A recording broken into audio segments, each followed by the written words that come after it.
Good morning and welcome to Sewing Street on this glorious Monday morning. It's actually warm as well, isn't it? How nice. Well, I mean, not like super warm, but compared to what we've had, felt quite balmy outside. So we've got a fantastic morning for you on Sewing Street, and it's Yarn Lane today as well. So we've got 4 hours of Sewing Street, 1 hour of Yarn Lane. You're going to have a fantastic time. We've got a lot of new things to teach you. Lovely guest Suzie Duncan in today. We've got doing 2 hours with us with some lovely pre-cuts that you are going to love if you like bees. Just a little sneak preview. And in the first hour, we're going to be showing you lots of special tools, but I'm going to teach you FPP today. We've got a lot of things to do with FPP, foundation paper piecing, which a lot of you are scared about. Think, oh, I don't like FPP, and I used to be exactly the same. And then one day I decided I'm going to learn this, and sat down with my iPad and YouTube, and I learned it, and I absolutely love it. It completely changes your patchwork and quilting life when you learn FPP. So in honour of the glorious FPP that we're going to do today, we've got a wonderful early bird, and it's back in stock. Carol Doak's foundation paper. Now, if you do foundation paper piecing already, you'll know that what you do is you sew through paper onto fabric, and then as if by magic, once it's all done, you tear the paper away and you've got this totally accurate block or piecing or motif, whatever you're making, which you never get that degree of accuracy with normal patchwork. But because you're sewing through paper, you've got to rip it all and take it off afterwards. Most of us just use normal photocopy paper, the thinner the better. But if you use this special foundation paper, it makes a massive difference. It's a bit like sugar paper, so it's thick enough that you can put it through your printer. Amazing. So you can get you could scan in something, you could photocopy something from a foundation paper book, you can get loads of free FPP templates online. You can then print through it. You can also draw on it if you're creating your own designs, but it is designed and made specially for foundation paper piecing. So it makes it much easier to stitch through and, more importantly, much easier to tear off. When you've finished, you remove it all, which I'll show you soon because I've done a design for you. So today for the early bird, £12.99, that's £2 off. We always sell out of this when we get it in because it is fantastic. When you become more proficient at foundation paper piecing and you have more and more pieces, then you end up with tiny little pieces of paper behind the design that are difficult to remove and to tear off. But this is been formulated specially. It's very lightweight, so it tear off easily, but it's absorbent, which is great so that you can easily print on it. That's important. And it's not got any coating. So you know how some paper is slightly shiny? This isn't at all. So it makes it a lot easier when you're sewing through because the fabrics don't slip, they'll stay on it. Because when you're putting the fabrics on, you can either glue or pin them in place or just hold them. But when the paper is slightly slippery, it makes it harder. So for foundation paper piecing, this is the only thing to use. You get 100 sheets and they're all A4, so they just go straight through your printer. And quite often, even if you're tracing it yourself, you'll be using a book, probably A4 size. So it's just the right size for foundation paper templates. And it's great because you can draw on it and you can put it through the printer. It makes it a lot easier because you know how some of those foundation paper piecing designs are so complicated. There's so many different lines on that tracing it is a little bit intimidating, but you can just print on it. So there's the pack. I'm not going to open mine. I've got some open over there, some open pieces. It's just great because it doesn't shrink. You can also press on it, which is very important because you sew and press, sew and press, sew and press and cut, which I'll show you in a minute. And it doesn't curl. So when you press on it, which you have to do, it won't curl up because normally with normal paper, you turn over the fabric, you press, and it starts curling and you have to wait for it to cool down and lie flat again. So, and the whole point of foundation paper piecing is accuracy. You can get the most complicated motifs with all, angles that all join in one place and what would look like in normal piecing Y seams, which are just horrible. But with paper piecing, you don't get that. And when you've spent all that time doing foundation paper piecing and you want the degree of accuracy, using a paper like this improves it, and it actually makes it easier. And I think sometimes people are a little bit put off. They think, oh, it's going to be too difficult, I can't do that. And I know I certainly was. I thought, I have no idea how to do this, and I've seen people do it, but it looks really hard, but it isn't. And it's just the most just rewarding technique. What I love about it is very methodical. And you really, it's a very mindful thing, because you have to sort of precisely, you sew, you press, you cut, you sew. And because you're doing it in this lovely method, and you draw everything out and then you cut it, and you don't have to think about seam allowances, as long as you can sew straight. And actually you're sewing along a drawn line, so it's easy peasy. You don't even need to think about, oh, am I sewing straight? Am I using the right seam allowance? And what you get afterwards, oh, it's just so rewarding, which I will show you in a minute, because I'm going to show you how to do it. So just before we move on, I've got a price comparison for you. So we're selling it for $12.99 today, and it's normally $14.99, which is the retail price, but we've got a £2 saving. Look. So that one's £16.30 on another site. And it's exactly the same thing. As you can see, Carol Dukes foundation paper is exactly the same thing. So we are selling it at a cheaper price anyway. And with your £2 off today, that's half your P&P covered, isn't it? Of the $3.95. And not only that, we're going to give you a free FPP masterclass at the same time. Which you don't get? Amazing, amazing. And you'll enjoy it. I mean, I love paper piecing, and I hope you do. I know quite a lot of people go, oh, I don't like that. It's really, really scary. And it sounds a bit like masterclass. That's awful. There's lots of different tools that you can use for FPP, which we'll be showing you. You don't have to have all of these, but you know, like with any of sewing and any different hobbies, some of the tools that you have just make it a little bit easier. But if you are going to do it, or you are a great lover of FPP, this is the paper to use. It's been specially developed for it, and it will make a difference. I've used it, and it's lovely, lovely, lovely. Anyway, coming up today on Sewing Street. So 8 o'clock says sewing room tools, which it is, but it's FPP tools. So we're going to be talking about FPP this morning. 9 o'clock, we've got Suzie Duncan in with this beautiful charm pack, Riley Blake's bees. Look, there's the wall hanging that she's going to be making. She's written a full set of instructions using a charm pack from this brand new fabric collection. It's beautiful. It's little bees and beehives, and there's words, and it's all in sort of the lovely blacks and yellows and whites of birds. Very, very on trend. Anyway, she's going to be using one of the Creative Grids Hexie rulers and showing you that, again, it's a real masterclass on how to use this ruler. You are going to love that. If you haven't ever used the Hexie Creative Grids ruler, she's going to show you everything you can do with it and create that stunning wall hanging. 10 o'clock, we've got some pre-cuts. We've got some really lovely new pre-cuts to show you. So there are the bee collection, Bees Live. We've got other pre-cuts in the 10 o'clock hour that we won't be doing in the 9 o'clock, and some really lovely other ones. So you want to add to your pre-cut stash, that's the hour for you. 11 o'clock, Susie's back with the joy of jelly rolls. We've got a lovely book, all featuring loads and loads of jelly roll patterns, and we've got a whole selection of jelly rolls for you to choose from, and Susie's going to be showing us how to make two of the, well, no, she's done about 3 or 4 of the projects from the book. There's the coaster, and there's a dog, and there's a crochet hook roll and a bag. Lots and lots of different things, just to show you what, if you've ever seen a jelly roll or a design roll, thought I don't know what to do with that, this book has got loads and loads of projects for you, and she's going to talk you through it. What's the beauty of jelly rolls, why you need to use them. So that's going to be a lovely hour. And 12 o'clock, we've got Yarn Lane and it's crochet toys. We have got some beautiful, I've got a lovely new book, which has got gorgeous crochet tools in. And Vanessa Winwood is on with us today, and she's going to show us how to make a bunny, an elephant, a giraffe and a rabbit. And with full kits, with all the yarn that you'll need to make them all. So you'll enjoy that one. Perfect for beginners, or anyone who's really into crochet and wants to just make something fun.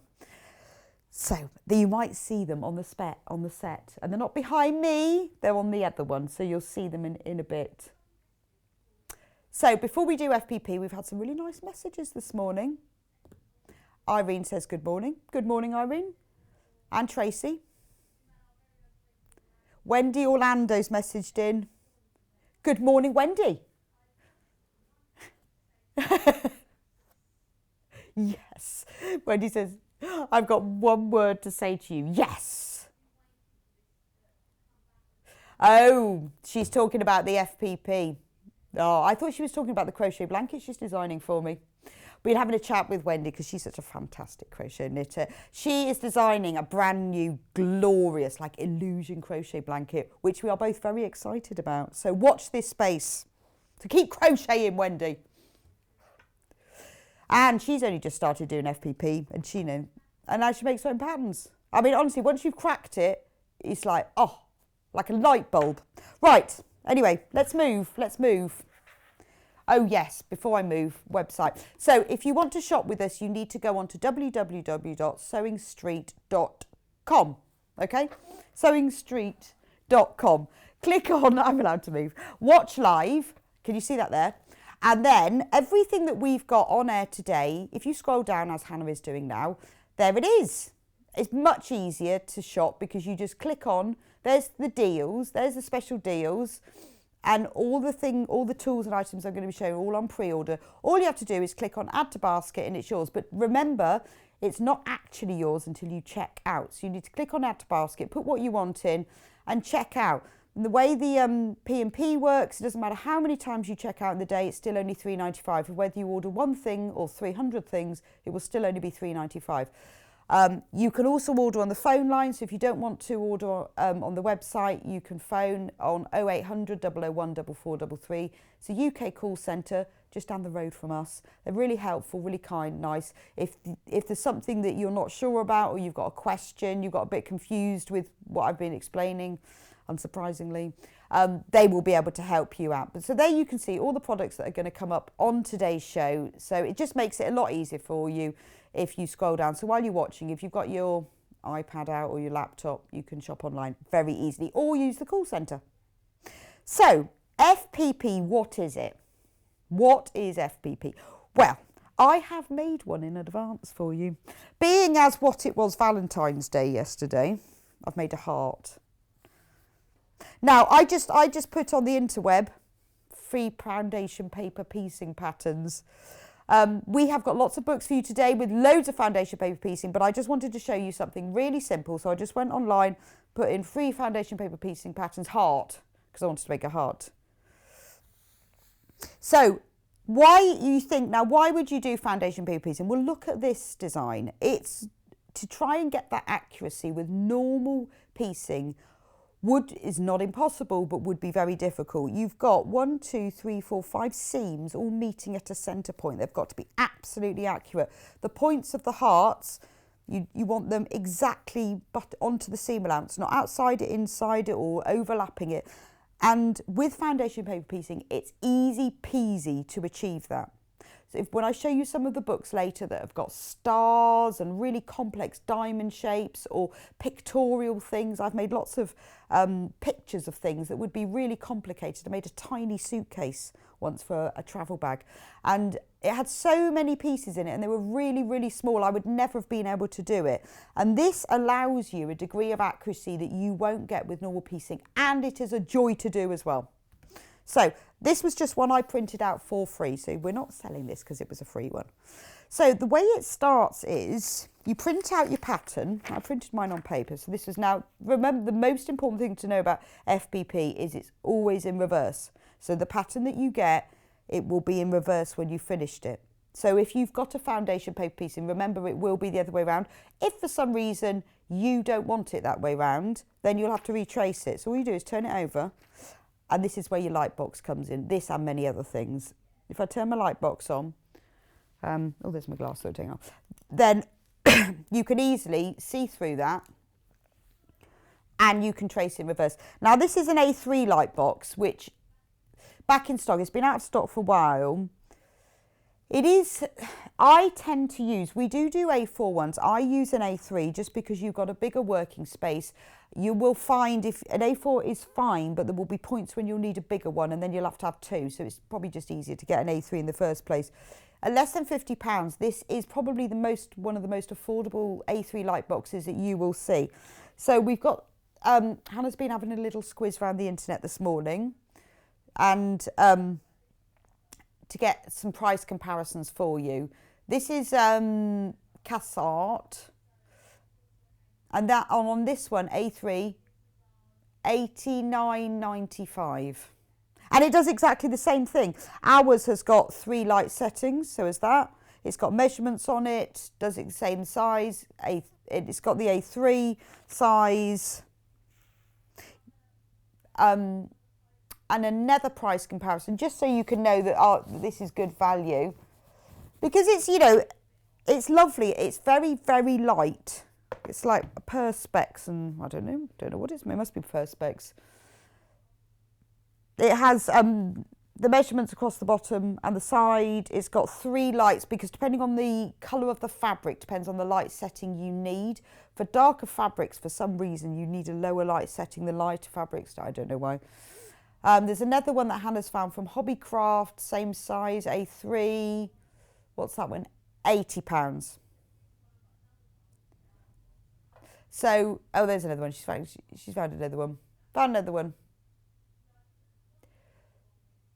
And that, you know, and this one is, that's normally the price point that you expect. When you look on other websites, that's the price that you will see. But ours, $49.99. And, well, obviously you can use it for lots of things, like tracing, embroidery, use it for applique.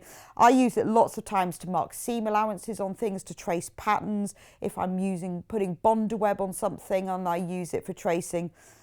So the one thing you can use it for FPP is if you want to turn your template over. Mostly you don't, because FPP templates are made in reverse, but should you want to do it the other way around, you can.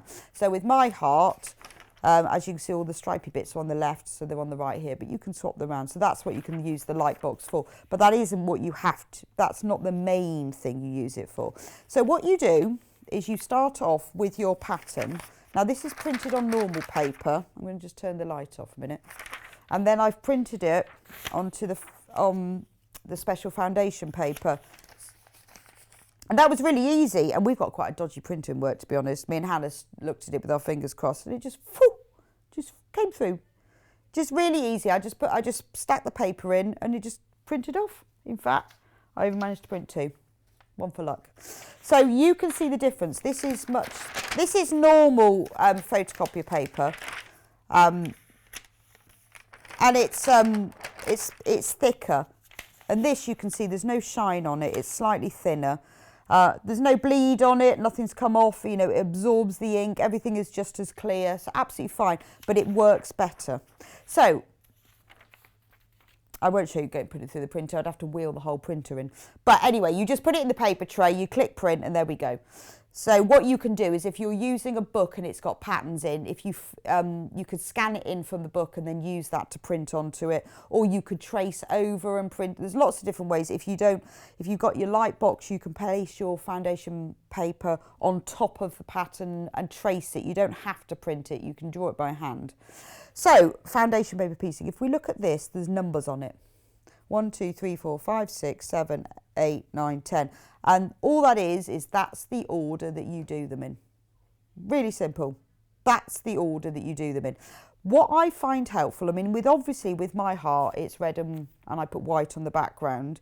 Sometimes it's useful, if you're using lots of different colours, is to write on the pattern what you're going to put where.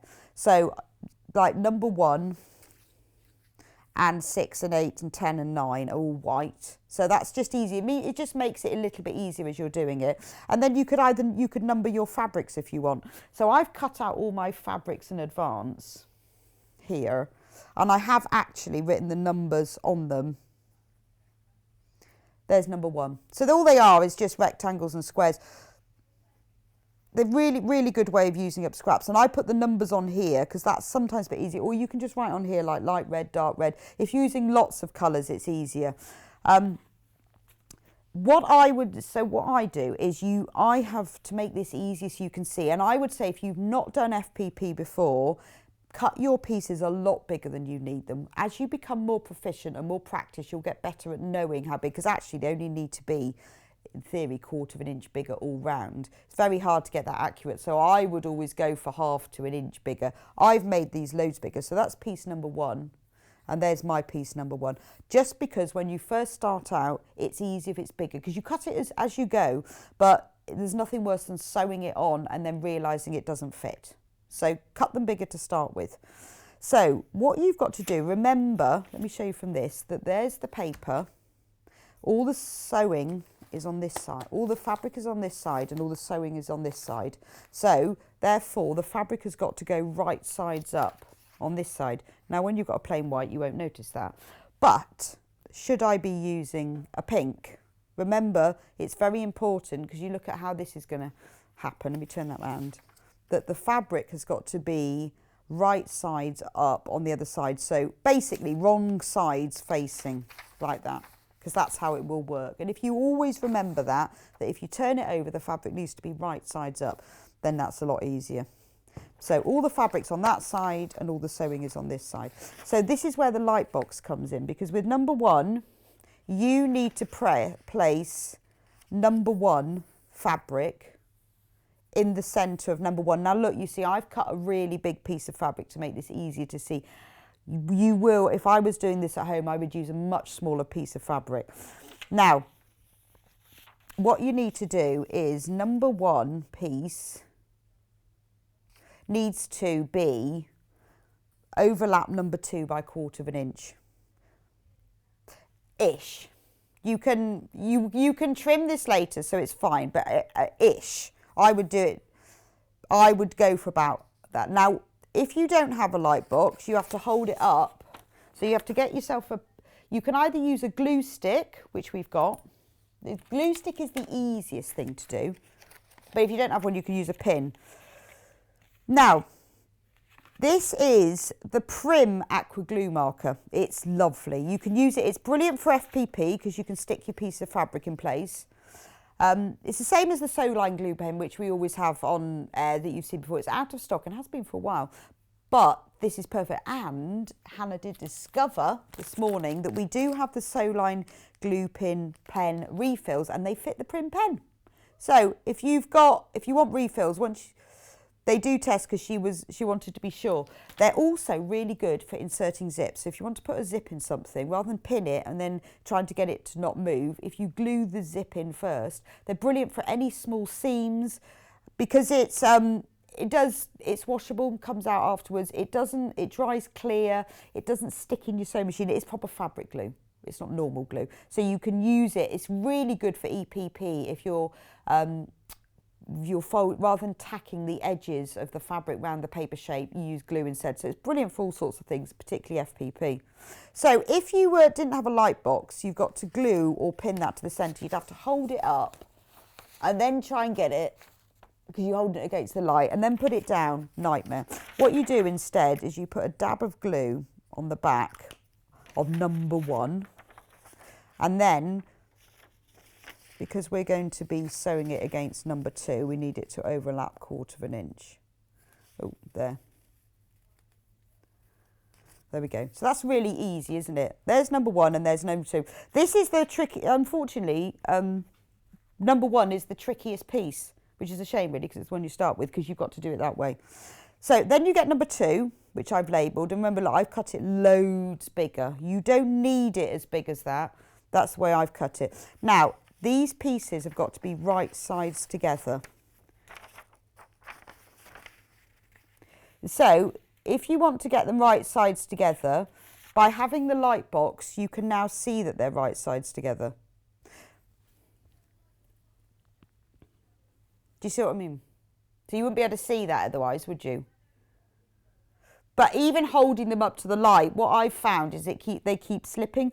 And when you're using, because it's really, FPP is brilliant for using up scraps of fabric. You don't need to use such big pieces as this. You've got to get it accurate.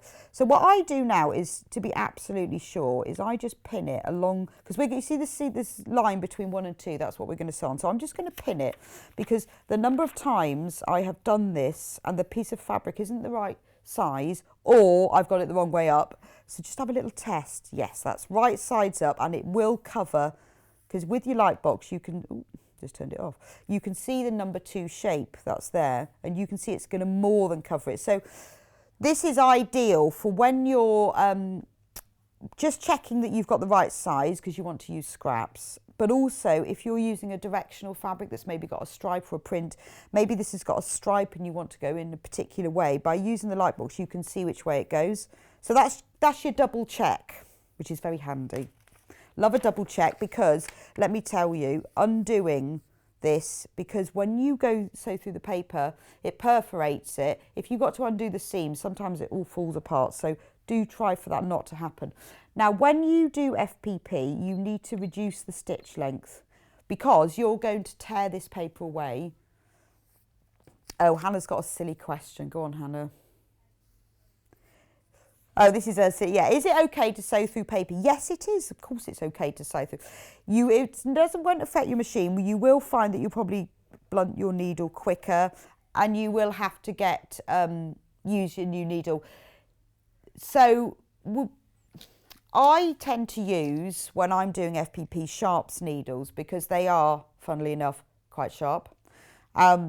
A universal needle hasn't got a sharp point, it's got a slightly rounded point.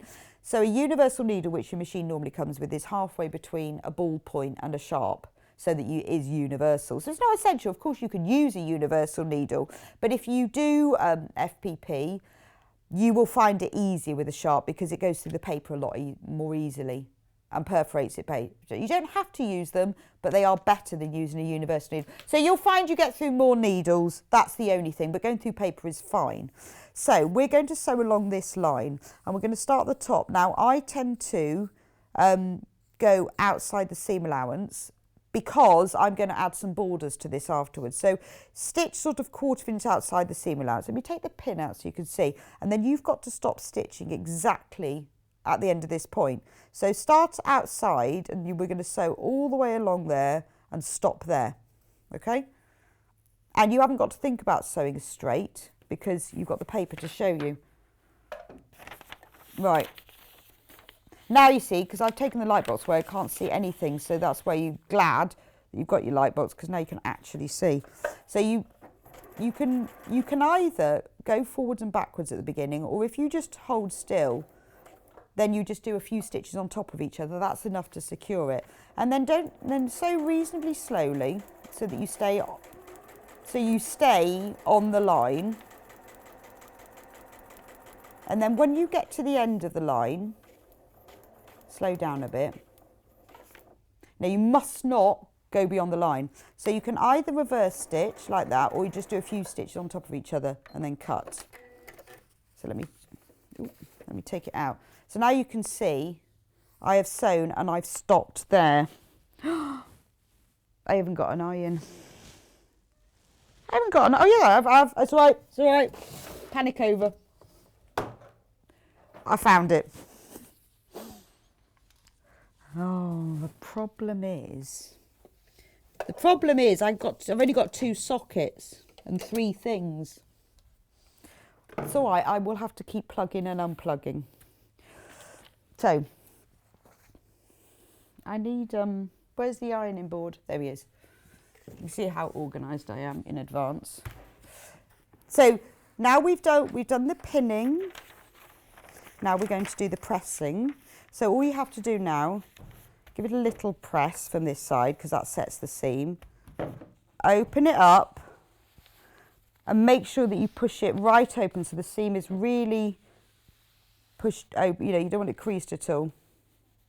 And this is where the paper curl, because you're not supposed to use a steam iron. I tend to, because I like it to be nice and hot. But that paper won't curl. That's lovely. So if I show you normal paper, when you press it, it starts bending and curling a bit. Whereas this doesn't. So there's number 1 and number 2 done. So we're going to turn it back over. Right, God, I need everything today. I need a cutting mat now. This is where you have to be set up. So you've got your machine, you've got your iron. Oh, I can turn my ironing mat over. Oh, wow, I'd forgotten. Look at that. Not in stock at the moment, though. So there's number 1 and there's number 2. Now, what we're going to do is we're going to fold along the number 2, between 2 and 3 line. Can you see it's there? So you can, what I do is I score it very slightly. This doesn't have to be perfectly accurate. but I score it slightly, and then you open it up like that. So that's between the number 2 and number 3. Then you need to cut 1/4 inch outside this line. So you can either use just a normal rotary cutter that has the 1/4 inch line on, or you can use this amazing add a quarter ruler. If you look at it, you see there's a very slight lip, and that's exactly 1/4 inch with that very slight lip. So if you pull that up against the edge of the paper, it just stops, and you know that's 1/4 inch. Get your rotary cutter, and then all you do, you cut there. Right, then leave it, don't turn it back over just yet. Now we get number 3. I had these in order as well. Oh, there we are, but that's full. Now we get number 3, and you've got to put these right sides together and line up the edge of that with the edge of that, so that's 1/4 inch. And flip it over and pin it down. You can hold it very still if you like, but I like to pin it down. And also, if you're new to this, this is where you need to be checking. Let's turn it over. And then you can see from the other side, look, because that you can see now that absolutely, that piece of fabric is completely covering number 3 piece around all the sides. And this is where it's really useful when you're using scraps of fabric, because you're trying to use tiny pieces, and you honestly do only need 1/4 inch all the way around. It's better to have a bit more, but for small scraps of fabric, having a light box is ideal. So that's great, we know that fits. And also, we've checked, it's all right sides up, because it is annoying when you get it wrong, and you will. Oh, I've got everything's plugged in now. That was magic. So if you've got a bigger piece, you can pin it in all over. So remember, we're only going to sew along the line. Let me take the pin out so you can see the 2 to 3 line. So it starts there and it stops there. You mustn't sew beyond there because it won't work. That will be annoying. So I've got so many implements.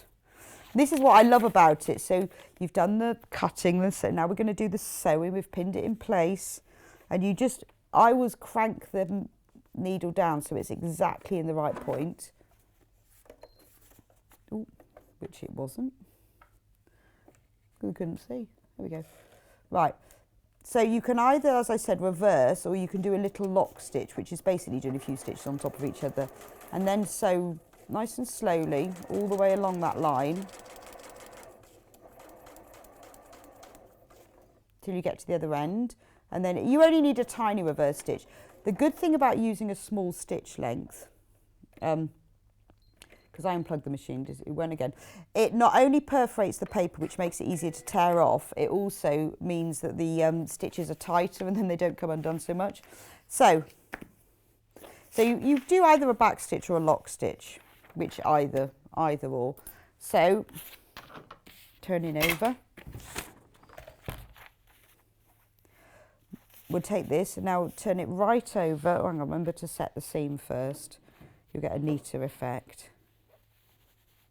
Then turn it over and make sure you push it right out, because you don't want it sort of be slightly pleated. You want it nice and over to one side. And again, with this foundation paper, you can press it really easily. There's no problem at all. So look, you can see it's starting to take shape now. That is, if I put them together, looks a bit odd, doesn't it?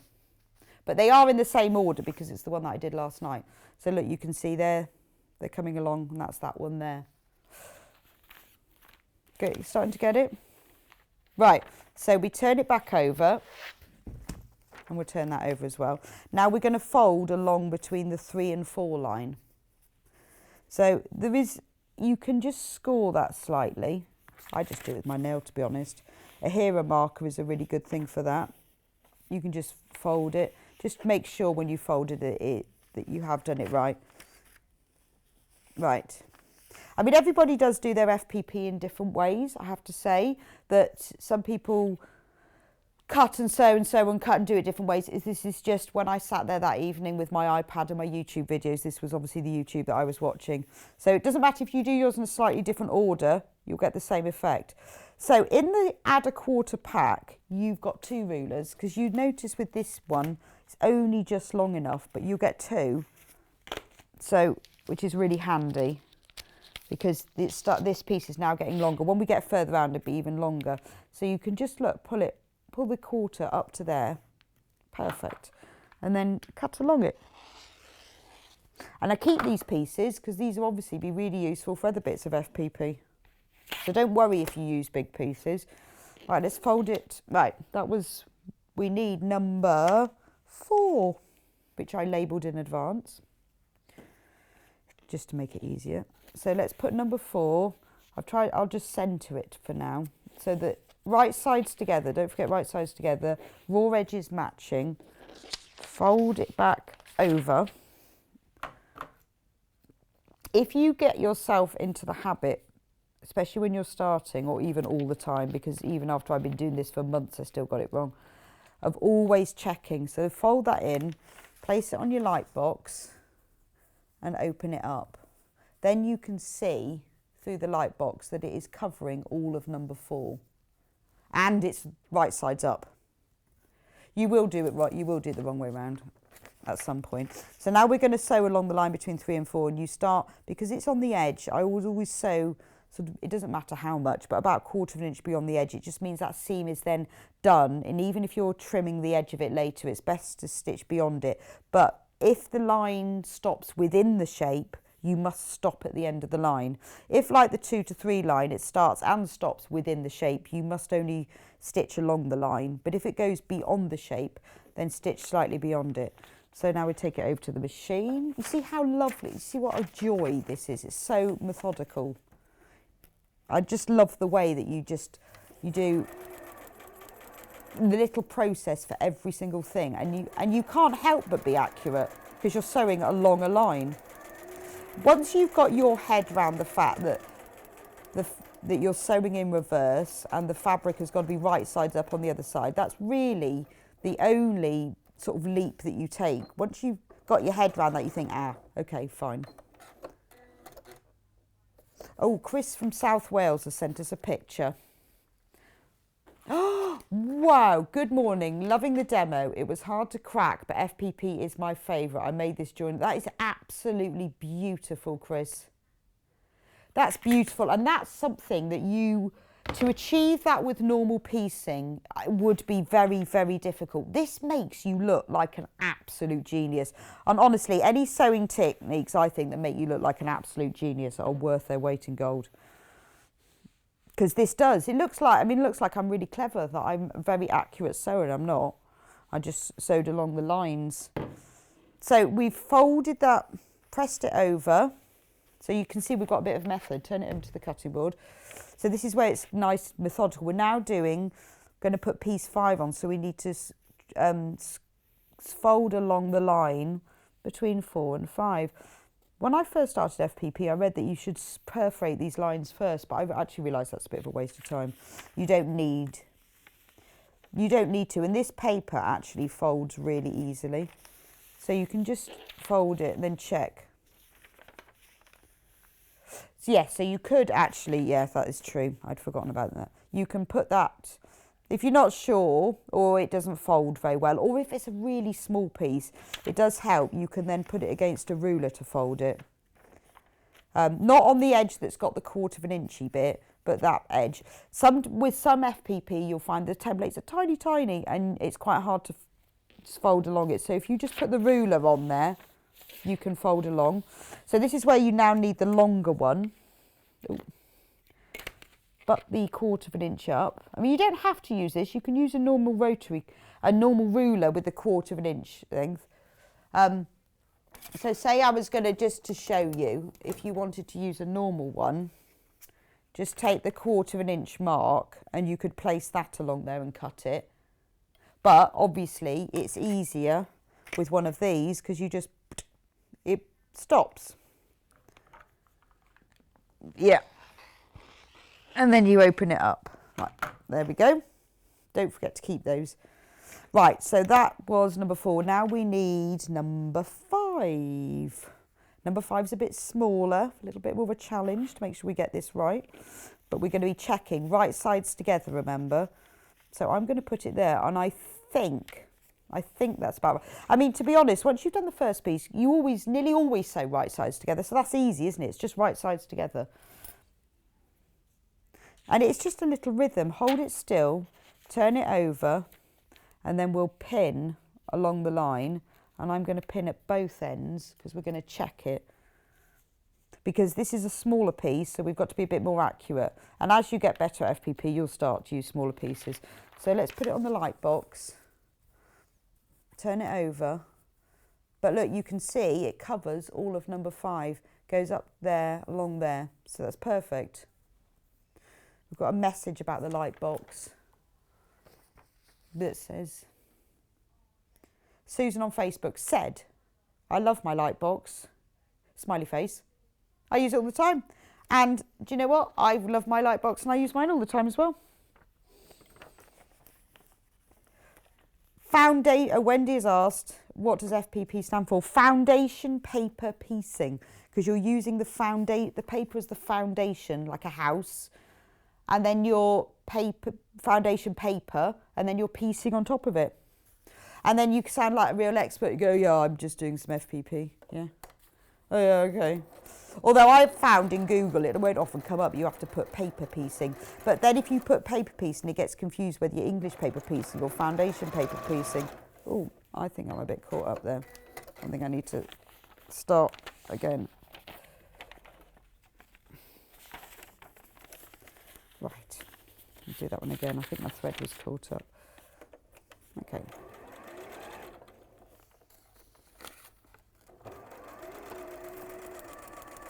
So we're sewing between line 4 and 5 now.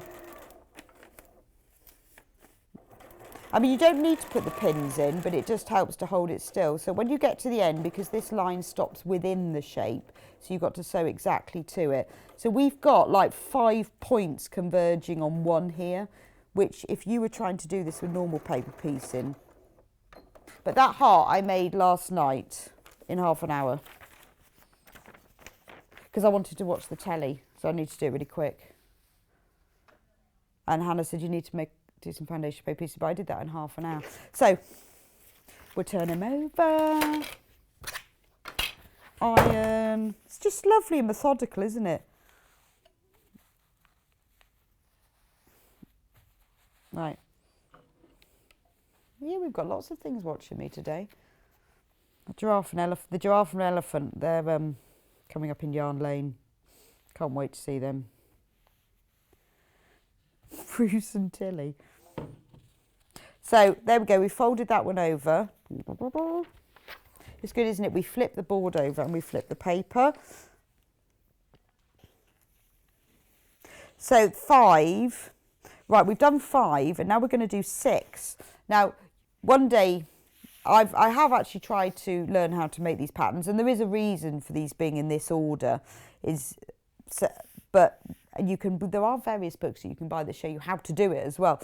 But if you haven't done it before, just follow the order they tell you. So we're not moving on to the one that joins up to that. We're going to do number 6 first.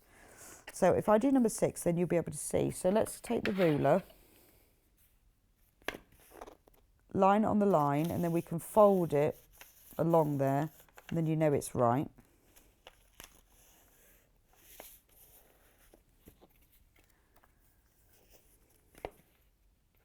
Now we need the longer one.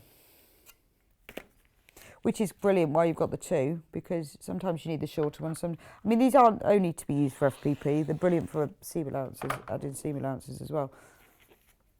Right, so then number 6, it's just a little piece of white.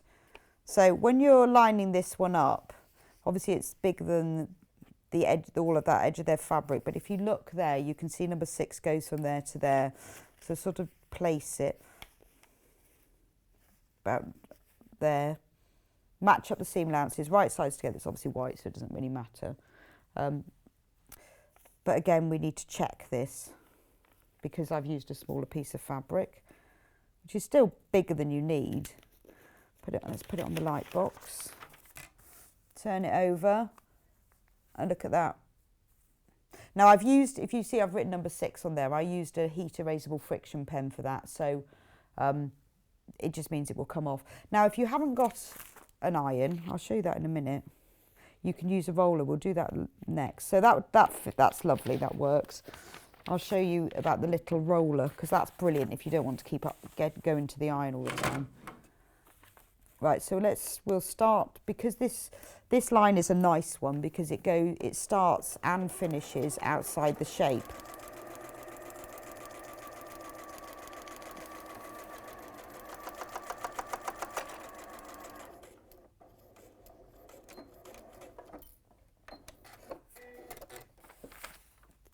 So if you don't want to iron, you want to just do it quickly, the seam roller, which should be called steam roller, but is actually a seam roller, if you open it out, you can actually just press it with that. Now a lot of people do this for FPP instead of ironing, pressing, just because you then haven't got to get the iron out as well, and it is only a little seam. It's important that it's pressed nice and flat, but I mean it's only a little plastic gadget, but it's brilliant, the Clover Roll and Press. It is perfect because it puts so much pressure on that. They're also ideal if you're using a fabric that you don't want to use heat on. So if you're using maybe a fleecy fabric that goes a bit funny when you heat it, or if it's a very lightweight fabric, using something like this, particularly for FPP, where you've got to have it nice and flat, but you don't want to put any heat on, or something where you'd have to put fabric on first, then that's perfect. So there's number 6. Look, you see my heart is now taking shape. So not last, but we can now put on number 7, which is the big piece. So the big boy. So we need to fold it along here.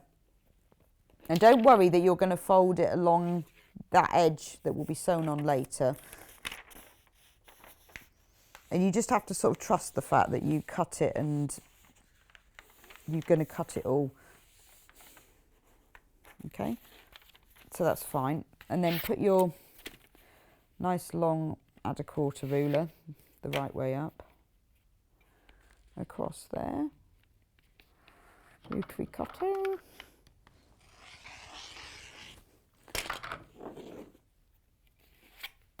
Piece number 7. This is where it's nice that you've cut them all out in advance. Or like me, you realise, oh, I haven't cut that one out, and then you've got to cut another piece.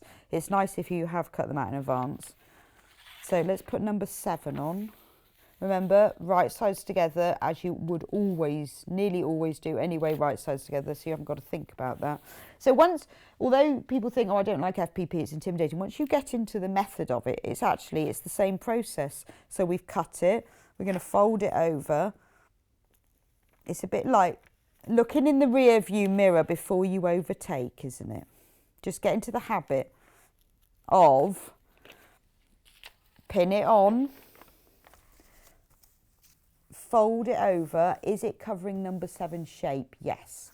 So you can see, look, there's the number 7 shape.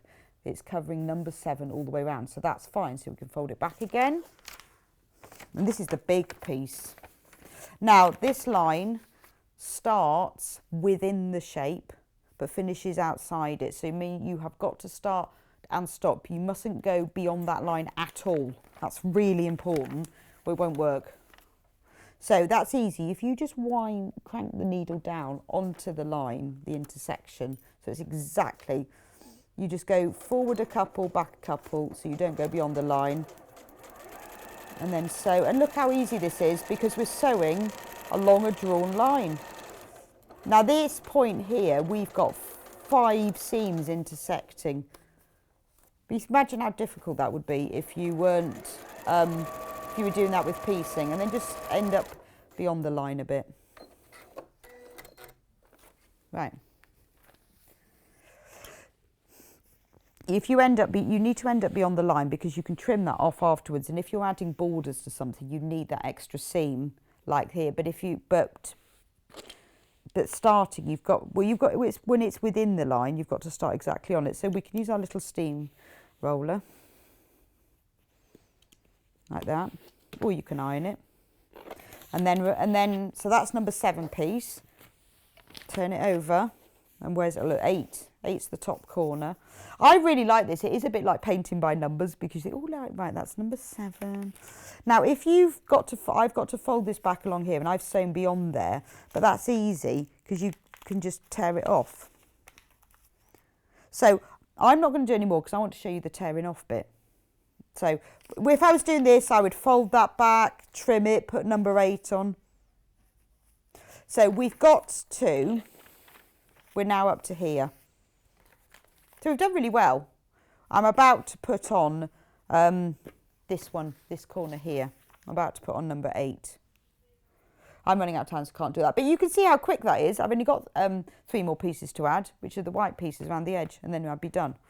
So let me show you. When you finish the whole thing, I can show you on this piece. So there's the one that I've finished the whole thing of. You then just tear the fabric. Now there's a couple of ways of doing this. I like to just get a pin.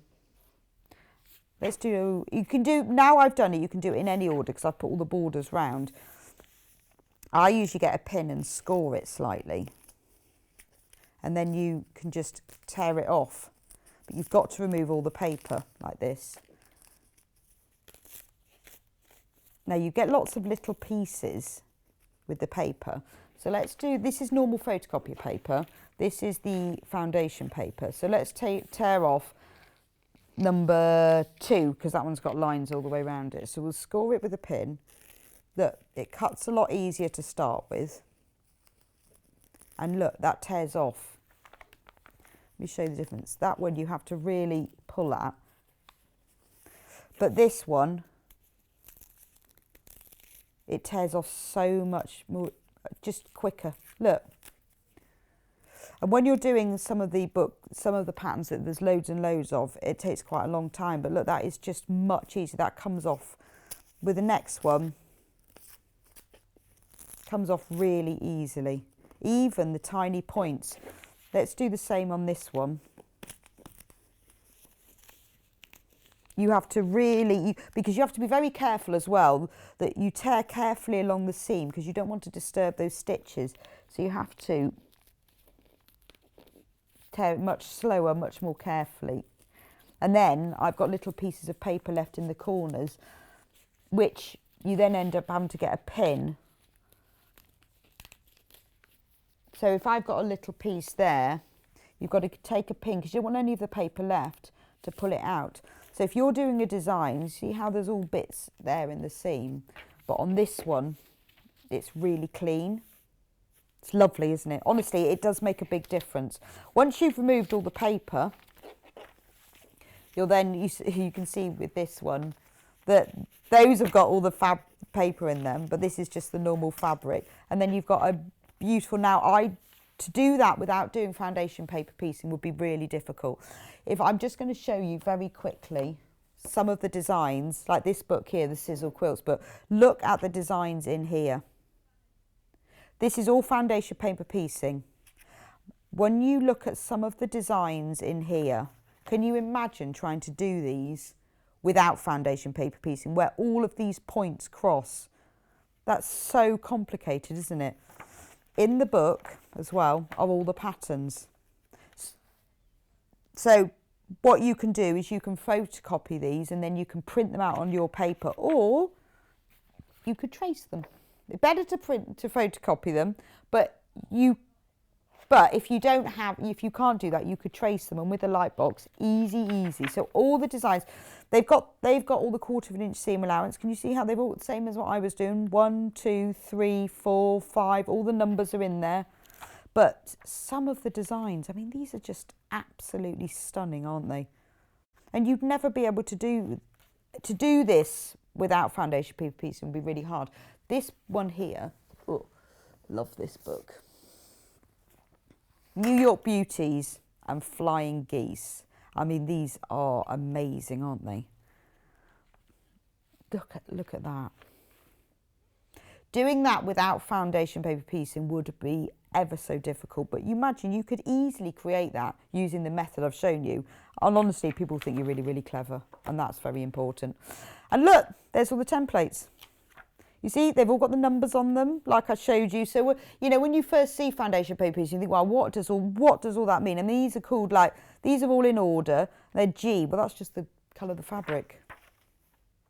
But there's loads of quilts. I mean, this looks, it's exactly the same principle. These are smaller pieces, but they've got the same numbers on, the same order, exactly the same as I showed you. If you were doing this one, for example, 1, so we'd start with that one that we glued on, then you do 2, 3, 4, 5, 6, exactly the same principle. The dashed lines, that's your 1/4 inch seam allowance, so you just make sure you sew up to there, and then you can cut it along there afterwards. And you can then create beautiful blocks like this that honestly without foundation paper piecing would be not impossible but extremely difficult. It's beautiful, isn't it? Look at that.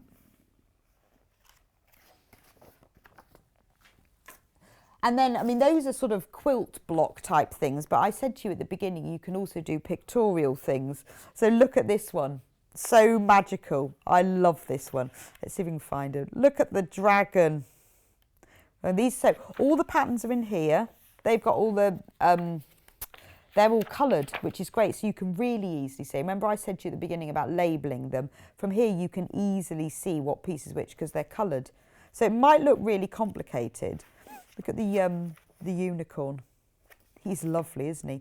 And I think, or trying to do, look at the mermaid. Trying to do that mermaid, well, you wouldn't be able to do that without foundation paper piecing, but it's beautiful, isn't it? You seahorse, mermaids. There's the quilt with lots of them. Wizards, Rapunzel, dragon, 2 dragons, and a big ogre.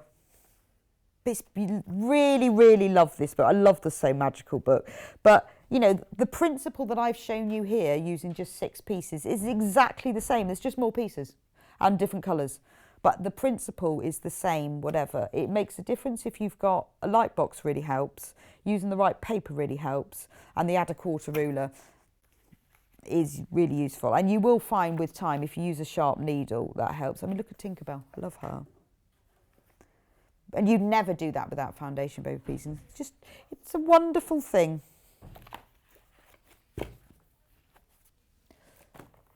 Oh, look, we've got pictures. Good morning. This is a king-size quilt I'm making with FPP. That's lovely.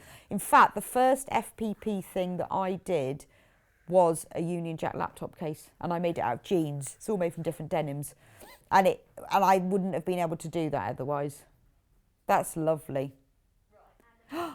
And then another one, I learned how to do FPP from watching your show with Catherine Wright, and a Love from Beth pattern you had on. Here it is, Love Janice. That is stunning, absolutely stunning. That's beautiful. So Wendy Orlando wrote a set of instructions about foundation paper piecing step by step right from the beginning. So everything that I've talked to you about now is all explained in here. She did it for the Christmas show. So in here you've got the very step-by-step exactly how to do it, and then after that she moves on to the patterns. But the actual technique is explained here, and the patterns are to make this lovely, look at this lovely Christmas bag and coasters. Oh, and trees. So the instructions here, £12.99, they explain the basic technique very, very easily. But also in it, you get all the templates and all the instructions to make all the Christmas things, which is great, isn't it? You could even use these for Christmas cards. But it's really nice to have a very basic set of instructions. So you could go for one of the book that has all the instructions and lots of patterns. Wendy's very, real sort of tutorial, because, I mean, any of you who've seen Wendy on air know that she is an expert. And she hadn't done it before, but she, like me, started it and then realised how much she loved it. And it is one of those things where you think, oh, I can't do this. And some FPP as well, you do it. So whereas my heart, I made the whole thing in one go. With some FPP, like with this one, you create sections and then you join them together. And that's where you get different letters. So like on here, it says A1, 2, 3, 4. You make the A block, you put that to one side. Then you make the B block and you put that to one side. And when you made all the blocks, you then join them together. So look, once you get more advanced with FPP, it's all about creating blocks. But it all comes back to the same principle, really. We've got a message from Catherine. Feeling inspired by you starting an FP project to do it. Honestly, just go on the internet. If you haven't got a book and you haven't got a pattern, print off a free pattern, get yourself some paper. I honestly would really recommend the paper. Have a go with something simple like this, and then the world is your FPP lobster. Yes. So the paper, what did I do? Oh, there it is. So just remember, don't forget that this is the early bird today, 100 sheets of this. Special, £12.99, £2 off. We've never done it as an early bird before, but if you want to have a go at foundation paper piecing, well, you've seen, haven't you? I showed you how easy it is to sew through, but also how easy it is to tear away. And if you're doing some of the more complex designs, like that Tinkerbell, and you've got tiny, tiny pieces, it will make a big difference. And for 100 sheets, £12.99, you can see it's a great value, but do it. Just have a go. And the great thing with FPP is that, you know, you can start it today. Just print yourself off a pattern. We've all got scraps of fabric. Give it a go. And then, honestly, once you've the penny has dropped about right sides and wrong sides, easy peasy after that.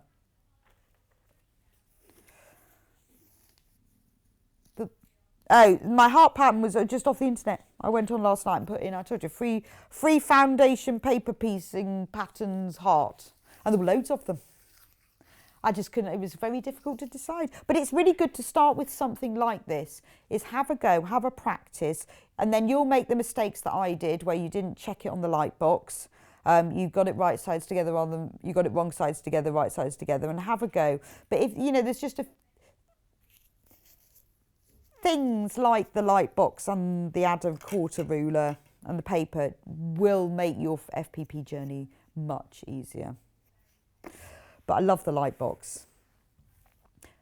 But I mean, I always say to you, we all want we all want a bargain, obviously, but we also want to know that what we're paying is value for money. It's what it would cost us. I mean, I use my light box nearly every time I sew, for one reason or another, just to check things or to just trace something or for placement of things. And with this one, it has all the different light settings. Ooh, so it's just like touch. So there's a low light setting, depending on what you're tracing. So if I put my pattern underneath and put some different colours on, you can see how, you can't really see that one. So if we go off a bit high, now you can see it, and you go higher.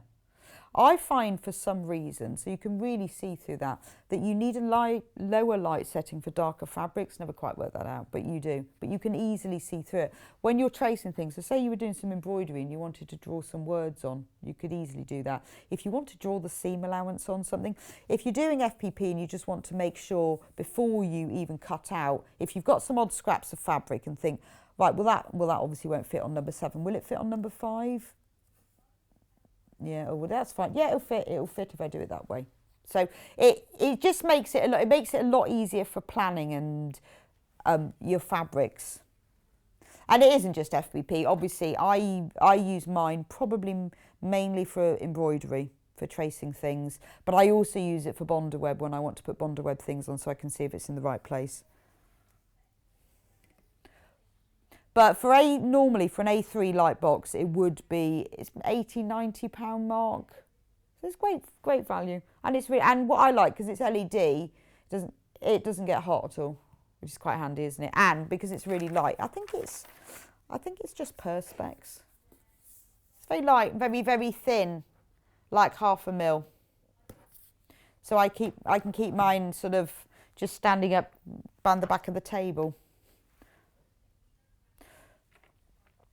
Yeah, well, I mean, we don't go on and on about the price all the time, but I just think, because I have bought mine not recently, I've upgraded mine. I had one of those really old chunky ones, and now I've got one of these.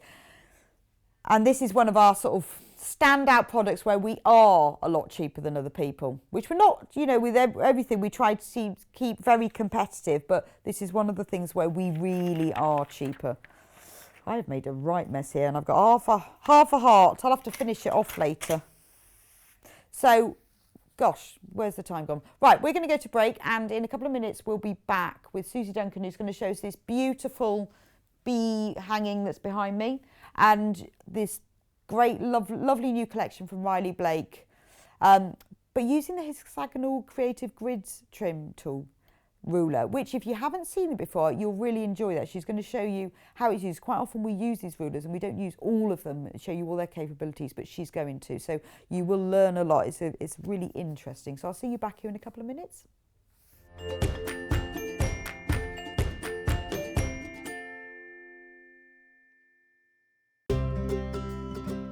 In need of a crafting fix? There are so many ways you can watch Sewing Street and Yarn Lane. Sewing Street is live from 8 a.m. to 1 p.m. every day on Freeview 72 and Sky 670. Alternatively, if you want to watch us on a tablet or on the move, you can tune in on our YouTube channel, the Sewing Street app, or the websites at www.sewingstreet.com and www.yarnlane.com. You can watch past shows on Sky 670 from 1 p.m. every day, as well as our YouTube channel, the app, and our website. Yarn Lane is on from 12 p.m. to 1 p.m.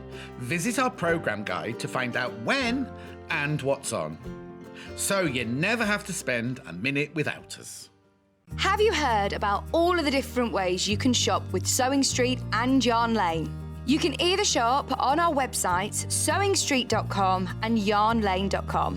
You can also order by phone by calling our friendly UK customer service team. For Sewing Street, call 0800 001 4433, and for Yarn Lane, call 0800 4700 600. And don't forget about the Sewing Street app. Here you can shop all of the Sewing Street products as well as watch the live shows from anywhere. You can download the app onto your smartphone or your tablet by simply searching Sewing Street in your app store. And one final thing, no matter how many times you check out on Sewing Street or Yarn Lane in one day, you will only pay one postage and packaging. Happy shopping! If you'd like to get in touch with us during our live show and send in any messages or any questions, then you can do it on studio@sewingstreet.com. Alternatively, you can message us on our official Facebook page. Follow Sewing Street and Yarn Lane on Facebook and Instagram to keep up to date with what's coming up on the show, as well as being the first to know about our amazing offers. Get involved with our competitions that are exclusive to social media. And pick up some top tips from us too.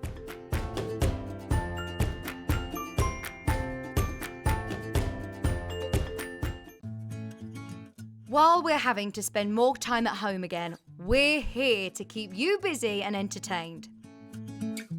Sewing Street will be live every day from 8 a.m, bringing you plenty of demonstrations with our experts in dressmaking, quilting, bag making, toy making, needle felting, embroidery, and so much more.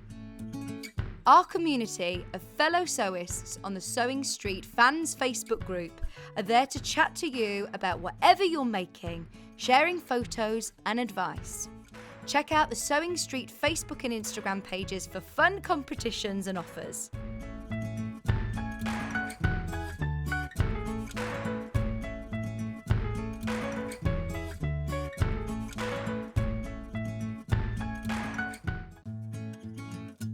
Stuck for ideas for the perfect gift? Why not get them a gift card?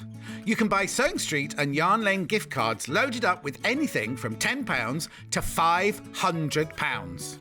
Shop our gift cards online at www.sewingstreet.com or www.yarnlane.com, or purchase them via our UK call centre on 0800 001 44 33.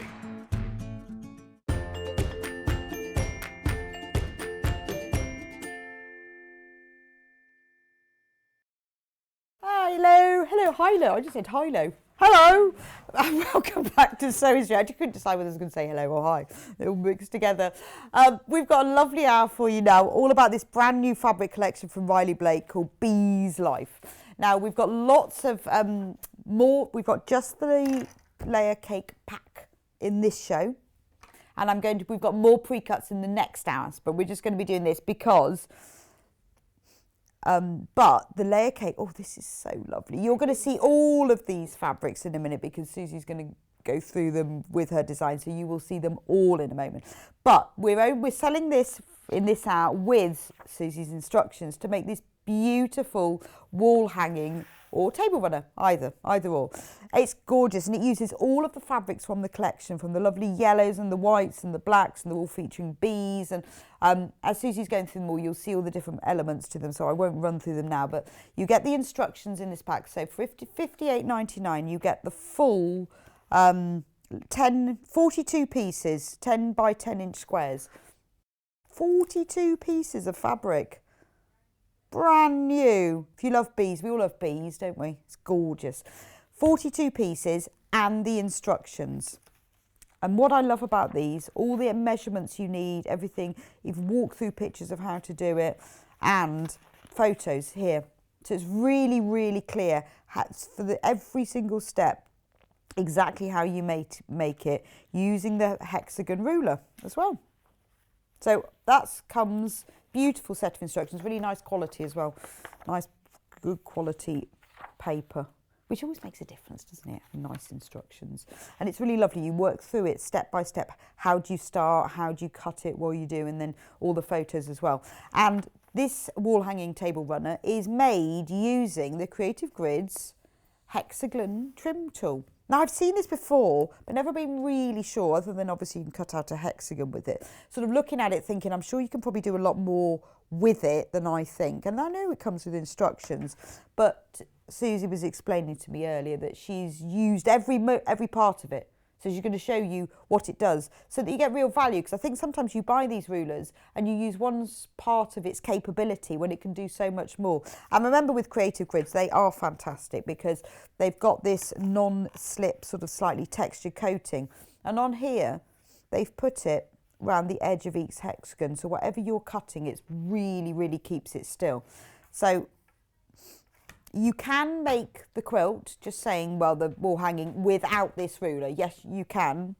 It will be more difficult, but it is possible. You don't have to have this. It's just that it will be a lot easier to do it with it, but you can just use a normal rotary cutter if you want.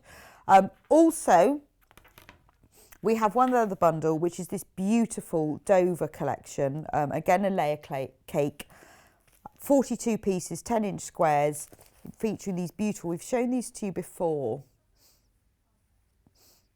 So sometimes they're called charm packs, but charm packs come in two sizes, 5-inch and 10-inch. This is the 10-inch, so a layer cake or a 10-inch charm pack, featuring beautiful, beautiful fabrics in tones of grey and taupe, and this lovely fresh spring green and florals and blues.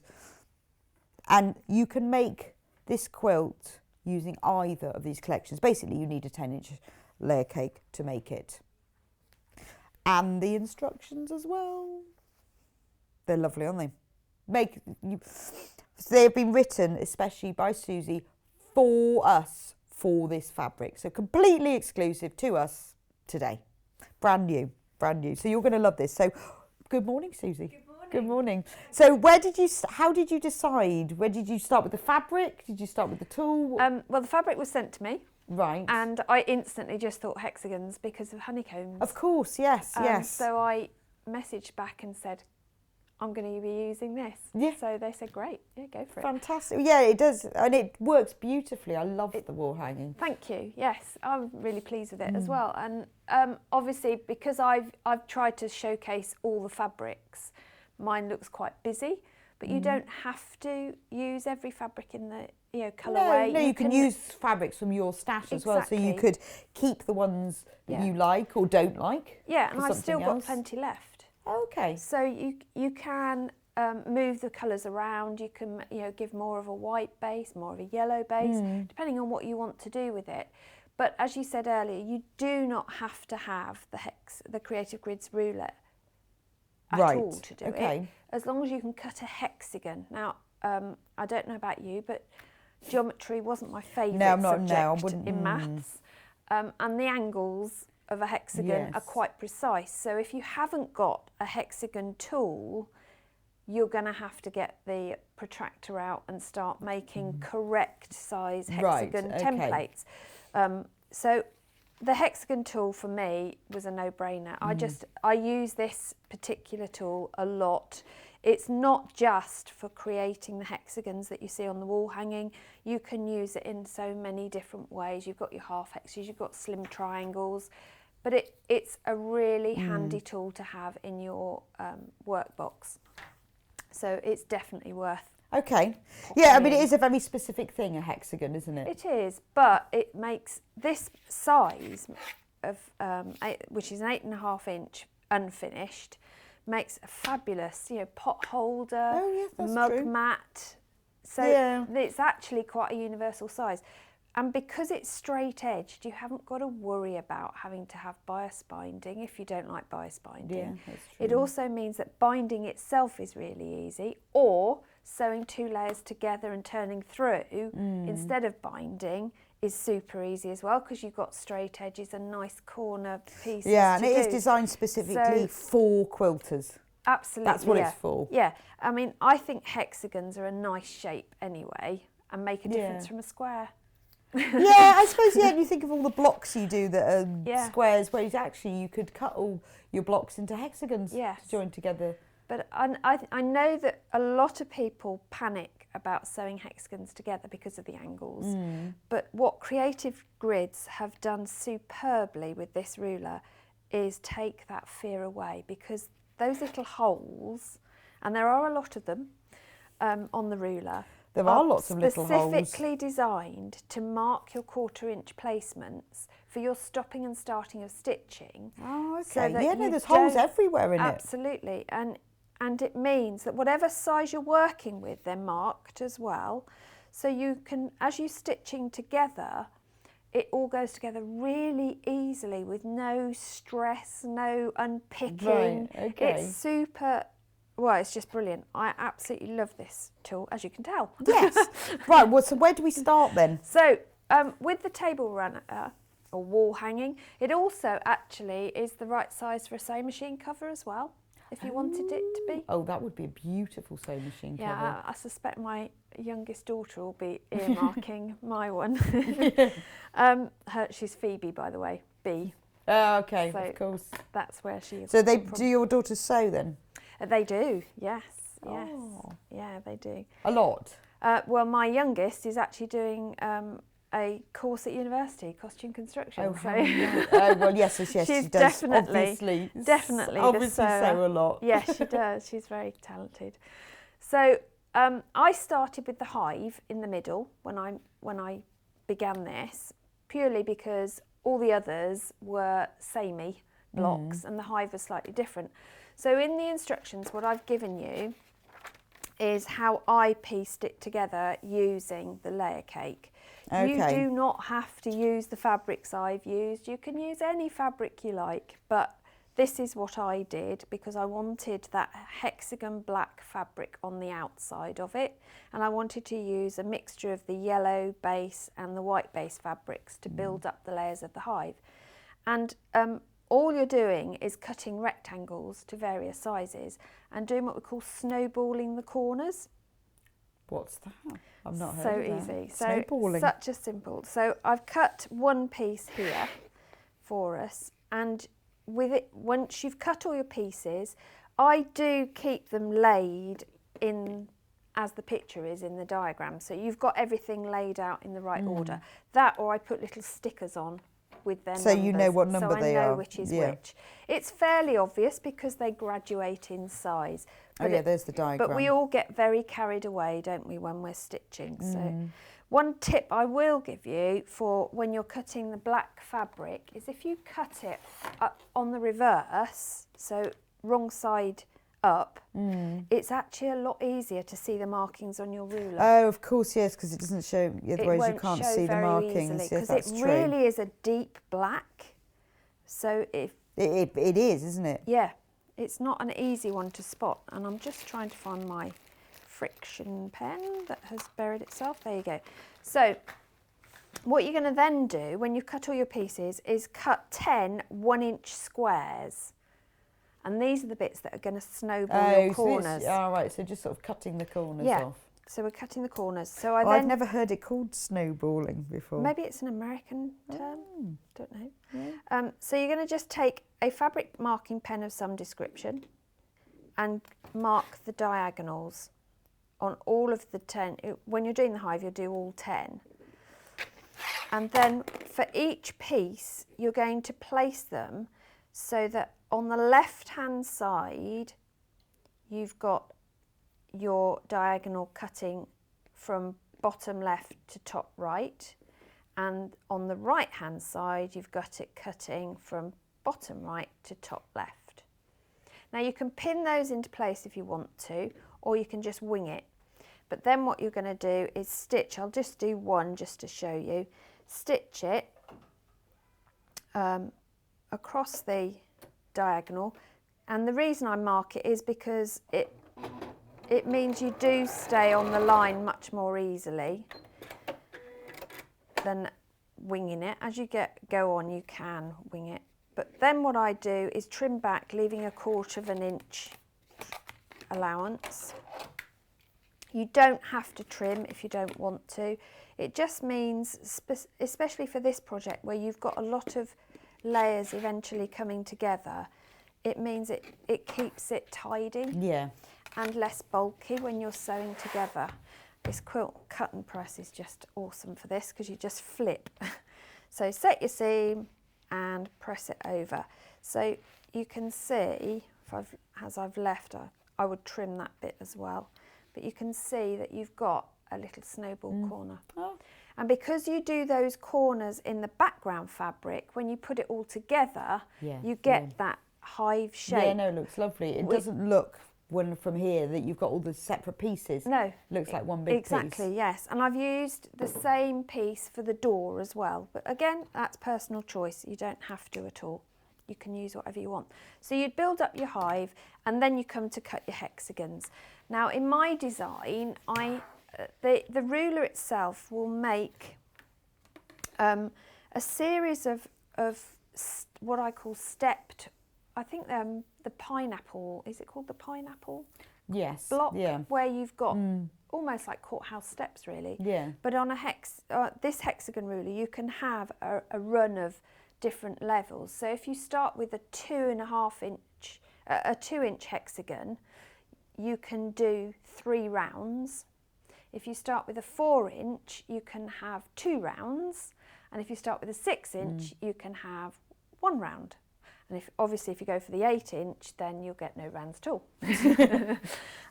So I used a mixture in the quilt. So I did some that started with the 2, some that started with the 6. And if I show you on the quilt the difference, so this one starts with the 2.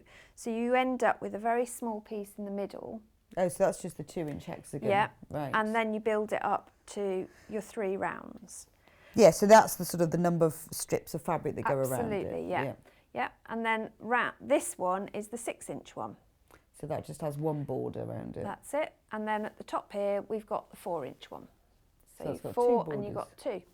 So I thought we'd make a 6 and a 4 now. Okay. Just so you can see the ruler in action.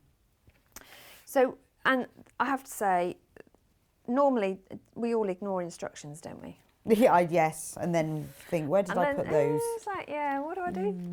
And obviously we have got the internet that we can research, but with Creative Grid's templates, their instructions are incredible. They have superb instructions on how to do just about everything with the ruler. There are often extra bits that they add on as people have used it and they add in. So it's always worth going to their website and checking what else is there. But as instructions go, don't lose them. So I always wonder clip mine onto my tool Do not lose them. in my workroom. So I've got them, and invariably I also photograph them, so I've got a copy on my phone should I have mislaid. Should you lose them? Because they are just so useful.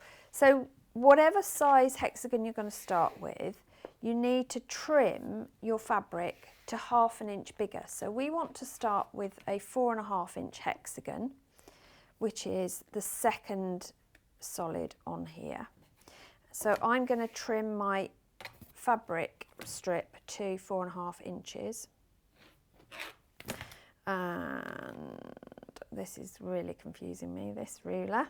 Yes, on one 1, 2, 3, side you 4. have Yeah, the I've got it. 1/2 inch is already added Yeah. on, but I not on the know. other side. It's very okay. So this is a 4.5 inch strip, and you place, hopefully my head's not in the way, you place your ruler, and the great thing about it being clear is you can fussy cut if you wanted to. Perfect. So if you wanted a hive right in the middle, you can do that.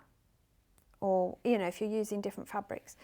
It doesn't matter to me where I start this, but what you want to make sure is that point doesn't go off the fabric. Right. You want it on the fabric. Hold your ruler down, and you're going to trim those two sides, because I've got the 4-inch one lined at the side. Yeah. Take those away, and if you've got a rotating mat, it's even better, but then it doesn't matter because I can realign, because I've got a solid black for my 4-inch, reline again. So the solid is your cutting line.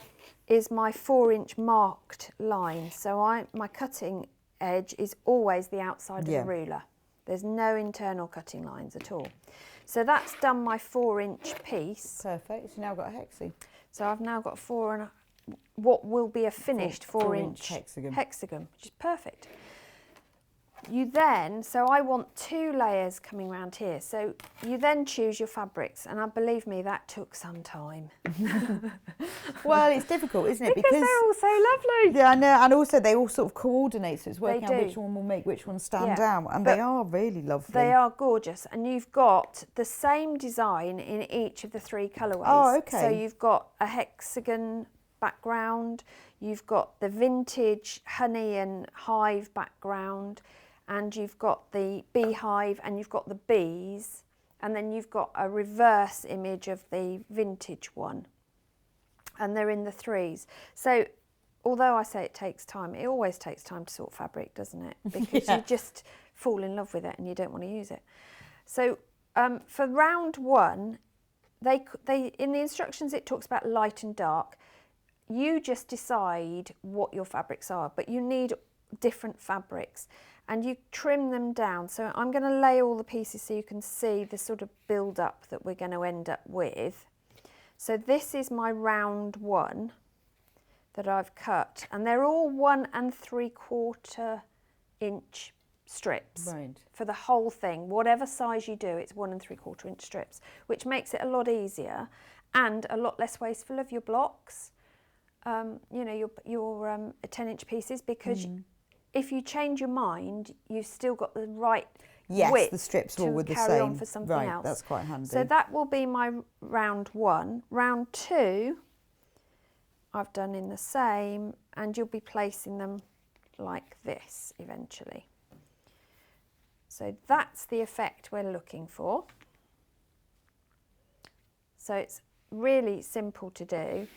You're going to start with the lights, and you just do a 1/4 inch seam. Now at this stage you don't have to worry about the 1/4 inch seam allowance on the fabric itself, because we're not piecing hexagons together, we're just doing a straight strips. So you sew from the top to the bottom? So you sew, wherever there's fabric underneath, you Right. sew, yeah.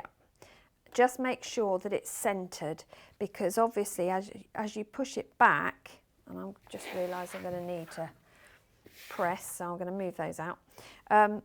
You need to have this centred on your fabric, because when you press, you want the same amount of fabric either side to place your next line on. Yeah. Yeah. So let's just stitch that across. What have I got stuck in there? There you go. It's all very quiet.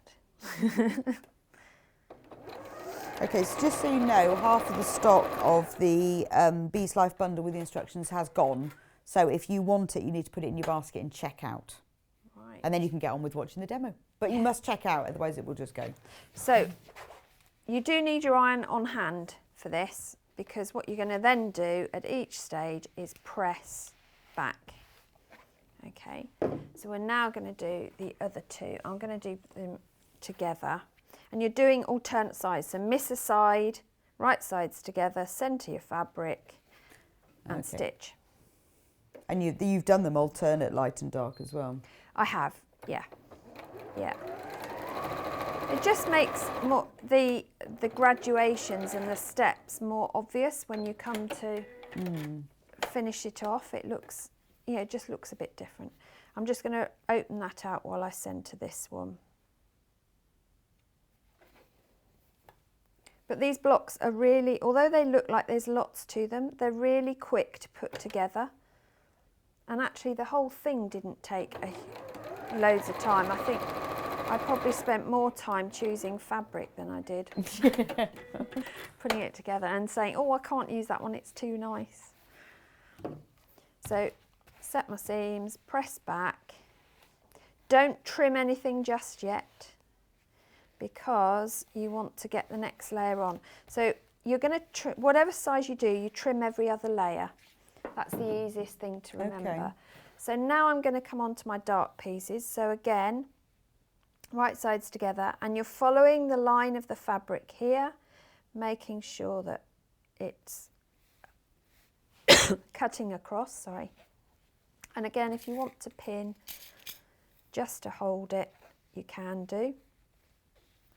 And for speed, I'm just going to make sure I pick up the right ones. That's not the right one, that's the right one. They are different sizes, so you can't get your lines muddled up, she says. Just make sure, if you're going to do it like this, where you're doing all of them at once, pinning them all, make sure that when you sew, you don't catch. Yeah, that you move them out of the way. But all of the measurements, everything you need are in the instructions and the pictures. So you haven't got to remember any of this. This will all be in your instructions. Not. It's not a memory test. Monday is not a good day for memory tests, is it? No. Okay, so let's stitch that one. I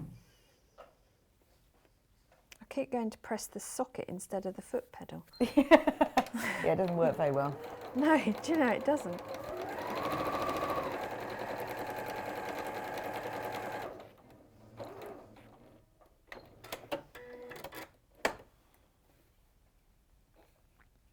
So just hold back the one you've just done so you know you're not going to run over that one.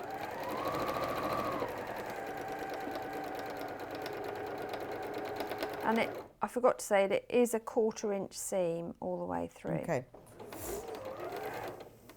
And it is important, well, if you don't do an exact 1/4 inch, your hexagon won't be exact. No, but so it's not the end of the world, you know. Beehives aren't perfect, are they?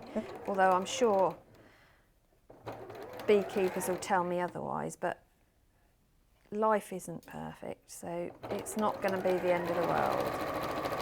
But just try and keep them all the same, whatever you decide to do. So that's 2 rounds done. So again, we're going to press those into place and then press those back. And this is where you can start to see the effect coming together.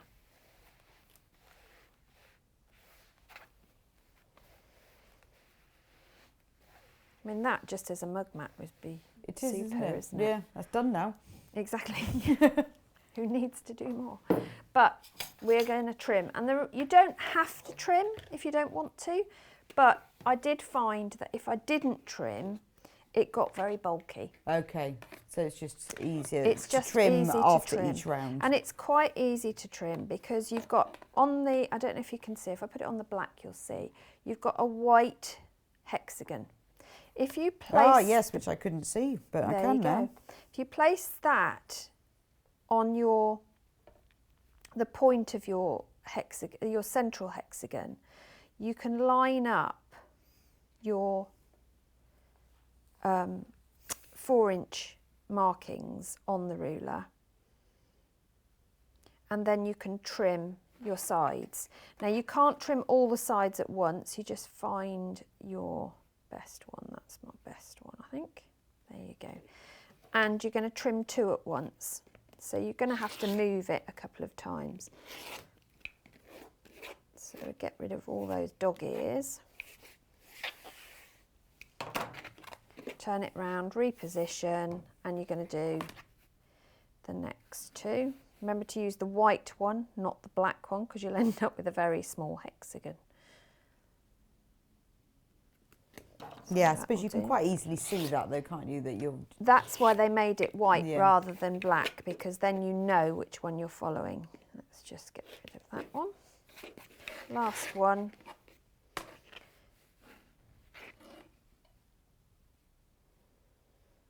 I need to do that one. See, it is definitely a slow Monday today. There you go. Cool. It's always satisfying when you cut off quite a lot, isn't it? As well, like that. Yeah. Because it really makes a big difference to It the does, shape. yes. So then we're going to start again.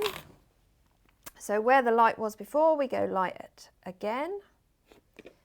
So I will pin these, and then we can do them all at once. And remember, if you are choosing, most of the, I think all of the fabrics, if I remember rightly, were multi-directional. Ah, okay. So you don't have to worry about placement. Which is quite handy, isn't it? It is, and it means, again, you're not wasting fabric. Yeah. Because they are all going to be going in any direction, and you can use even your minutest bits of scrap. And believe me, I did use the minutest bits of scraps. Which is lovely, isn't it? And then you can use them, keep the others for EPP. Exactly. Made lovely Yeah, EPP, covering wouldn't they? buttons, anything Yeah. like that. I mean, you know, it's the tiny bees on here be beautiful buttons. Oh, they would, yes. But in the next hour, we've got more pre-cuts of this fabric range.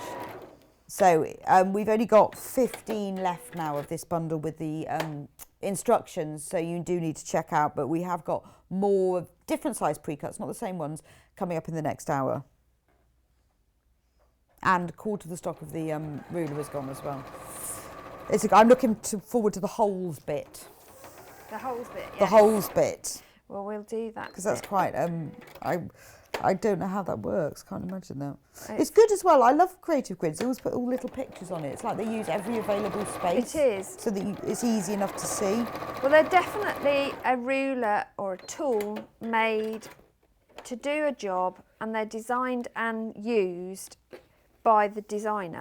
I know if that Yeah. makes sense. You know, and it's not, they haven't got somebody sat thinking, oh, we'll just make They're a all hexagon designed ruler. by different people though, aren't they? They are, Which I yes. hadn't realised for some time. They're not just designed by creative grids. It's, I presume they ask designers, what Yes. is it you want and what's the best way to use it? Absolutely. And because of that, you get that person doing the introductory YouTube video for creative grids. Oh, okay. So you get their take on what the ruler or tool is about, which means you instantly get why they designed it. Yeah, and then there's a reason, isn't there? Absolutely. And you can also then think, oh, I hadn't thought of that. Yeah, that's a good idea. So we've done the lights, so we're now going to do exactly as we did before and do the blacks. Or the dark colours, as they say. But it doesn't, you don't have to do dark and light. As long as they're different, well, they don't even have to be different, but if they're not different, you don't see the steps. Yes, I see what you mean. But it's quite nice because you can look at the pictures that you've done and think, okay, so that's how it works in that colour and that's how it works in that colour, Exactly. and then Yeah. you can choose what you do. And the other thing about them all being the same length of strip is that if you cut them and you decide, actually, I don't like that colour arrangement, you can flip them round to another piece. Yes, yeah. And you've not wasted any.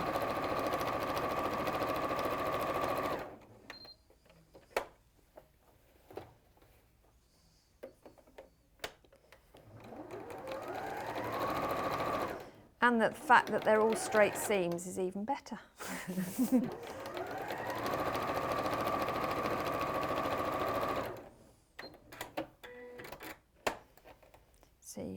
chain piece if you want to as well.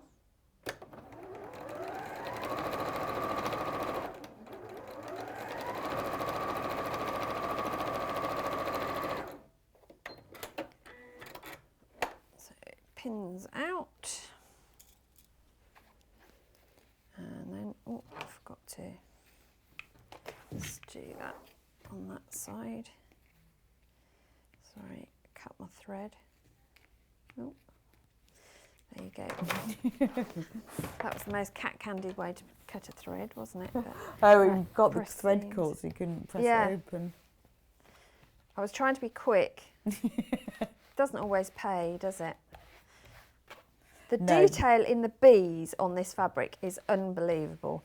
It is almost, they look like hand-drawn illustrations, don't they? Yes. Well, I yes. presume they are. Yeah, it almost looks like my zoology lab book. I'm very impressed. So then we're going to trim this to our 8.5 inch. So again, you're going to line up. This time I use the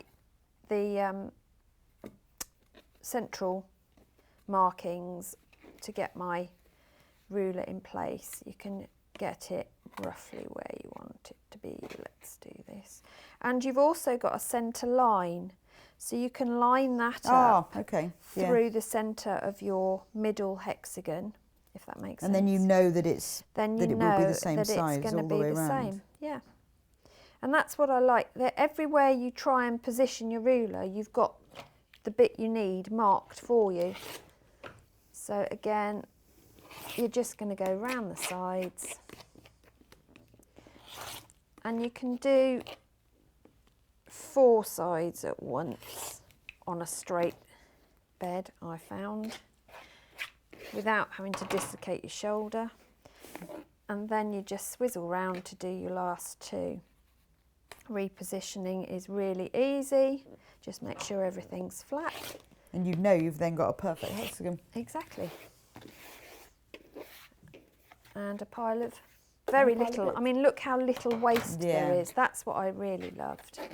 But that, how cute is that? It's so lovely, isn't it? Now the 6 inch one is slightly different because you can do what they call a wraparound.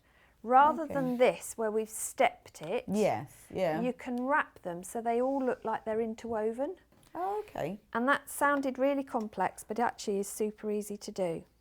So all you do is with your first piece, instead of going end to end, you again position it centrally, you start in the middle. Right. And go to the end. And so that the last piece underlaps. Tuck underneath, yeah. So when you read it, you think, oh, actually that really makes sense now. Yeah, because otherwise you'd have one piece that was wrong, wouldn't you? Yeah, exactly. So we start in the middle, but again, what you are doing is going to press back at each stage, which is why I say have your iron to hand. So I'm going to go alternate fabrics. I've cut mine to the same size just because otherwise I have to remember which one I wanted where. And then you just piece as you go round. You don't need to pin it. Well, I don't need to pin it. You can pin, of course you can. But you just keep going round.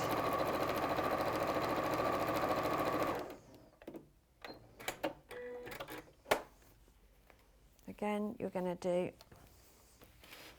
press and pull away. And you can see that wrap starting to come together. Oh, yes, so it's all overlapped. next as it colour goes round. fabric, yeah. I mean, you can do this in multicoloured fabrics. That would look really cool. Or even a rainbow of fabrics. Yeah, well, that's the great thing about having the ruler, isn't it? Yes, you know, it's ideal for your project, but you've got it forever then. Absolutely. You do more with it. Yeah. You can just keep going and going and have bigger and bigger hexes. Yeah. And then join them all together. And this, I mean, a finished size of 8.5 would give you, well, you can see how few you need to make a big space. So you can quickly put together a lap quilt. But This it's just more interesting than squares. It is. It's just more fun. And I just think it fits with the bee theme so well. Yeah, it does. The size that this pattern makes actually will do as a cock quilt as well. And I think bee fabric for babies. Well, it's lovely as well. Also, it's very unisex as well, isn't it? Yes, yeah. But not ageist either. So No, they not can at have all. them as they grow, they get a bit older. Everybody loves bees, don't they? I They think they're just do. such nice things. Well, we wouldn't They be do here good without things. them, Or would you- we? That's true. But we don't like wasps. Well, what is their role? Yes, Let's what be is honest. there What must is- be a purpose behind a wasp. I'm just not sure what it is. I think it's to annoy human life. to annoy people, Yeah. to bully bees. But everyone loves a bee. To be fair, not just humans. Our dog was severely stung by wasps when he was Really? little. Yeah, him and his friend, they were playing. We were on a walk and we came across a wasp hive in the tree, and them running past brushed the tree, upset the hive, Oh, and no. before you knew it, 40 stings later. Oh my lord, what happened? Well, fortunately, our dog came off better than the other one. The other one ended up having to have medication and treatment at the vets because it sent him into shock. So, yeah, it wasn't pleasant at all. And strangely enough, neither of the dogs want to walk that path. though. They must have been beside themselves. Yeah, well, we weren't very happy. Yeah. So I've come to the last piece. So you make sure you put that one out the way. And then all I do is you turn it back. Now, obviously, you've started stitching, so you just have to sort of fiddle to place, but reline, and then you can stitch. And then you just sew across. Yeah. Super That's so easy, isn't It it? But is. that's a nice effect. You could do it by not underlapping it, but you Yeah, get you one. could do the same as you did on the others. You don't have to do this wraparound, but I thought it would be nice It's to quite show nice you. though, by doing just that little extra going under is really nice, isn't it? It just means that it's yeah, as you say, it's a different shape. It's got that look. And again, just press it out. Make sure before you trim, you always press. And the other thing that I did with all of the fabrics before I started was treat them with best press. Right. Because of the bias edges. And Exactly, and because then you get a really nice, crisp, finished piece. So I'm centering my ruler, using that central line and the 6-inch piece, dotted lines on the side, and then we can trim that down to give us our finished 8.5 piece.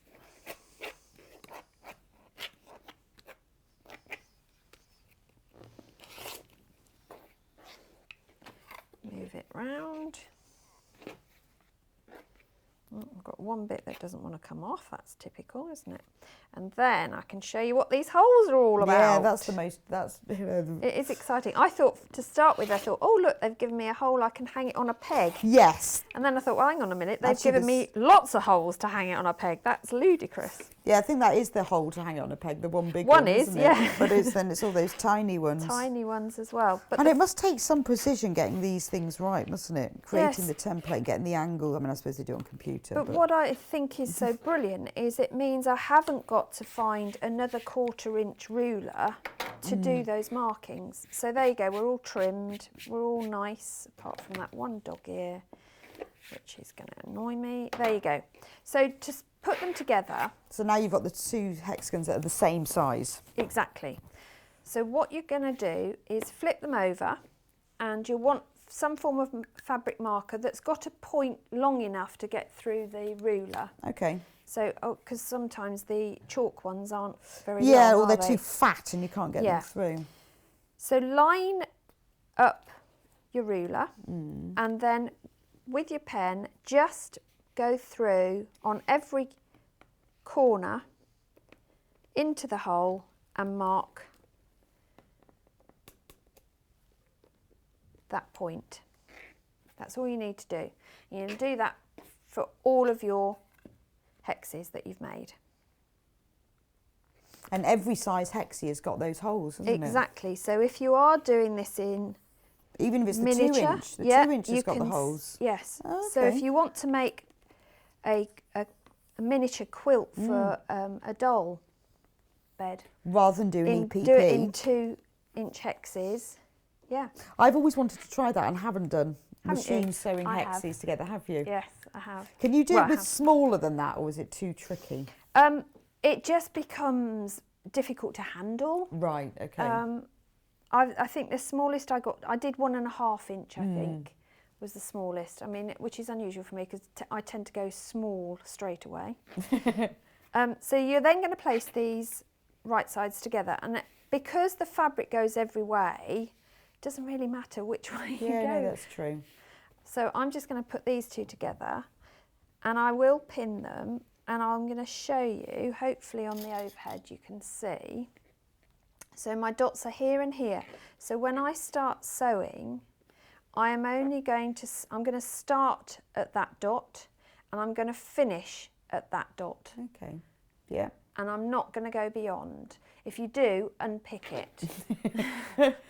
Because it won't work. Because it won't work. I mean, it just means that you're jiggling fabric less doing this. It just makes it so much more accurate.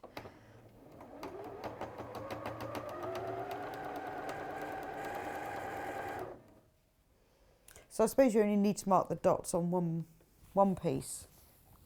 Yes, but obviously if you're going to be putting more hexes together, Yeah, it's so easy just to mark each one. I just found it easy. And if you change your mind as to positioning. Yeah, that's true. Yeah, because eventually they're going to be joined up with everything else. So that's it stitched together. Panic then, but then realise I've got the pin. Oh no, it hasn't stitched it together. What's gone on? It's called your thread coming out, Suze. Oh, now you see, I can't use the automatic threader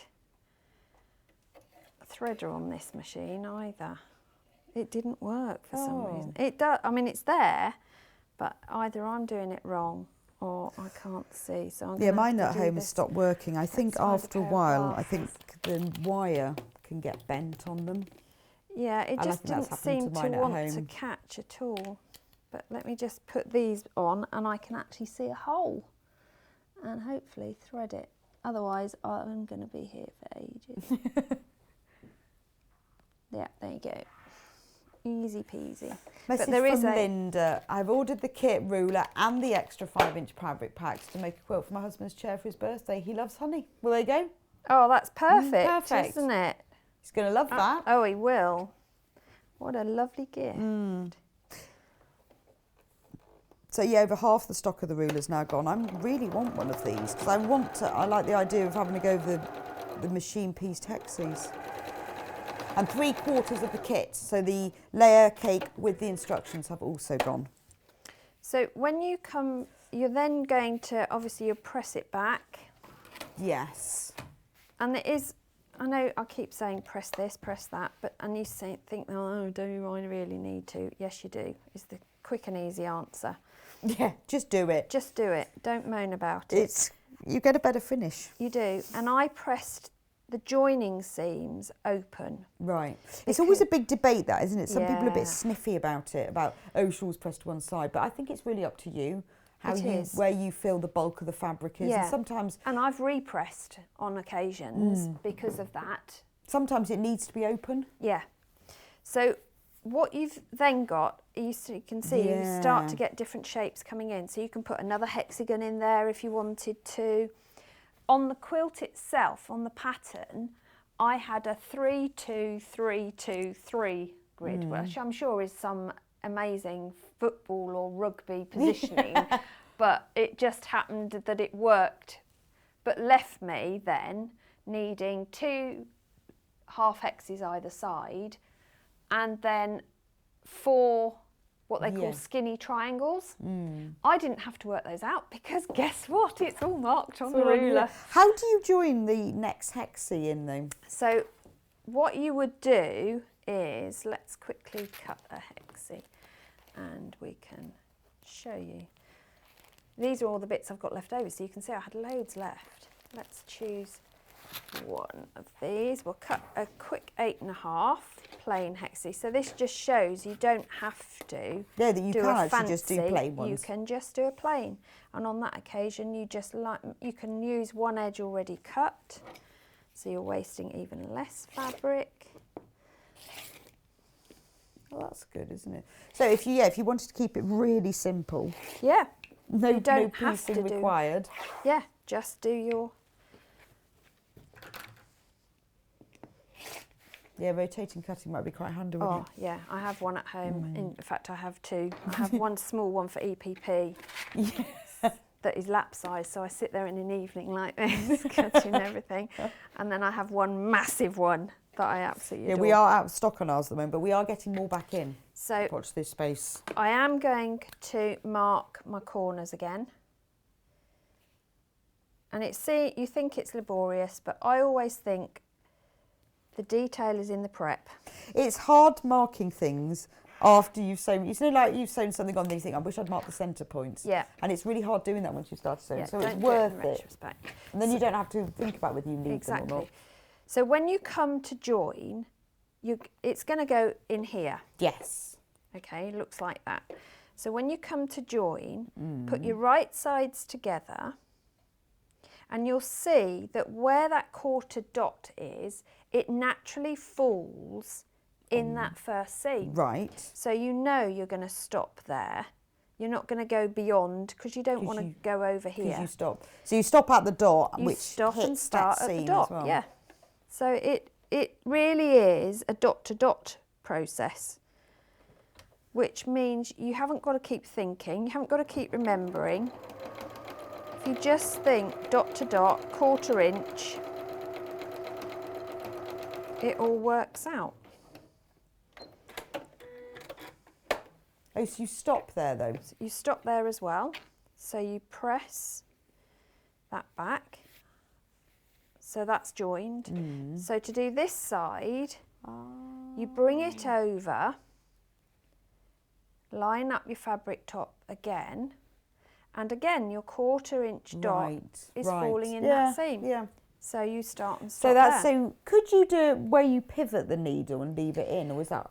You do can. Is it easier to You not can. do that? When you've only got three together like that, then yes, it's doable because you haven't got loads of bulk to move around. But when you get to hexagon number 17 I see on what a you mean. quilt, you've got quite a lot of bulk to keep flat. So it's easier to start and stop. It is then. easier Okay. to start and stop. So then Great tip. all 'Cause I've you never do- tried that. So.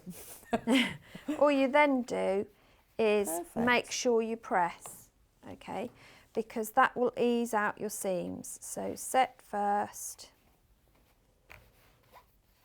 and then you go in and press. Wow. And that is a Y seam, got good points in the middle, and it's So it's been those dots super really, easy, isn't it? Yeah. super easy. But if you want to do skinny triangles to fill in the top and your half hexes, so on the ruler, if I put it on a piece of black fabric, you'll probably be able to see it better, I think. Does that pick it up? I think it does, doesn't it? Yeah. Yeah. Yeah. So you've got, at one end, you've got your skinny, what they call the skinny triangle. When you're cutting, and this goes for the half hexie as well, but I'll show you that, you've got your stitch lines marked, which are your dotted lines. When you're cutting, make sure you come down the straight edge a bit, that quarter of an inch. So you cut your Yeah, so that point, cutting line is off your centre, cutting isn't it? line is not point edge to edge. Yes, I can see that. That makes sense because it's off centre. Down a bit, yeah. Yeah. Because you need that seam allowance. Yeah, So when you're absolutely. doing your half hexie, it's not point to point on the sides. Your cutting line is actually that solid line, quarter of an inch below that. Makes Now I sense. did make the error of cutting my half hexie first time because I didn't read the instructions, because you don't, do you? Because I know half hexagon is half hexagon. Why would I need an instruction? Yeah, exactly. And then when I came to sew, it was like, okay, I'm 1/4 of an inch short on fabric. That's really silly, Suze. It's because you needed to cut Yes. off. Well, when I first looked at it, I thought, wonder why they've got a line that's off centre. Exactly what what I would be the point of thought. that? Exactly what I didn't think. I better read the instructions to see let's what read it's the all about. I instructions. thought, I know what I'm doing. Yes. So you can see how this ruler makes hexagon building It's perfect. so quick and I easy. love the way you've got these little 2-inch hexes all the way up to the 8-inch as Yeah, well. exactly. So you can do this. I mean, obviously I've chosen to do it in this size, but if you wanted to do it smaller, Yeah, you can could. do it a smaller size. This makes a really good table runner for a big table, but if you did it smaller size, you could do, Yeah, or if you've that's got true. a smaller sewing machine and you wanted a sewing machine cover, if you did it in the 6-inch side instead, it'll shrink it Yeah, that's true. by 70% and Yeah. you'll be able to cover. That's So brilliant. Thank hopefully you it so much, helped. Susie. No, that's been a fantastic lesson. I've found that fascinating. I've learned all about it. I really want one of these now. No, you don't want one, you need I one. need one of these need now one, because I'm Rebecca. thinking I've not done machine pieced hexes and I really quite Yeah, fancy no, that. they're good. So that's been great. So we'll see you back in an Yes. hour Indeed. with jelly rolls. I know. Jelly rolls and jelly Love roll a jelly books. roll. Brilliant. Thank you so much. Thank you. So we'll just have a quick recap. The kit, which is the Layer Kate Bees Life. Brand new today. Right, so if you've got this in your basket, you need to check out, because when everyone has checked out who's got it in their basket, there are only 2 left. So you need to, if it's in your basket, you need to check out, otherwise you won't get it. You get 42 10-inch squares of all of the bee fabrics, which as you can see are absolutely beautiful, as well as Susie's instructions, which are really, really thorough and precise and easy to understand, and everything you need to know. So all the different things that Suzie was talking about, measurements and widths of strips and putting this there, it's all in here. And then you can use these instructions to then, create other hexagon quilts. You've got the instructions for the hive. They're lovely, really, really concise as well. And pictures. It's always good to have pictures, isn't it? Because often you sort of read the instructions and then you look at the picture and go, oh, right, got it. So lovely, lovely set of instructions. The ruler, obviously, as you said, you don't have to have the ruler, but whoa, does it make a difference. Much. Not only is it great for making this quilt because you can cut the hexagons, you can cut them smaller in the middle and then add all the strips around. It's got all the markings. Brilliant for just really simple machine pieced hexagons. Rather than making a square block quilt, make a hexagon one. So that's on the screen at the moment, $24.99. Gorgeous, gorgeous thing. I really want one of these. I like the fact it's got the holes. It's just perfect, isn't it? As you can see, it makes absolute sense why you would join them together. You can make quite a stunning quilt. And you think of all the pre-cuts you've got. And if you bought layer cakes, you could have this layer cake and use lots of other fabrics with it as well. You can make the most stunning quilt. So it's really nice to see all the things it can do as well. I think often with these rulers, you think, okay, so that's for cutting hexagons. You don't realise all the amazing things it can do. And it cuts those little skinny triangles for the corners. It'll cut your half hexagons. You can do everything from a 2-inch all the way up to an 8-inch. Lovely. And then finally, the other bundle I've got that you can also use with the hexes. The instructions also come, if you want to make the bee quilt, but do it with these, the instructions come with it. This is the beautiful Moda Dover collection, which features, I'm going to show it in, have I got some pre-cuts in the next hour? It features beautiful blues. It's the design, it was to remind her of coming into Dover. There's lovely colours of England, that sort of beautiful sky blue, although I have to say, I don't think the skies over Dover are often that colour, but they're more grey. No, not in Dover, no. On a nice sunny day, they're that lovely colour, but they're very English, aren't they? Spring English florals and prints, but you have got grey as well. But it's a pretty grey. It's a warm grey. It's a warm grey. And when Susie comes back at 11 o'clock, she will be demonstrating using the design roll from this collection, so you will really see it. But it is a very quintessentially beautiful sort of pastel English collection. Really nice. And this pack comes with the instructions as well to make the quilt. So if you go and either make a bee quilt or a Dover quilt, you can choose. Okay, so I will see you back here in a couple of minutes for some pre-cuts. More of the bees. If you love the bees, but you want them in different sizes, we'll see you back in a couple of minutes for more bees and other pre-cuts too.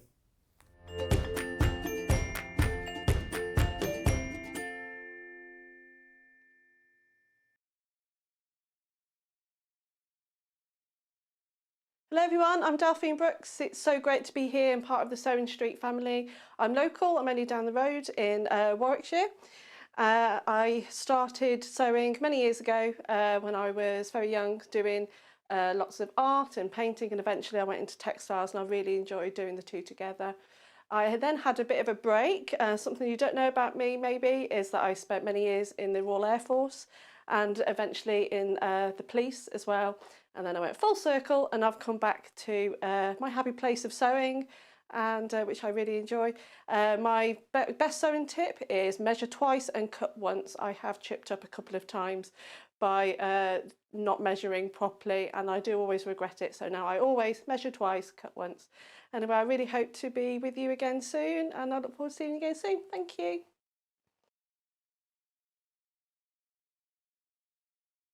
If you'd like to get in touch with us during our live show and send in any messages or any questions, then you can do it on studio@sewingstreet.com.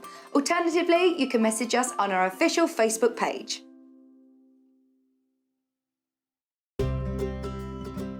In need of a crafting fix? There are so many ways you can watch Sewing Street and Yarn Lane. Sewing Street is live from 8 a.m. to 1 p.m. every day on Freeview 72 and Sky 670. Alternatively, if you want to watch us on a tablet or on the move, you can tune in on our YouTube channel, the Sewing Street app, or the websites at www.sewingstreet.com and www.yarnlane.com. You can watch past shows on Sky 670 from 1 p.m. every day, as well as our YouTube channel, the app, and our website. Yarn Lane is on from 12 p.m. to 1 p.m. Visit our programme guide to find out when and what's on, so you never have to spend a minute without us. Have you heard about all of the different ways you can shop with Sewing Street and Yarn Lane? You can either shop on our websites, sewingstreet.com and yarnlane.com. You can also order by phone by calling our friendly UK customer service team. For Sewing Street, call 0800 001 4433, and for Yarn Lane, call 0800 4700 600. And don't forget about the Sewing Street app. Here you can shop all of the Sewing Street products as well as watch the live shows from anywhere. You can download the app onto your smartphone or your tablet by simply searching Sewing Street in your app store. And one final thing, no matter how many times you check out on Sewing Street or Yarn Lane in one day, you will only pay one postage and packaging. Happy shopping! Stuck for ideas for the perfect gift? Why not get them a gift card? You can buy Sewing Street and Yarn Lane gift cards loaded up with anything from £10 to £500. Shop our gift cards online at www.sewingstreet.com or www.yarnlane.com, or purchase them via our UK call centre on 0800 001 44 33. Follow Sewing Street and Yarn Lane on Facebook and Instagram to keep up to date with what's coming up on the show, as well as being the first to know about our amazing offers. Get involved with our competitions that are exclusive to social media. And pick up some top tips from us too.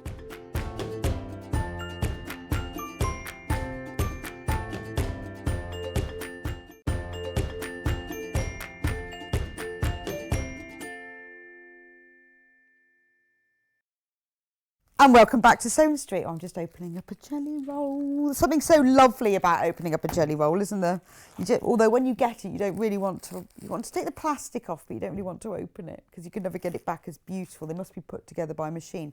So in the last hour, we were showing this beautiful new Bees Life, it's called, and we had the layer cake, which was the 10-inch, 42-inch charm square. But we have got 3 different pre-cuts for you here. So should we do fat quarters? Now I'm allowed to open this. Yay! Brand new today. This is gorgeous. We all love bees. Beautiful collection designed by Riley Blake Designs. So Suzie said to us before, let's start it the other way. I'm going to start with yellow. All of the prints come in all of the colours. So you've got this gorgeous, we need to open them up, don't we? It's the only way we're going to see them. Brand new, brand new. Look at that. So in this fact quarter pack, there are 15 pieces. 15 pieces. They're all 18 by 22 inches. I'm just checking that because I don't want to say that to you and it's not. But it should be 18 by 22. But look at it. Look how beautiful it is. You've got, it's like almost like a poster. A poster from a sort of a farm shop, all natural, lifetime honey, unfiltered, local, organic, pure raw honey, pollen from local apple blossoms. So this is lovely. You could use really for fussy cutting. If you were doing EPP, you could use little elements of this in the centre of hexagons because it is crying out for hexagons, isn't it? Perfect for FPP as well, or small pieces of applique. You know, the circles here, you could press bondweb to the back of them, cut round it, press it onto something, make lovely, just even like for a little card if you had a little piece left of it. Great for, any piece, any of your piecing.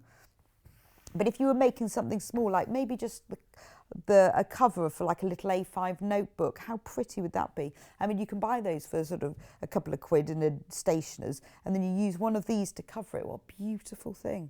I like the background as well. It's not like bright yellow.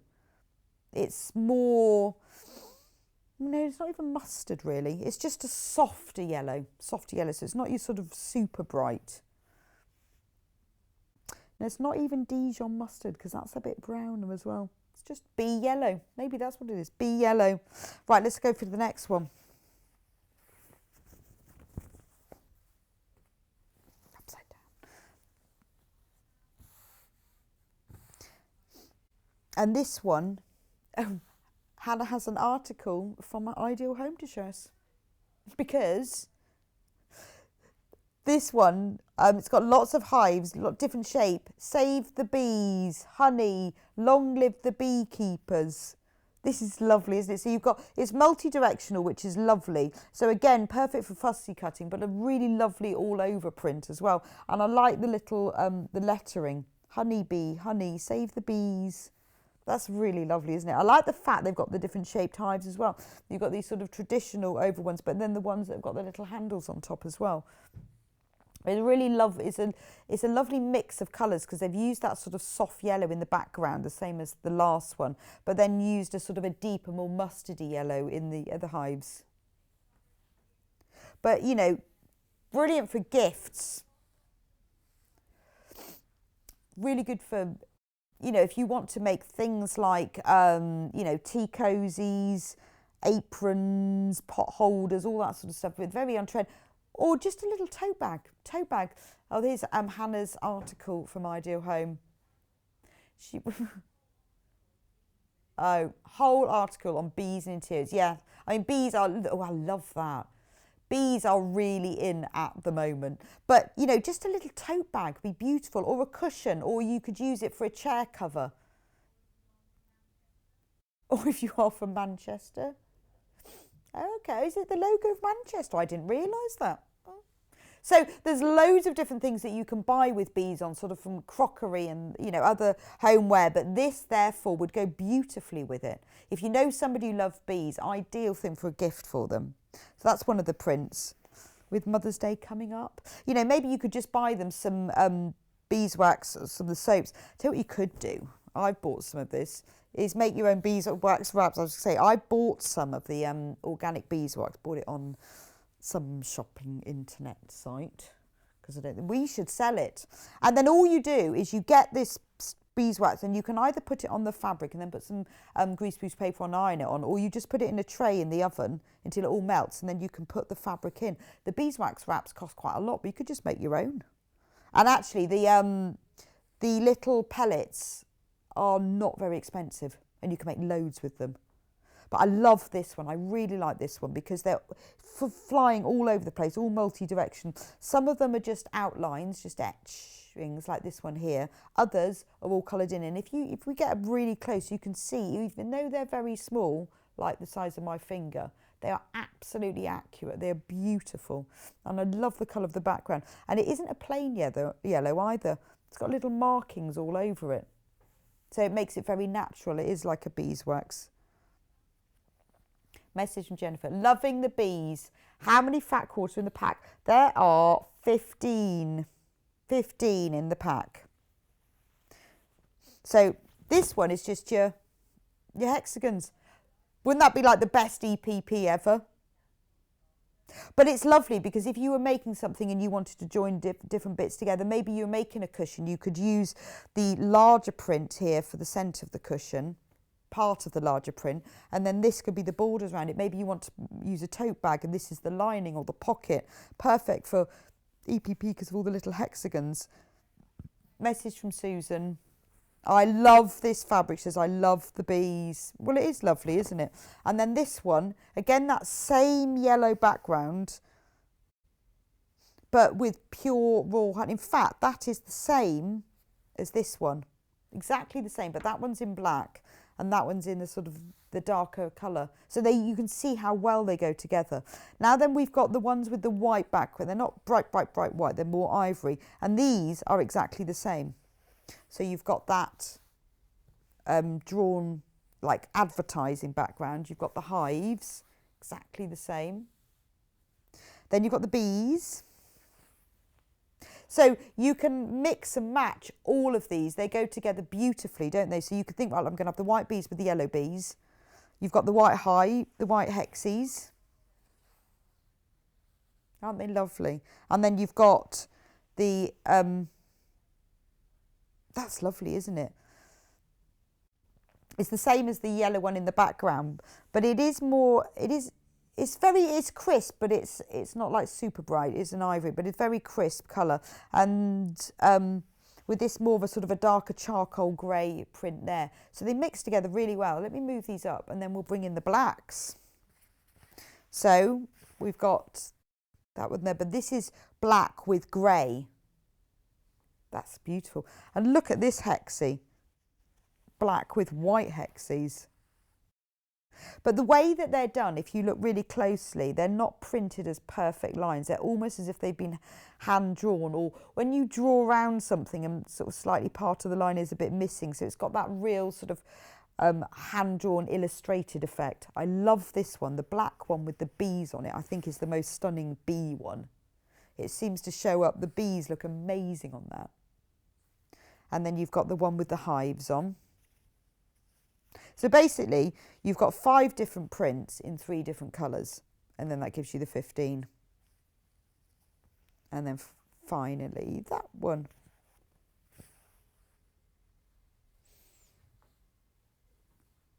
Aren't they lovely? Aren't they lovely? So many different things you can do with this. Brand new today. From Riley Blake. Love Riley Blake fabrics. But it's nice. What I like is that, I mean, there are a lot of bees around. You don't see a lot of the bee prints and fabrics with this black background. I think this is really unusual, but obviously it complements the others so well. You know, if you just put together, you could choose maybe the colourways as well. You could put the prints together of the 3 colourways. So if you put together the bees, I'm going to get in a right mess now. So you can get the white one, the yellow one, and the black one. Aren't they lovely? But they work really well. Can you imagine doing some strip piecing with those? They look beautiful together. So first time on air, I've half the stock. Even though just the black and the yellow looks lovely, just the black and the white together look lovely. Before you start mixing everything else in with it as well. It's really... really, really lovely collection. I think it's quite easy as well to be in. It's the sort of thing you think, well, I just need that fat quarter pack and then I'm going to decide what I'm going to do with it. So easy to be inspired. You just put in bees in Google at the moment and there's so many different things with them. You can make beautiful, you know, if you've got sort of bee bedding even, you can make a lovely cushion to go on that. Whoa. I'm not very good at folding up fabric, but actually this is okay because because it's nicely folded already. This is the sort of collection, I would definitely buy and then decide what I was going to make with it, but I just need to have it. Just even the lining for a pocket would be lovely with this. And I like the fact that you get the balance of prints. So this one, I wonder if they have names. I presume all of these prints have their own names. So I'll just move those to one side. Try not for it to get too creased. There we go. So the design roll. Brand new today. Brand new today. So in the design roll, are we going to open it up? Oh, I'm allowed to open it. I never get to open them. First time ever. So if you don't know a design roll, the strips are 2.5 inches wide and they are cut across the full width of the fabric. So they're 2.5 inches wide, all of them, and they're cut by machine, so they are absolutely precise. And then they are cut across the full width of the fabric. So let me just undo it. And you have got all of the 15 different prints in here that I've just shown you. So let me just take one so you can see that they are cut across the full width of the fabric. So there are loads and loads of different things that you can do with design rolls. In the next hour, Susie's going to be going through a book with us that's a jelly roll book, the name for jelly rolls, and all the different designs you can do with them. You don't need a book, you don't need patterns, you can just use them as strips, 2.5 inch strips, join them all together, make a cushion front. Perfect for binding the edges of quilts because they're exactly the right width.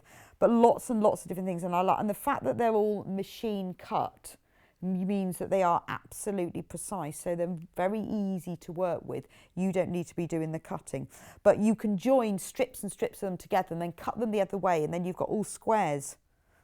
And because they're all cut, it's really nice. You can lay them all out. It's very easy to see how one colour works with another when you lay them out. I don't really want to take them all apart.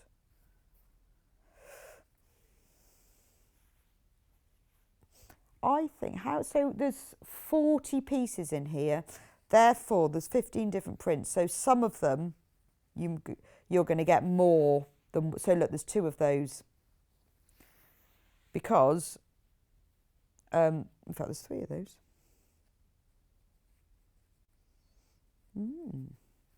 So I wonder how they've worked it out, but you'll obviously get more than one of each.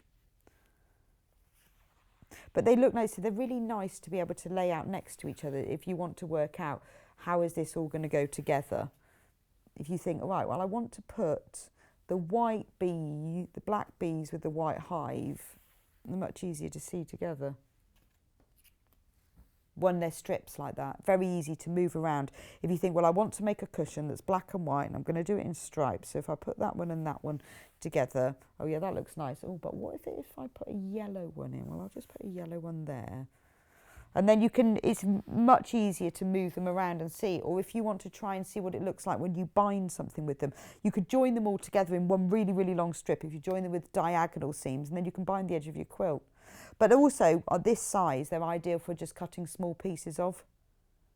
It's amazing, actually. I mean, I don't like using my design rolls because they always look so nice when they're all rolled up together. But once you actually finally commit and open it and start using it, then it's fine. It's fair game. You can use it for anything then. And you use them for so many things. But I do like there's lots and lots of books and patterns that are made specifically for these. It makes quilt making very easy. But anyway, these are 2.5 inches wide and 44 inches, so the full width of the fabric. So you've got a lot of fabric here. And it's all the designs that I showed you when we went through the Fat Quarter Pack. Every single one of those designs is in here.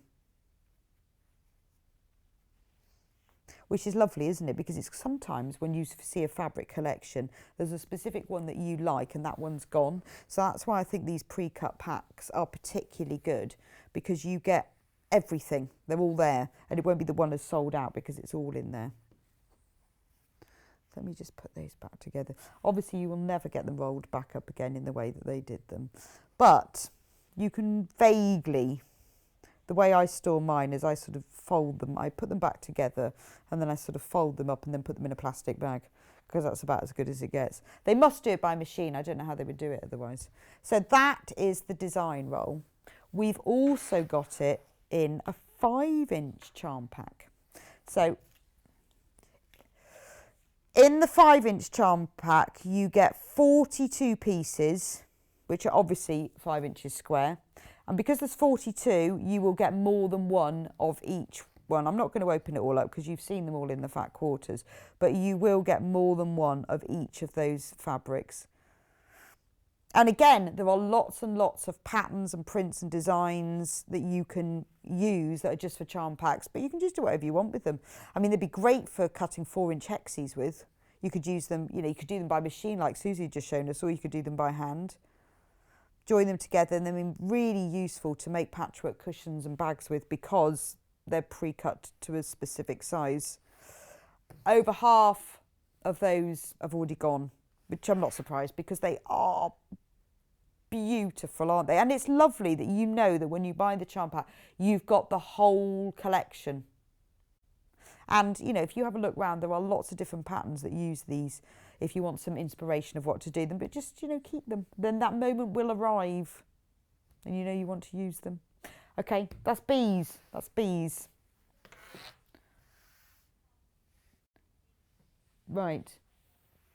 We're going to do gingham. Gingham, very bees, isn't it? I don't know why. Maybe it's that kind of spring sort of country farmhouse bees and gingham that sort of go together. These are all available by the ½ metre. Okay. So we've got the small green check, which is a real, very spring green.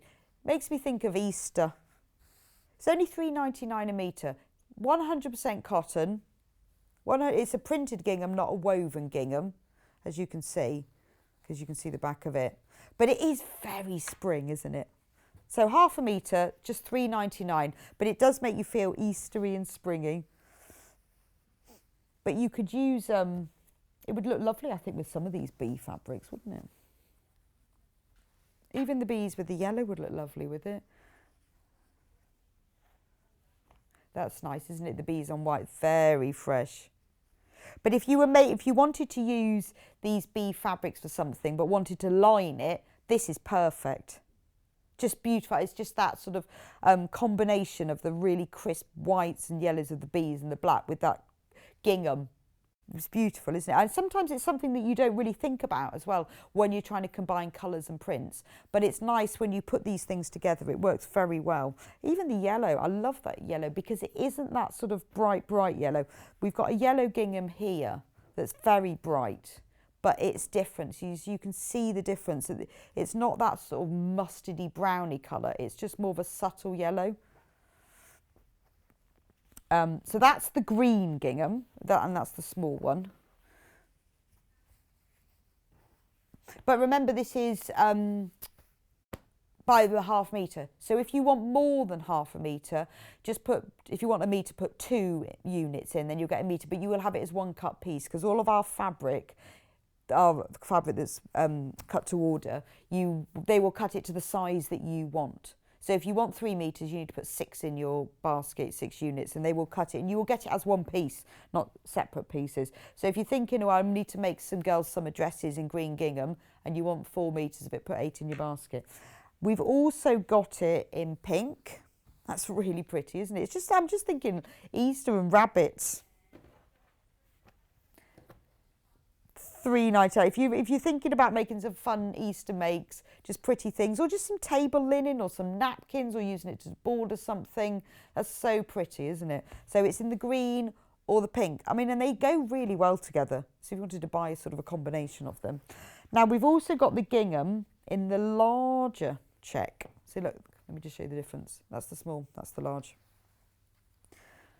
Again, this is, I'm just checking actually. I think this is a woven gingham. This is a woven gingham, not a printed gingham. You can always tell because it looks the same colour on the others. I prefer woven gingham, actually. So that's ½ metre and $3.99, $3.99. I know they call it yarn dyed. Yarn dyed. It's a really nice, really nice weight. It's very, very soft, like yeah, it feels like a poplin. It's not a poplin. It's very soft.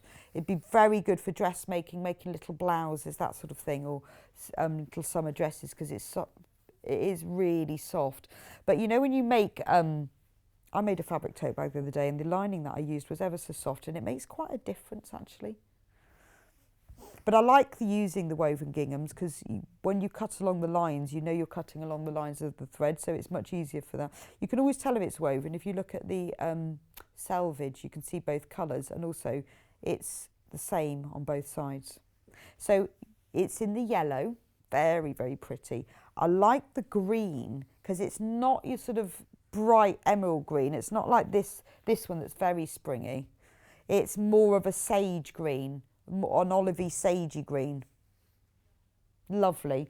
And the red, just classic. That's just a proper red. In fact, I love those colours together. If you wanted to make a whole set of napkins for your picnic for when the weather gets better, aren't they lovely? They just make you feel joyful and cheerful. Just lovely bright colours. Picnic basket linings as well, but they're also really good for binding things, because if you cut it across the bias to make some nice stretchy bias binding, you get a really interesting colour swathe as you go diagonally through them, the squares of the gingham. They go really well together. Again, it's available by the half metre, so if you want more than half a metre, put the units in your basket and you will get it as one whole cut piece. But that's my favourite one, I think. I love that green. It's really nice. If you were doing some patchwork or some piecing and you wanted, you know, the grassy effect, it is very natural colour. And sunshine. But don't they look lovely together though? I like them. Like the ginghams. Right.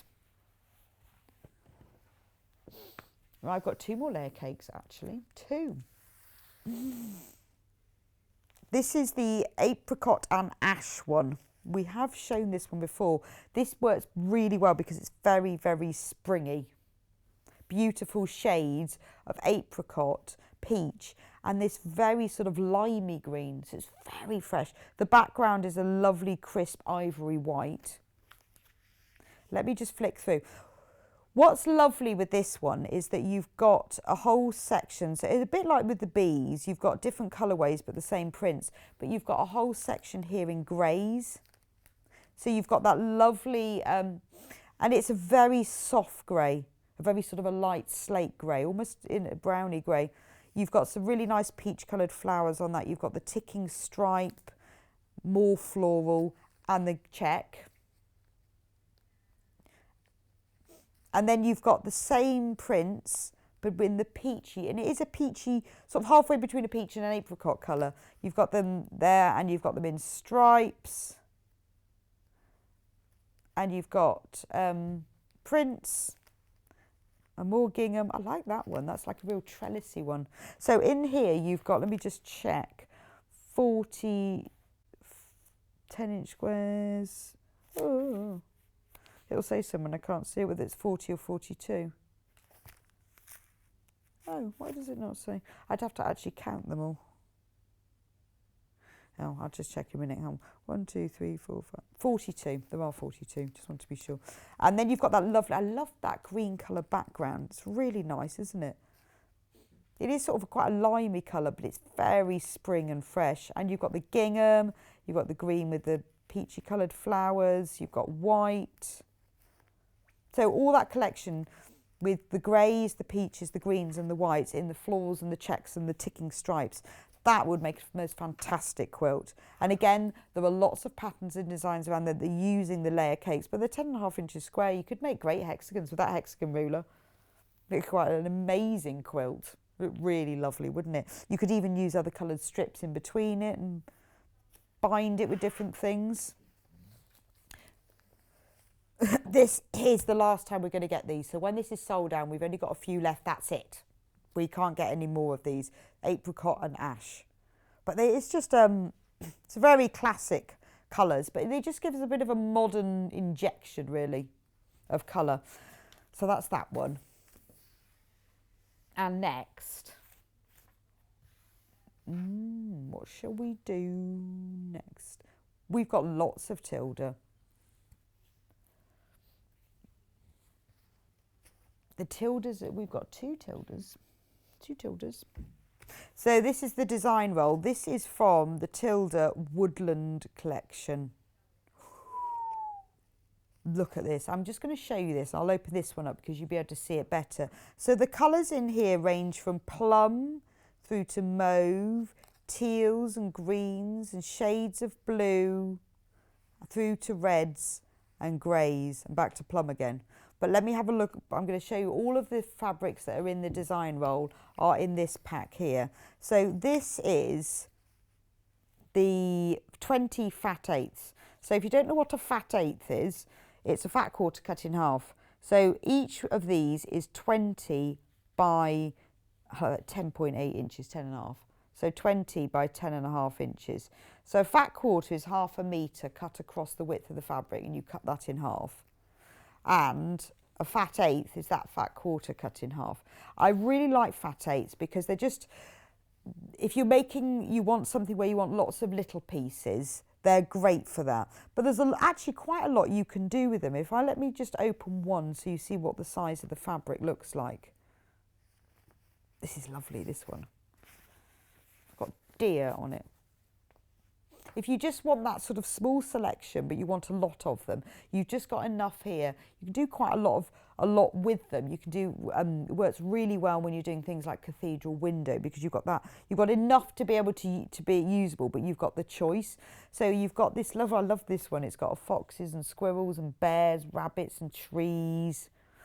And then you've got all of the fabrics in here. However you use them together, they will go together. They have been designed to blend together. You've got that lovely pink floral and this deep sort of rich red with pink. I love the grey with some lovely blooms on it. It's got like big sort of posies. Wouldn't they be great for fussy cutting just the centres of, or using for the centre? I need to open this one, I think, just so you can see how lovely this one is. Look. Beautiful, very Tilda, isn't it? That really soft grey background and then the beautiful bouquet. In fact, they look like peonies, I think, more than roses. In fact, I think they are peonies because they've got the big peony buds on them. But I like the grey. It's very soft, but it adds quite a nice contrast to the pink and the red. Let me fold him back up. There we go.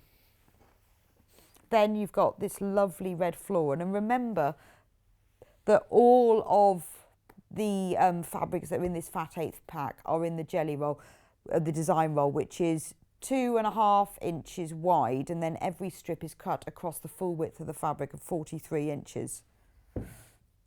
So that $49.99 is for the design roll. The one that's coming up now is for the fat eighth.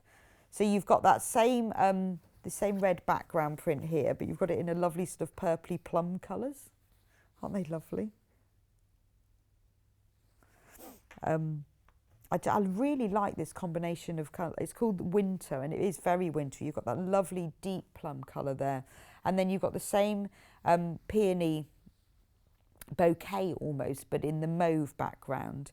You've got this beautiful floral, this is just quintessentially Tilda, isn't it? That one there. You've now got, you can start putting these into sections now.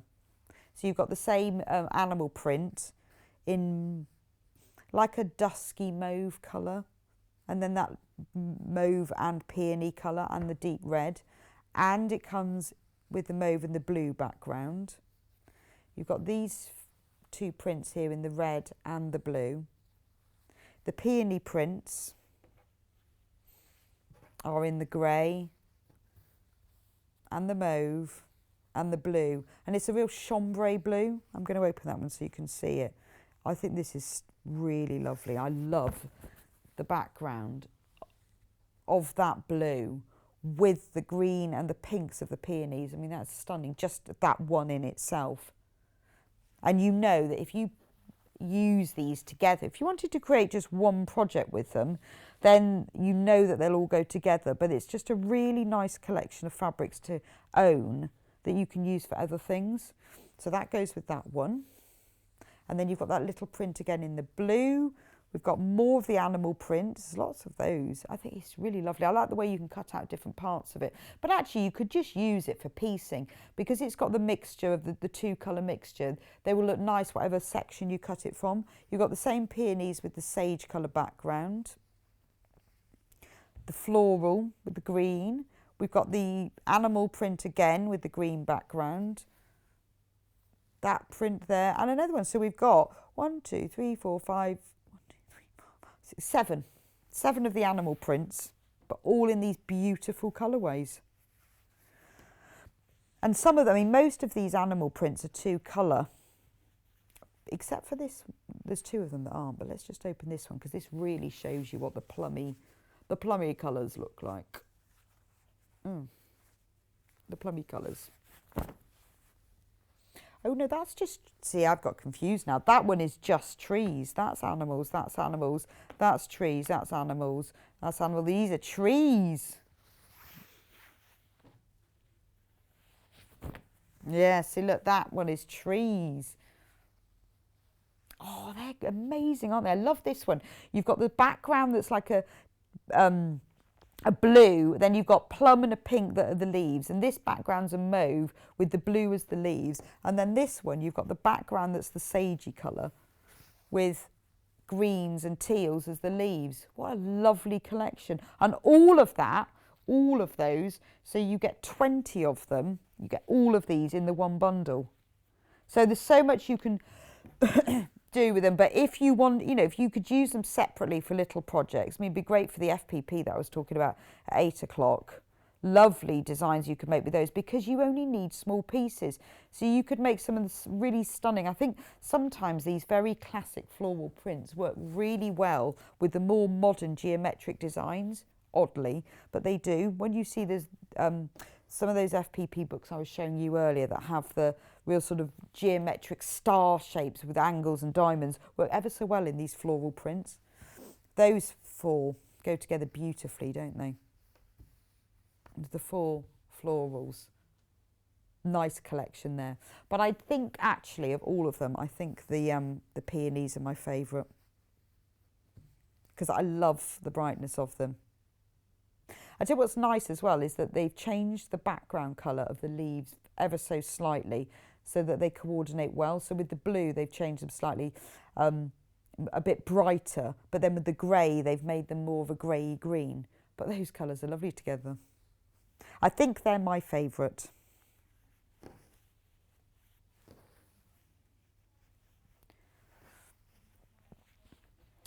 Yes, I'm just going to yes. I'm going to just, Hannah's talking to me. It's really weird. She's talking to me, I know, but she probably thinks, why am I saying yes, because she's talking to me. Right, this book here, I know I've seen this book before, I really like it. And again, this is ideal for your pre-cuts, but it's quite easy. That's what's quite nice. It's quite a quick and easy book, but a lot of the quilts in it are quite stunning. And you can mix and match them. So there's all these different blocks. Now you can just use one block in a quilt and just keep repeating it. Or you can do a quilt, and I think, in page 28, using one of each block to really change things. There is, I'm sure there's one. But that's lovely, isn't it? Let's have a look through. Choose. So look, here in the book, Amanda's showing you the different pre-cuts you can get. So you can get the 5-inch charm pack, which we've already seen. You can get the design rolls, which are the 2.5-inch, the fat quarters, which I've got some of, the 10-inch pre-cut squares, and the fat 8s as well. So all of these things you can use in these quilts, and then she tells you what you need. So there's all the sort of the general how to cut and how to sew and everything, and then you come into the projects. I love that, the garden cat. So with this one, it says you need 5-inch pre-cut squares, so it tells you what you need. But the blocks in each of the quilts are all the same size, so you can mix and match them. So you can have the cats, or you can, this one they've mixed the cats with another block, which we'll probably get onto, with this block. What's that one called? The Rise and Shine block. The cats are mixed with that. And it tells you how to do that block and what you need for it. And it says like this one, you need 16 fat quarters. But obviously you can use other fabrics as well if you want to. You could use fat 8s instead. But actually I like the way that they always give you the full size diagram of the quilt, which makes assembly a lot easier. But the instructions are really simple to follow.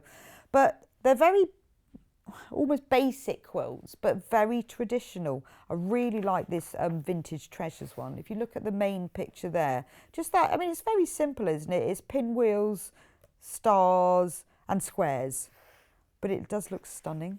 And you can imagine, particularly, I think these Tilda fabrics would look really lovely in these, but also the bees. Can you imagine making a whole bee quilt like this?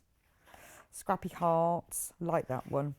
This is the one that's on the front cover, Sunday Drive, and that's just using 2 of the blocks. It's a very pretty quilt.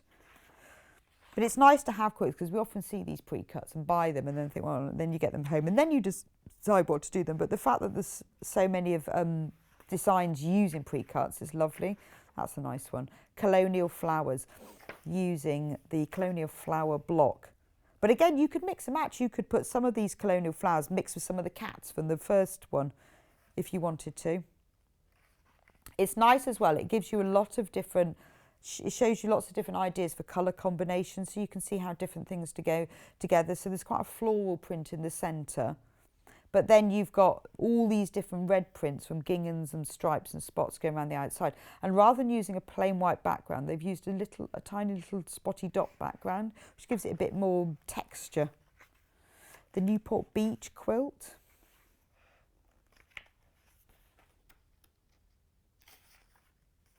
Yeah. And then the flower basket quilt. I like that. It's quite simple, isn't it? It's just squares with rectangles around it, but it's something about the way that it's created, and it's designed, it's got partial seams to start with to give it a woven look. So that's the same way, if you were watching the last hour show how Suzie joined the hexagon strips around the edge of the hexagon, is you started stitching in the centre of the strip. Then when you join all the other strips on, you then can work back to the centre so it looks like they're all overlapped, and I think that's a really nice effect. Like the summer picnic. Oh, I think we should all start making a quilt for the summer. It might make it come a bit quicker.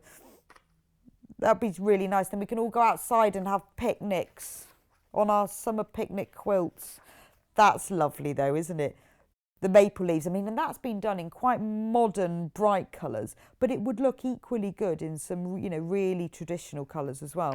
And that's using 5-inch pre-cut squares like your charm pack, 4 packs, or just 1 pack of the 10-inch squares. So the which is these. So this layer cake here, and the Riley Blake one, the Minky Kim Riley Blake. You can make with, you only need 3 7/8, so that's like 3.5 meters of white of the background, and just 1 of these, and you can make the whole leaf quilt. I think that would look fantastic in that apricot and ash one. That's really nice. With the Moda apricot and ash that I showed you earlier, there's only 3 left of these now. And honestly, when it's gone, it's gone. But any of the quilts in here you could make using that. And obviously you'd need to add some background fabric as well. But that's, I mean, this is very simple, isn't it? It's just a sawtooth, that's all. But it looks stunning. And I think sometimes the simpler quilts work really well because then you put the time into the quilting. Some of them, most of them are full-size quilts, but there are a couple at the back. This one is a wall hanging.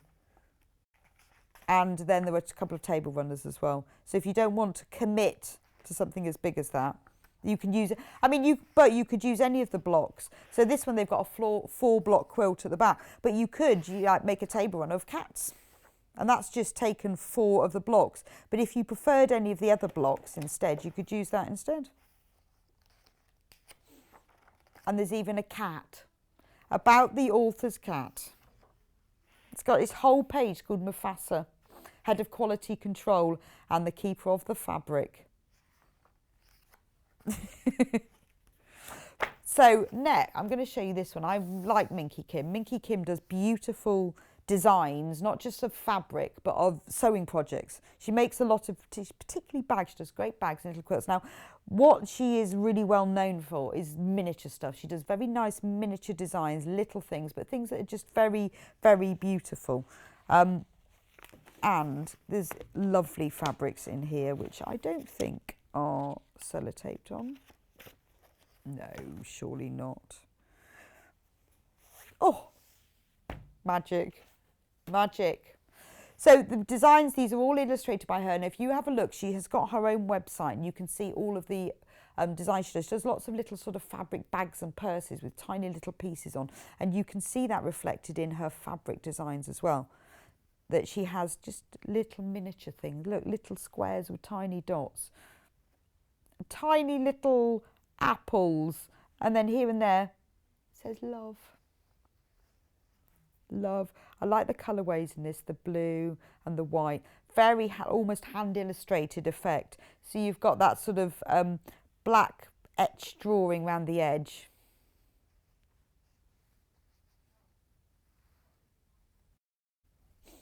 Oh, Hannah's got an example from her website. She's going to show us in a minute. I love that. Yes, now that is exactly what, yes, thank you, Hannah. That's exactly what I mean. So all the things that she does are just tiny, tiny. She does a lot of EPP. And the fabrics that she has designs are reflected in the way that she designs. They're always just adorable little things that you really want. And these fabrics are perfect for them. But she's incredibly good at sewing. The attention to detail and all the finishes on it are all very good. So I would say do visit her website. She's got a lot of free patterns on there as well. Worth having a look at. And I like this, you know, like this is, look at that. I love the way, you know, with the cosmetic purse, she's bound the edges before she put the zip in. Very, very neat. And actually that is using the same fabrics that are in here. So you've got some lovely... You've got this lovely one here. Let me turn that one round. That's got all the words on it with the balls of string and the dried roses hanging down and the herbs, rose lemonade. I'm never going to get this one back in now, am I? But also then at the end, we've got all the same fabrics, but in the lovely greys. So it makes all the flowers look completely different. That's what I love about these layer cakes and charm packs and design rolls, is that the colours, they always go together really well. And it's not often, it's very unusual to see, that makes your eyes go funny, doesn't it? To see fabric, striped fabric, but printed on the diagonal.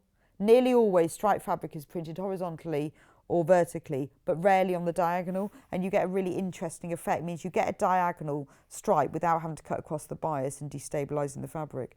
But that's lovely in the grey, isn't it? And then you've got the pink with the grey, really lovely collection. But if you like little details and miniature designs, this is a beautiful fabric pack.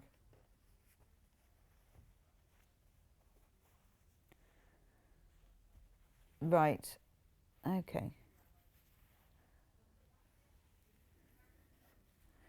Just trying to get this packed up together. Ooh, it's not going to happen. It's not going to happen, is it? They said don't take it out. The problem is if you don't take it out, you can't really see it, can you? And I do love that fabric range. It is lovely. That's almost... I'll just put that to one side. Then you can't really see it. One more design roll. Bloom and Grow. Bloom and Grow. It feels like a song, doesn't it? So the design roll, there are 40 pieces, all 2.5 inches in width and 43 inches the full length of fabric. So in here you've got a mixture of navies to yellows to little printy greens and keys. It's got keys on it. And pinks and purples. It's inspired by The Secret Garden, but it looks like that, doesn't it? It's lovely. All of the collection we've got here does make you feel like the sun is coming out and the spring is arriving, but beautiful, beautiful colours. Aren't they lovely? So gosh, I don't know where has that hour gone? It's just disappeared. Lovely fabrics. So we're going to go and have a quick break and I will see you back at 11 with Suzie Duncan, who's got some more design rolls, but she's going to be showing us using one of the books what you can do with them, because that's what I was talking about earlier, that if you buy the design rolls and you think, well, I don't know what to do with those and what can I do with 2.5 inch strips, she's got a wonderful book with loads of ideas, so you're going to be inspired. So go and put the kettle on, like I'm going to, and I will see you back here in just 10 minutes. Okay.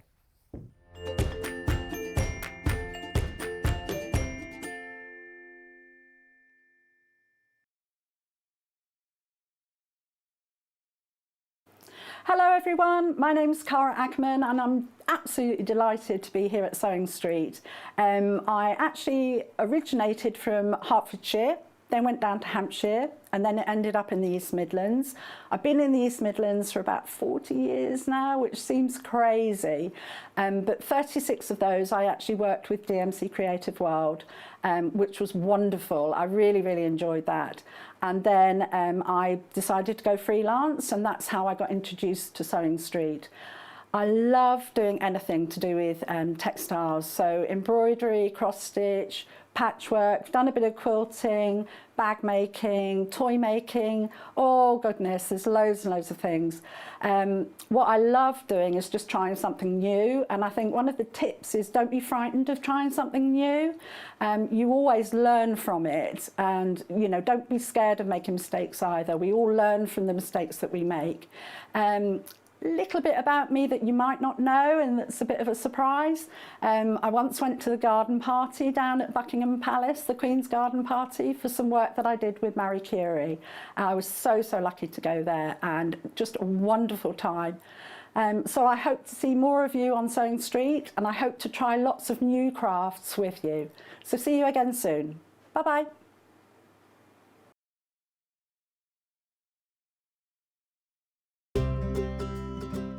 In need of a crafting fix?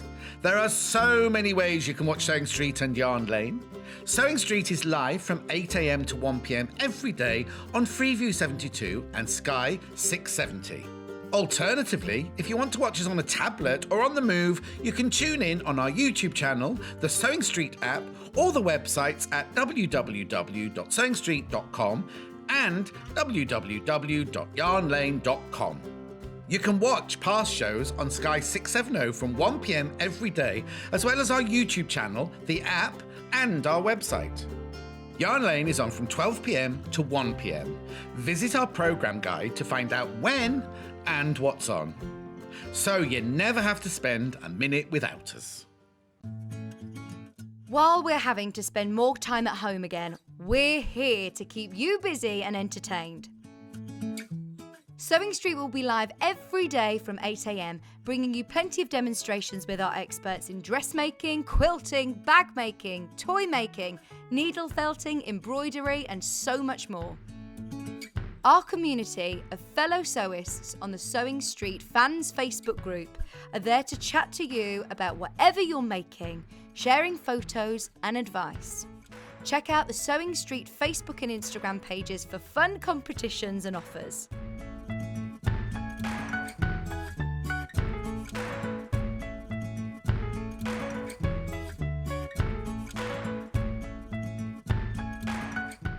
If you'd like to get in touch with us during our live show and send in any messages or any questions, then you can do it on studio@sewingstreet.com. Alternatively, you can message us on our official Facebook page. Have you heard about all of the different ways you can shop with Sewing Street and Yarn Lane? You can either shop on our websites, sewingstreet.com and yarnlane.com. You can also order by phone by calling our friendly UK customer service team. For Sewing Street, call 0800 001 4433, and for Yarn Lane, call 0800 4700 600. And don't forget about the Sewing Street app. Here you can shop all of the Sewing Street products as well as watch the live shows from anywhere. You can download the app onto your smartphone or your tablet by simply searching Sewing Street in your app store. And one final thing, no matter how many times you check out on Sewing Street or Yarn Lane in one day, you will only pay one postage and packaging. Happy shopping!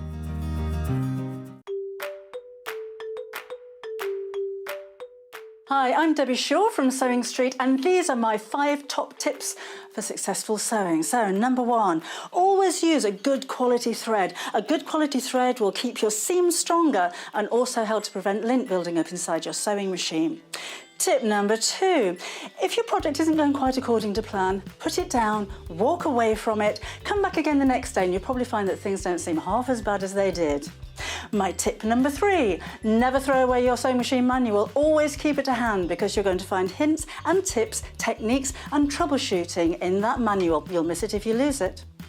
My tip number 4 is to read your pattern instructions before you even cut out your fabric.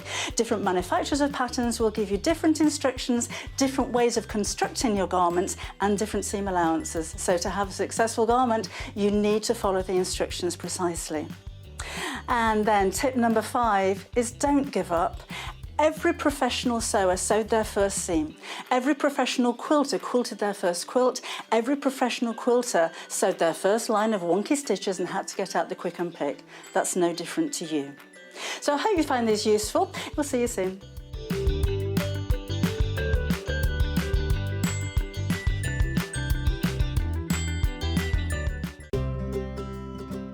In need of a crafting fix? There are so many ways you can watch Sewing Street and Yarn Lane. Sewing Street is live from 8 a.m. to 1 p.m. every day on Freeview 72 and Sky 670. Alternatively, if you want to watch us on a tablet or on the move, you can tune in on our YouTube channel, the Sewing Street app, or the websites at www.sewingstreet.com and www.yarnlane.com. You can watch past shows on Sky 670 from 1 p.m. every day, as well as our YouTube channel, the app, and our website. Yarn Lane is on from 12 p.m. to 1 p.m. Visit our programme guide to find out when and what's on. So you never have to spend a minute without us. Have you heard about all of the different ways you can shop with Sewing Street and Yarn Lane? You can either shop on our websites, sewingstreet.com and yarnlane.com. You can also order by phone by calling our friendly UK customer service team. For Sewing Street, call 0800 001 4433, and for Yarn Lane, call 0800 4700 600. And don't forget about the Sewing Street app. Here you can shop all of the Sewing Street products as well as watch the live shows from anywhere. You can download the app onto your smartphone or your tablet by simply searching Sewing Street in your app store. And one final thing, no matter how many times you check out on Sewing Street or Yarn Lane in one day, you will only pay 1 postage and packaging. Happy shopping!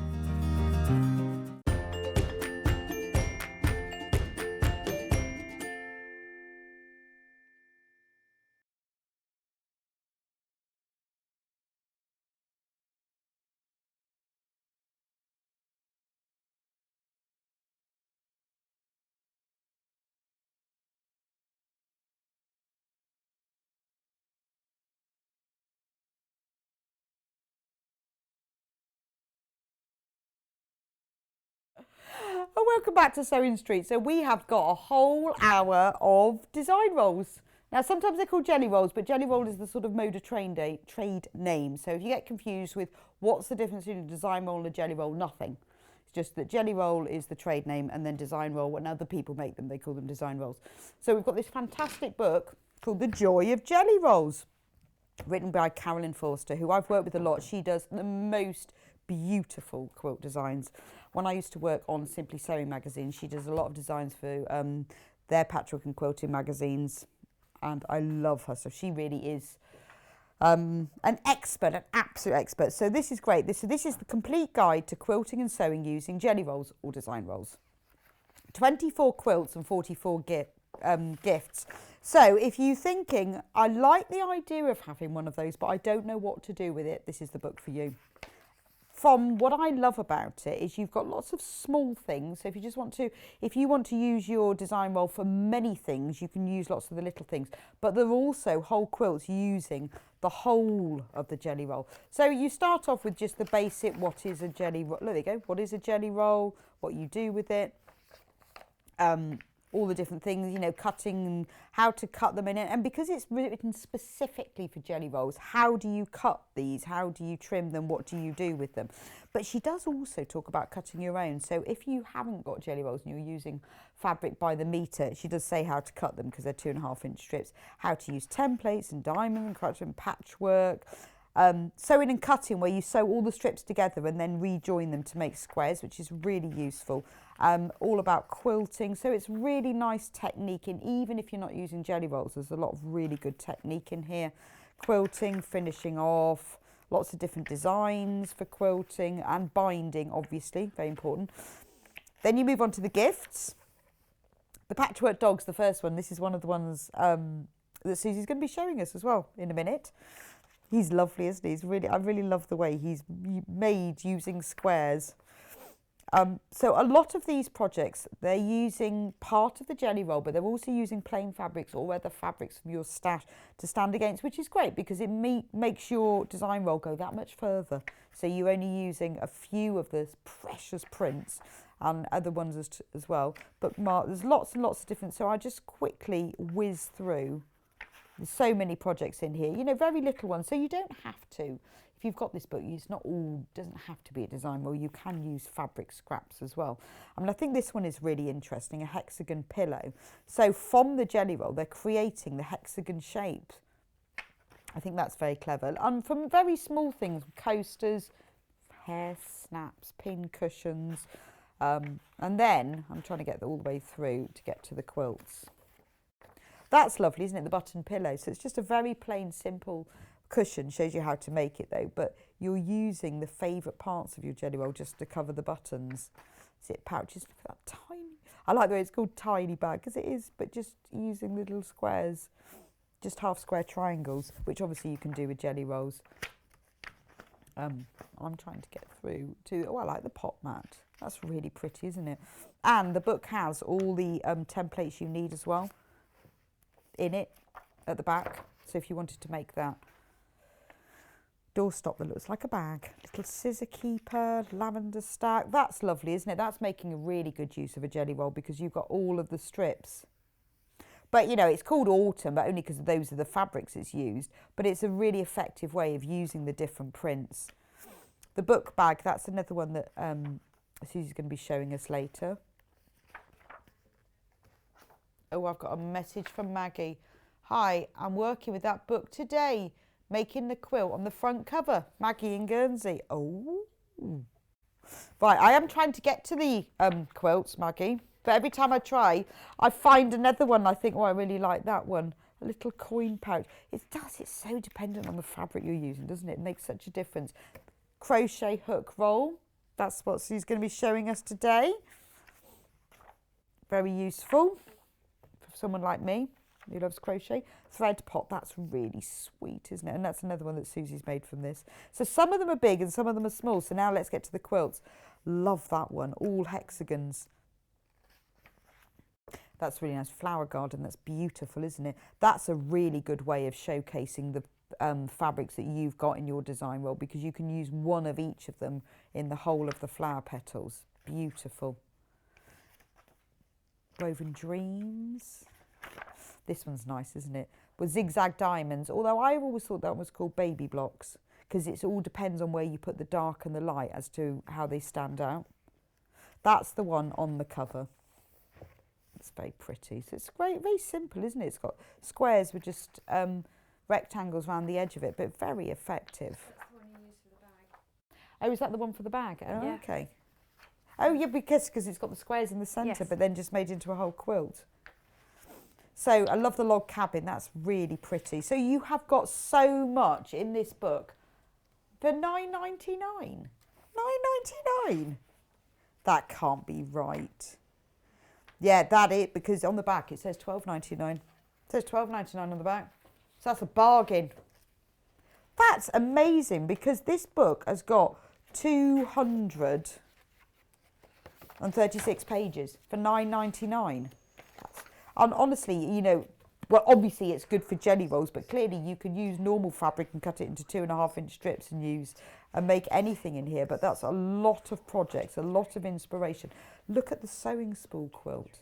I love the way when you look at this one, you can see that they're spools. But when you look at the diagram, which is just in 3 colours, it's like sort of an illusion quilt. That's amazing. I just think for £9.99, I would pay £9.99 just to have this pattern because I really like that pattern. A message for Mrs. I made the Ohio Star, that's what I've just got to, from this book. It was beautiful. I think that is really stunning. I love the way that it's almost like the blocks have been turned round. That's lovely, isn't it? This is a great book. I cannot believe it's only £9.99. Lovely, lovely. Autumn Floor.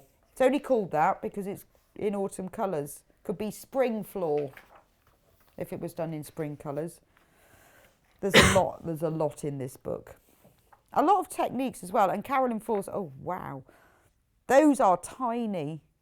I wonder if that takes ages and ages because I would love to make that. That's got a lot of squares in it. That's absolutely stunning though, isn't it? Especially, I think this is the great thing, is if you have a design roll, you've got the colour palette set already so that you know it's going to work. How many squares do you think that one's got in it? For you. Cut all of the 2.5 strips in half. Yeah, so it's the whole jelly roll. The whole jelly roll. So it's 92 inches square. That's a really big size, isn't it? That's like double bed. Yeah, that's a double bed. And it only quilt. uses one jelly roll. But remember you've got your plains in there And as you've well.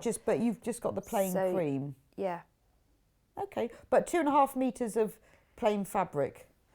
We should be doing this. So you can either you've got use 1 jelly roll, 2.5 metres of fabric. if you use 2 jelly rolls. Or take 2 jelly rolls. That would do it. That is beautiful. And then though, add your isn't it? backing fabric and your border fabric. Sometimes, you know, you get these really complex quilts. It's the really simple ones. Yeah. That are just And it's just doing alternate plain and pearl, as it were. plain and pearl. If we were knitting, which we're not just now.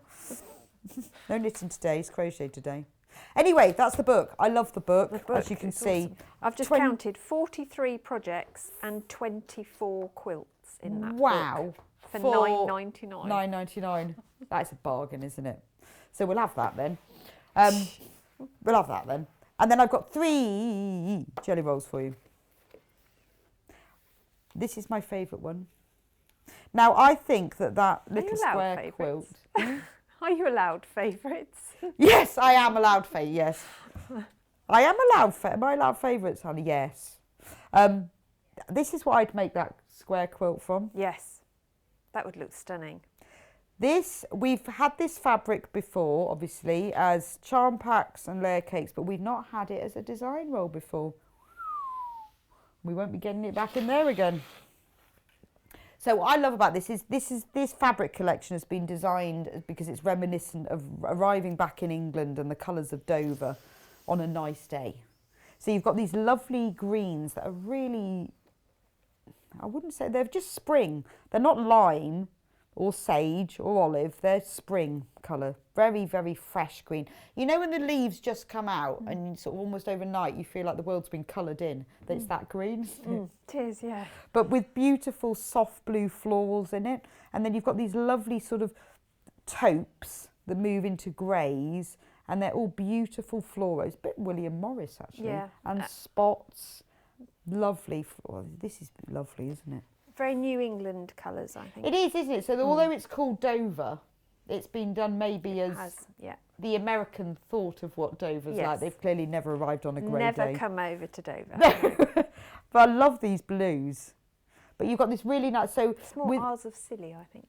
Yes, yes, it's not Dover, it's Isles of Scilly. We'll rename this one. I know what you mean by, there is something about when you come into Dover, when you've been on the cross-channel ferries and you think, oh, hey, look at those white cliffs. The white cliffs, yeah.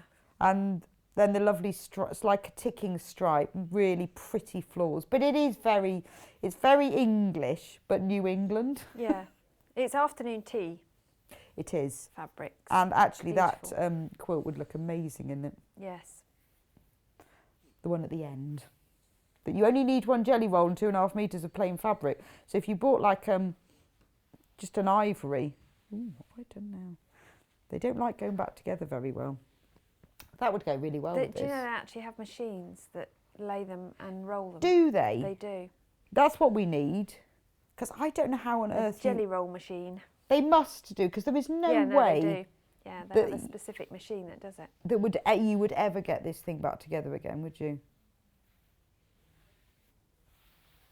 Right. I'm just going to fold it back up because I just don't... This one was brand new today.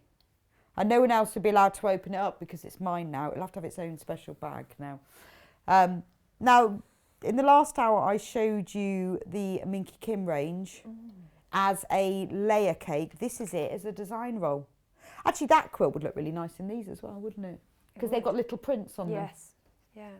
With a really sort of dark midnight blue, pinks. The log cabin would look amazing in that. Oh, it would, wouldn't it? Yeah. Beautiful colours in this one. Yellows, pinks, blues, whites, navy blues. And finally, for brand new, is the yours brand new? Oh no, I've had those before. They're brilliant, the gingerbread ones. Yeah. Zoology. Yeah. We had this last week as a panel, Yes. a printed panel, and I Yes. love the colours. They're very very nursery, Yes. but neutral nursery. Yes. Very modern nursery. Modern. You know, that modern- mustardy colour and the grey. Yeah, the mustard and the grey and the peach and the mint. So modern, in fact, that's what the colour. Modern nursery, but unisex. Yes. Really low, and some really sort of strong geometrics as well. Loads of the quilts you could make using these. I really like them. So let's move on to, what are you going to show us today? Well, I thought I'd do the crochet hook roll, which I think isn't just for crochet hooks. You could use it for all of your sewing yes. equipment as well for on Because the you get go. scissors and pens. Absolutely. But the other thing that you can use it for is if you are makeup brushes. Yes. Even if you want to put your artist brushes in it, or in my case, blending brushes for my inks as well, I would put in it. Or pens and pencils. Absolutely anything, because what's so great about this design is that you dictate the size of the pocket holes. Oh, okay. So it can you do fit that at the end. what so it you needs to fit. Exactly. You can do lots to do pencils, a whole array of pencils, or you can leave wider, slightly thinner. But it also uses your jelly rolls, but not masses of your jelly roll. Right. Because we all are very precious about jelly rolls. Aren't we? Yes. Aren't we? But there is something wonderful about having cracked one open, is that you can. Yeah, but like you, I'm then, now I want to just roll it back up again. Yeah, but once you've started it, Yes. it's then free Yes. to use. Absolutely. And what I like to do is to lay them out in their colours. So in this case, they were the four colours, the taupe, the green, the blue, the grey. And then I find it easier then to pull projects together because I can pick one of each and keep the whole colour keep that spectrum design element going. coming together. Yeah. So it also means that I can pick up scraps and I don't waste my scraps at all. I'm using those, Yes. But one thing in this book that I thought was really brilliant, when Carolyn first introduces a jelly roll, she talks about how many shapes you can get from each strip as well, and I thought that was a really helpful tip, so you'd know if you were beginning a project whether a particular strip that you really loved, if you wanted to do it in a quilt, whether you've got enough of it to do the 16 squares that you needed or the 42 rectangles, because there's nothing worse than getting halfway through something and finding you're 2 inches too short. Yes. Yeah? Yeah. So I thought that was a really good little addition to the book at the beginning. But the instructions are brilliant in the book, and the templates, if you need any of the templates, there's only a few, I think less than half a dozen in here, that are not actual size. Oh, that's really nice which to know, is even isn't better. it? Yeah. None of them cross pages, which is really good. That's because really if you're useful. photocopying, that's a nightmare. So I just copied mine onto pattern paper. So I could then cut them out of template plastic. So they were really good and easy to follow. But we don't need any for the crochet hook roll, and it is really just a piece that is using your strips. Now in the instructions they tell you to use plain fabrics for linings and the backing, but I thought, well, if I've got a jelly roll, why don't I just piece the jelly roll to make my fuller? And I think sometimes we forget that we can actually take you can actually make fabric from it. Yeah, just because it says I need 18.5 by 12.5 inches. So what I did was make that from just by sewing them, sewing strips together. Yeah, right sides together, which is in fact what we're going to do to create the pocket. So that's actually quite a nice background, because you know it goes together anyway. Absolutely, yeah. So all you do is you cut, all the dimensions are in there for you, but your pocket pieces are little rectangles of 2.5, so that's your jelly roll, by 6.5 inches. And then you're going to piece them together, right sides together, and just sew them with a 1/4 inch seam. So you can do this chain piecing as well, which is really cool. And it also means that you sew them alternate ones the other way round. Yes. Because then you don't get that warp. Okay. Which I know sounds a bit odd, but no, I know what you mean. Sometimes if you've got a long length, if you sew all of them in the same direction, they can slightly warp to one side. Yeah, just the sort of the movement of pulling it through the machine. Exactly. So I'm going to scoot down. I've laid them all out in the order I wanted, and all I'm doing is doing that 1/4 inch seam, joining them together, and I work either end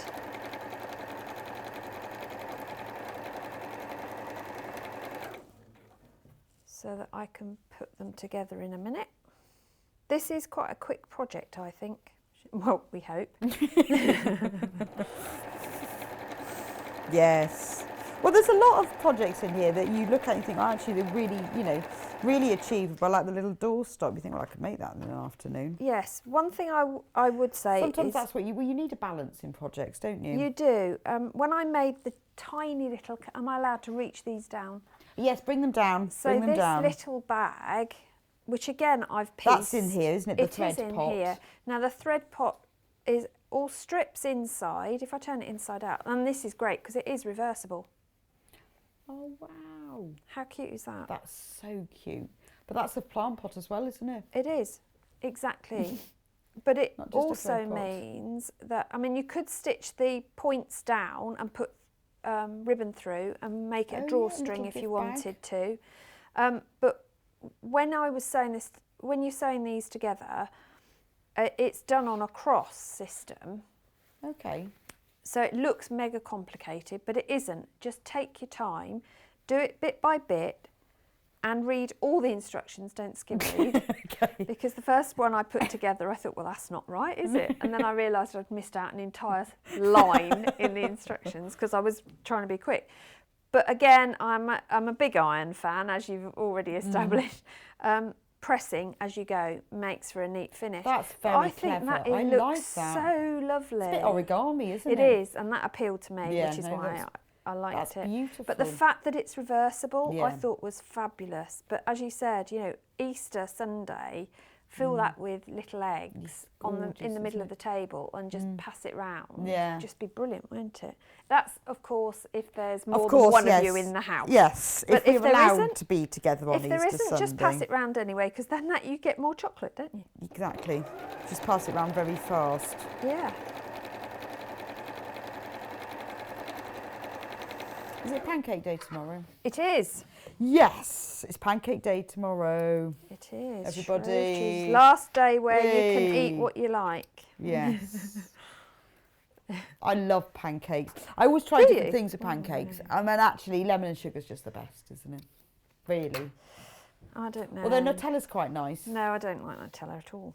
What would you have on your pancake? Oh, I'm probably the wrong person to ask because I like fruit. So I always put loads of berries on mine. And squirty cream? No, I don't like cream.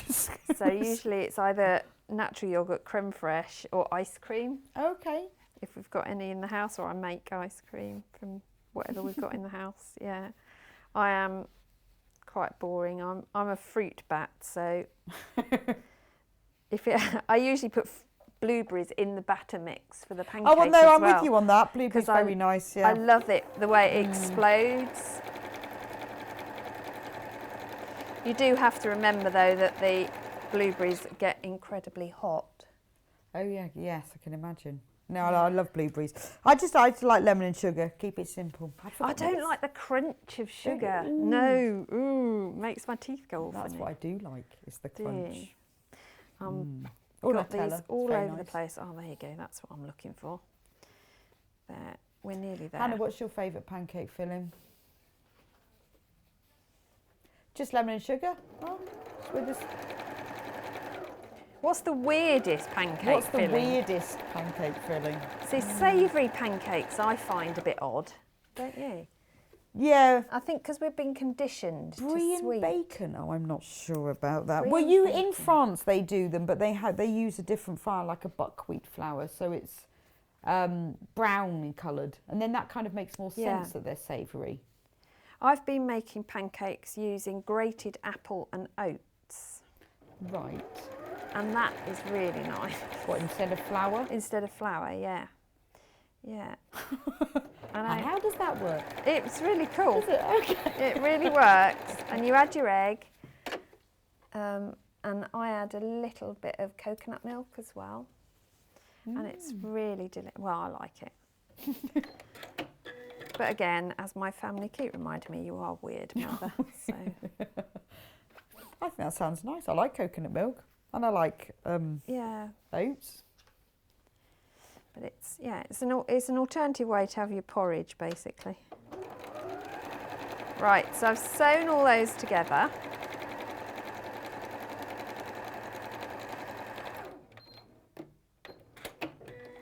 And then you're going to need to press those seams. Now, you can press them open, you can press them all to one side. For speed, I'm just going to press them all to one side.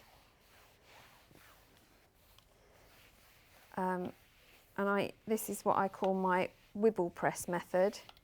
So I wibble along so that my seams lie flat before the iron hits them. I know that sounds weird, but it means that they're all going in one direction then. Yes, if you sort of pull the fabric. Yeah, it pulls that seam across. It does pull it open, doesn't it? Yeah.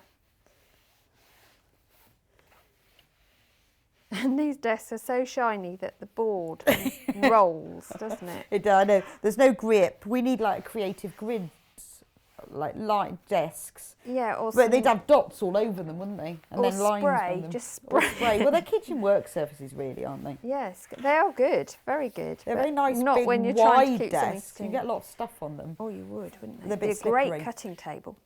Right, so that's my strips all together, and they look fab. See, it doesn't matter what order you put them I know, in. see, that's the most beautiful collection, isn't it? So then you need a lining for your pockets, which you're not going to see, so use an old pillowcase or whatever. And you're just going to put right sides together and stitch all the way along the top. And because they're strips, it doesn't matter which edge is the top at this stage, does it? So we can just...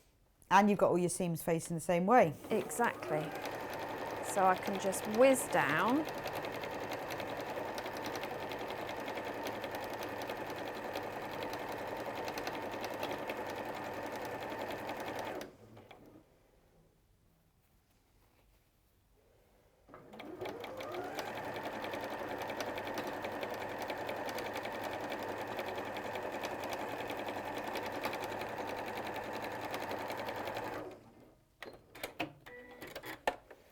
So this time, what you're going to do is bring your fabric over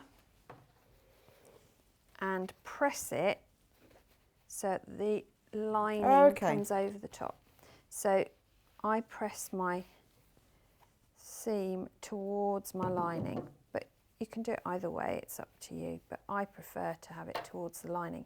But what you want to do is, if you marry up these ends, then it should, because they're the same size, it should give you that top edge.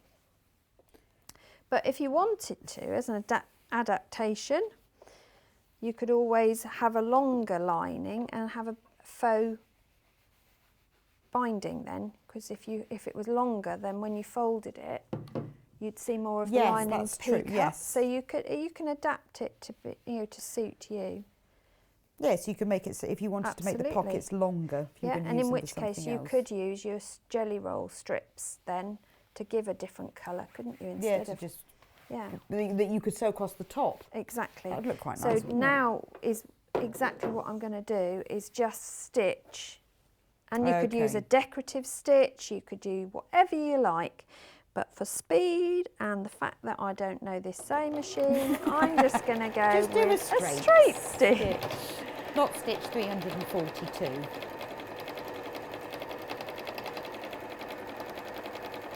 And in the book, they've put like a hand stitched, a running stitch. Which That's is quite nice, isn't yeah, it? there's quite a few projects where they've given alternative stitching such as hand stitching. And yeah, if you've got the time and use some of your embroidery threads, you can get some really lovely details on there. No, it's really pretty. Well, it's nice because it's almost like that's put in for the detail rather than exactly as part of the construction. Exactly. So now what I've got is my inside fabric. Now, I didn't have enough. So I put one of my jelly roll strips along the top to make it wide enough. Right. But I actually think that gives it a sort of completed Yes, it does actually. No, it's a edge. really nice edge, It brings isn't it all together.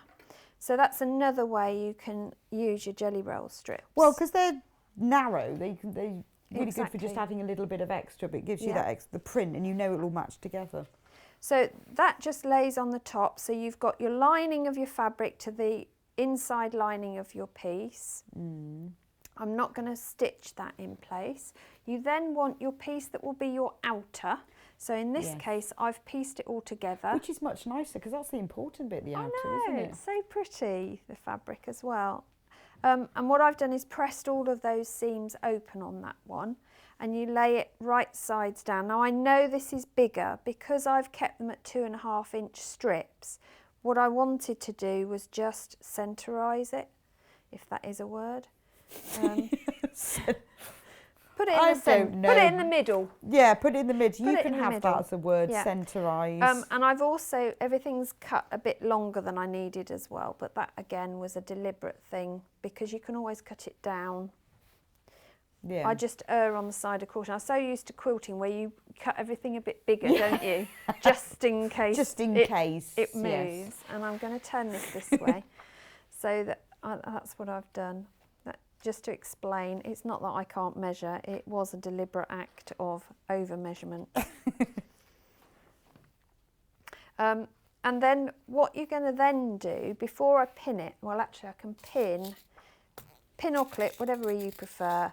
So I'm going to pin the layers together, round 3 of them, so the top, the bottom and my right hand side. And the reason we're going to leave one unpinned just for a few minutes is because you would then make your strap. So when you roll this up, obviously you want to keep it together. You need ties. So your ties, and they are made from one complete jelly roll strip. Right. And what you do... the full length of it. Full length. 43 inch. Yep, so cut off the selvage. You're going to press it in half, wrong sides together. Open it up, turn both the short ends in by 1/2 inch and press, and then turn each of the long edges into that middle crease that you've already made. So like making a bias binding. Exactly the same way, and then you stitch all the way down it. Right. Again, great opportunity to use your decorative stitches or your pearls, whatever. So that's what you end up with. You're going to fold it in half, and you want the folded piece, you're going to tuck in underneath the lining side of your pocket, and I would suggest if you put it just below where the lining meets rather than at the join, because it will be a weak point if not. Right, okay. and then make sure it's coming inwards. Always get that wrong. You know how you automatically do things. So tuck your strip through, basically, and you want as long as you can see the fold, which is another reason not to cut it in half. Yes. Because then you know you've got the right end showing. And if I go in at this end, I can pull that through. So where do you put it, on top of So I'm putting it just above underneath, between the pocket okay. and the inside lining. As long as it's sandwiched in there somewhere and it's flat and you've got it the right way round, and I've deliberately left it a bit proud so you can see where it is. Yeah. Yeah. So I am going to pin that into place so I know where that is. And when I come to it, when I stitch, I'll do a forward and back Okay, to reinforce. just give it a bit of extra strength. Yeah, absolutely. So then all you're going to do is sew all the way round. But what you have to remember to do is to leave a turning gap. Because it's really annoying to have to unpick one Absolutely. later, isn't it? So I'm deliberately going to turn pins that way so I know I'm going to stop. I've started doing that, or putting marks on, because Yes. it's really annoying that I keep forgetting. Yes, I have unpicked a few projects. Not quite in their entirety, but getting there. Because I get overexcited. Yeah. So then, it's just a 1/4 inch seam all the way round. And at the corners, if you leave your needle down, you can swizzle your fabric, lift your presser foot and swizzle.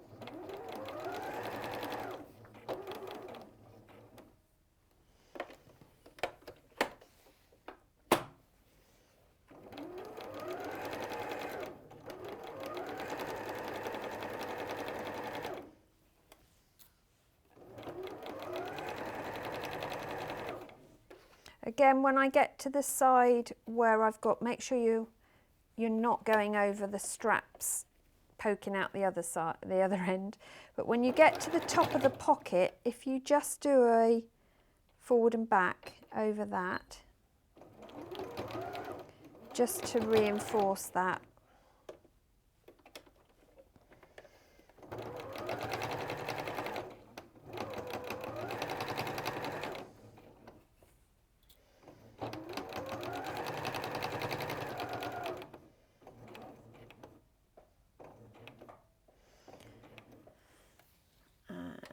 Swizzle along the bottom.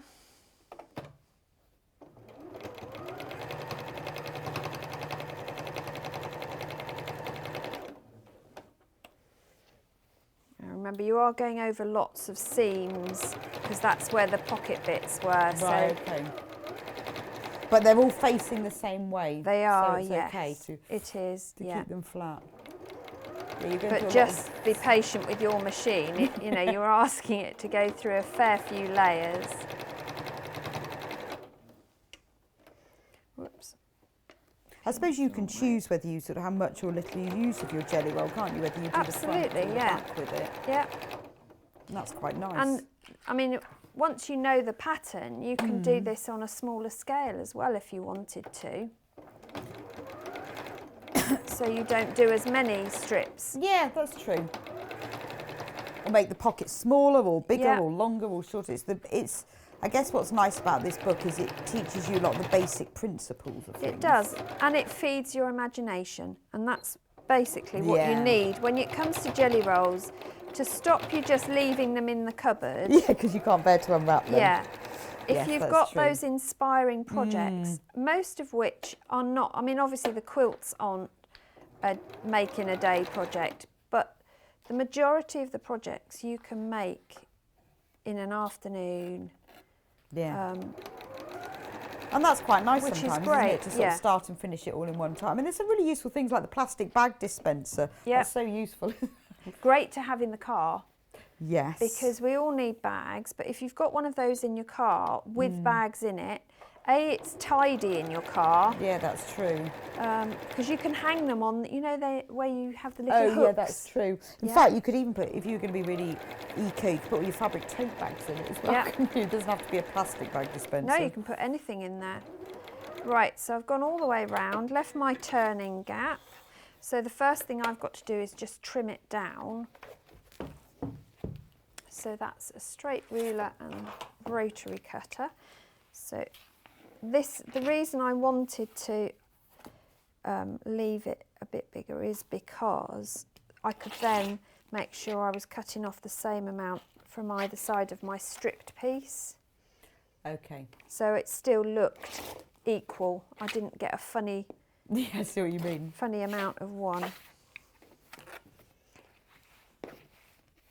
So I'll do all my cutting from this side first and then flip it and do any overhangs. And the other thing that I will do is take the corners off so that when I turn it through I've got nice crisp corners. Just make sure you're not cutting any strap bits that you shouldn't be. Oh, would you keep the loop? On No, I there? will cut that off because that's quite bulbous, isn't it, and in the way. But I'll just square this end off as well.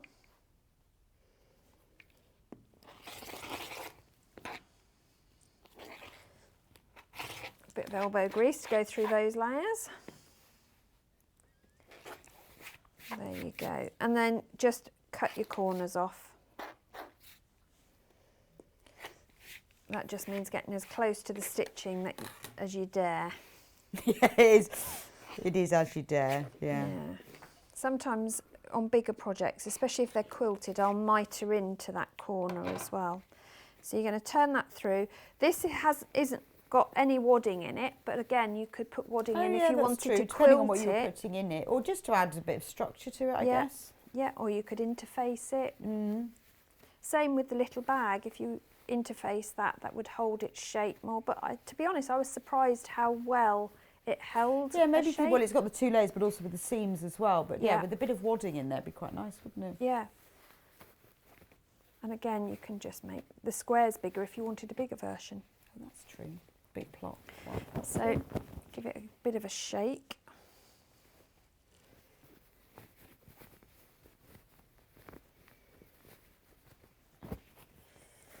Push down my pockets.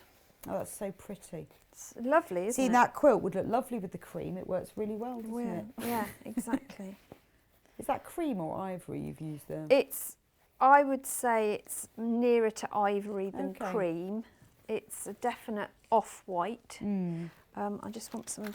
But that big quilt would look lovely. It One would. jelly roll, 2.5 metres of that. Really fresh. Shame I've opened this one. Do you think they'll notice No, absolutely when not. that doesn't end up in a plastic bag? No, of course they won't notice. Yeah, and if it sells out today, well.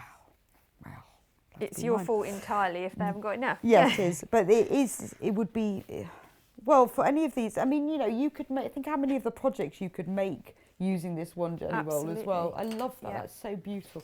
It makes Really me think pretty. peg bag as well. Yes, yeah, you could do that.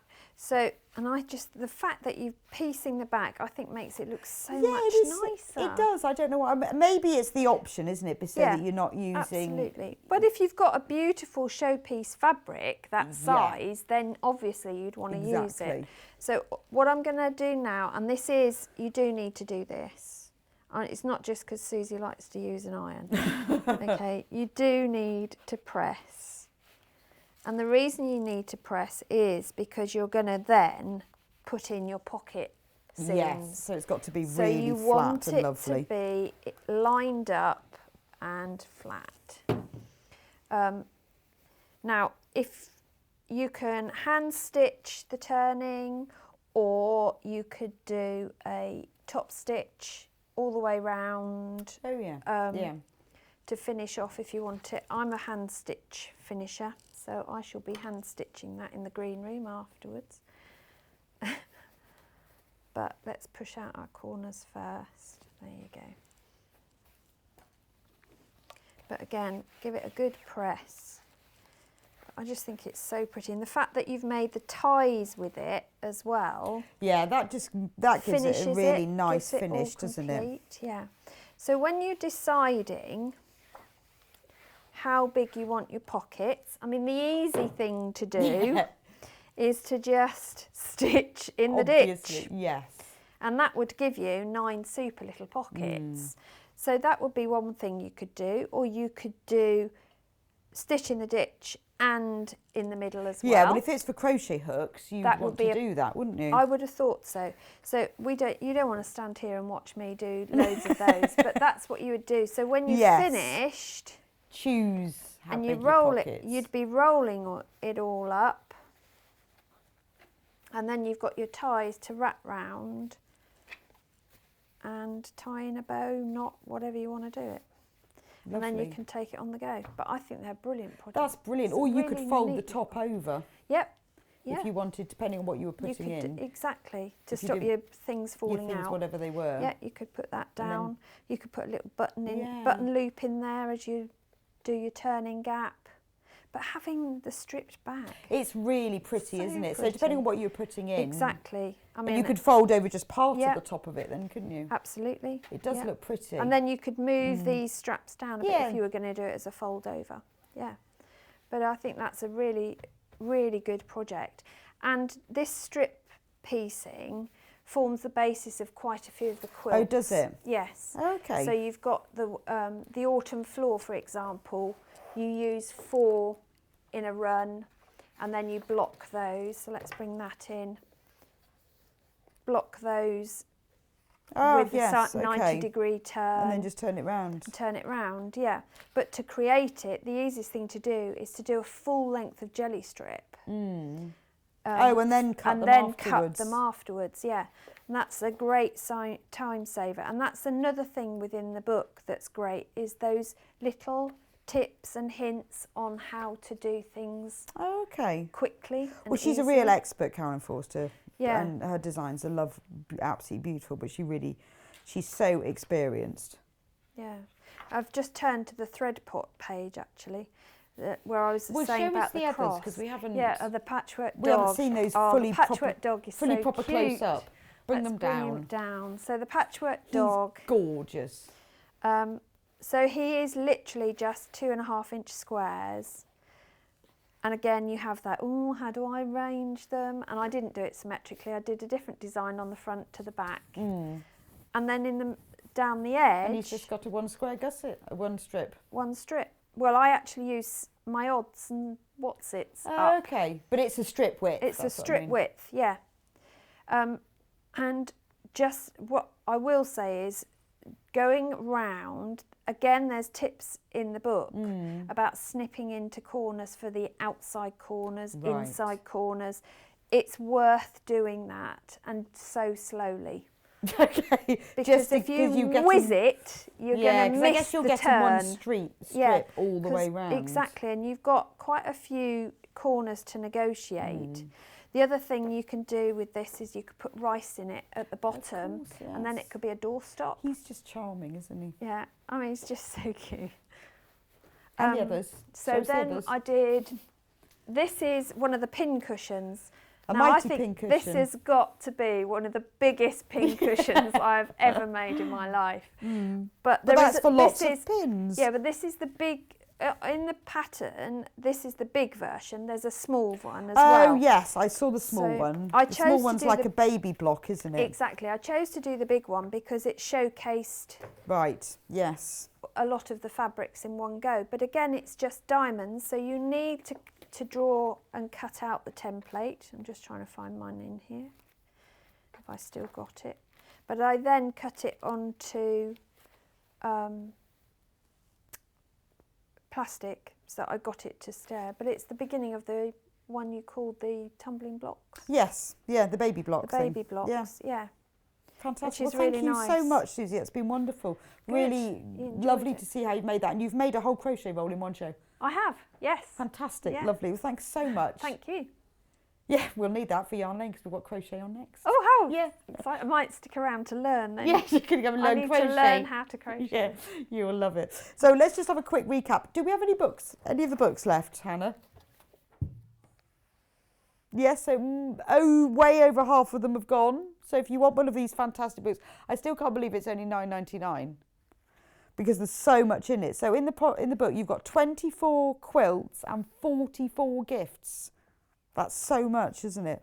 So as I said at the beginning, a lot of the beginning of it is all about basic equipment and tools and finishing techniques, which is really useful. So for any quilting that you're doing or construction, you know, it talks about quilting and basting and quilting designs and doing mitered binding, turning things the right way round. So you've got all the sort of the basic sewing techniques. So even if you're not using it for jelly rolls, it does explain also how to cut your own, because they're just 2.5-inch strips cut the full width of the fabric. So it explains all of that as well. And then you've got all these lovely gifts, starting with the amazing patchwork dog.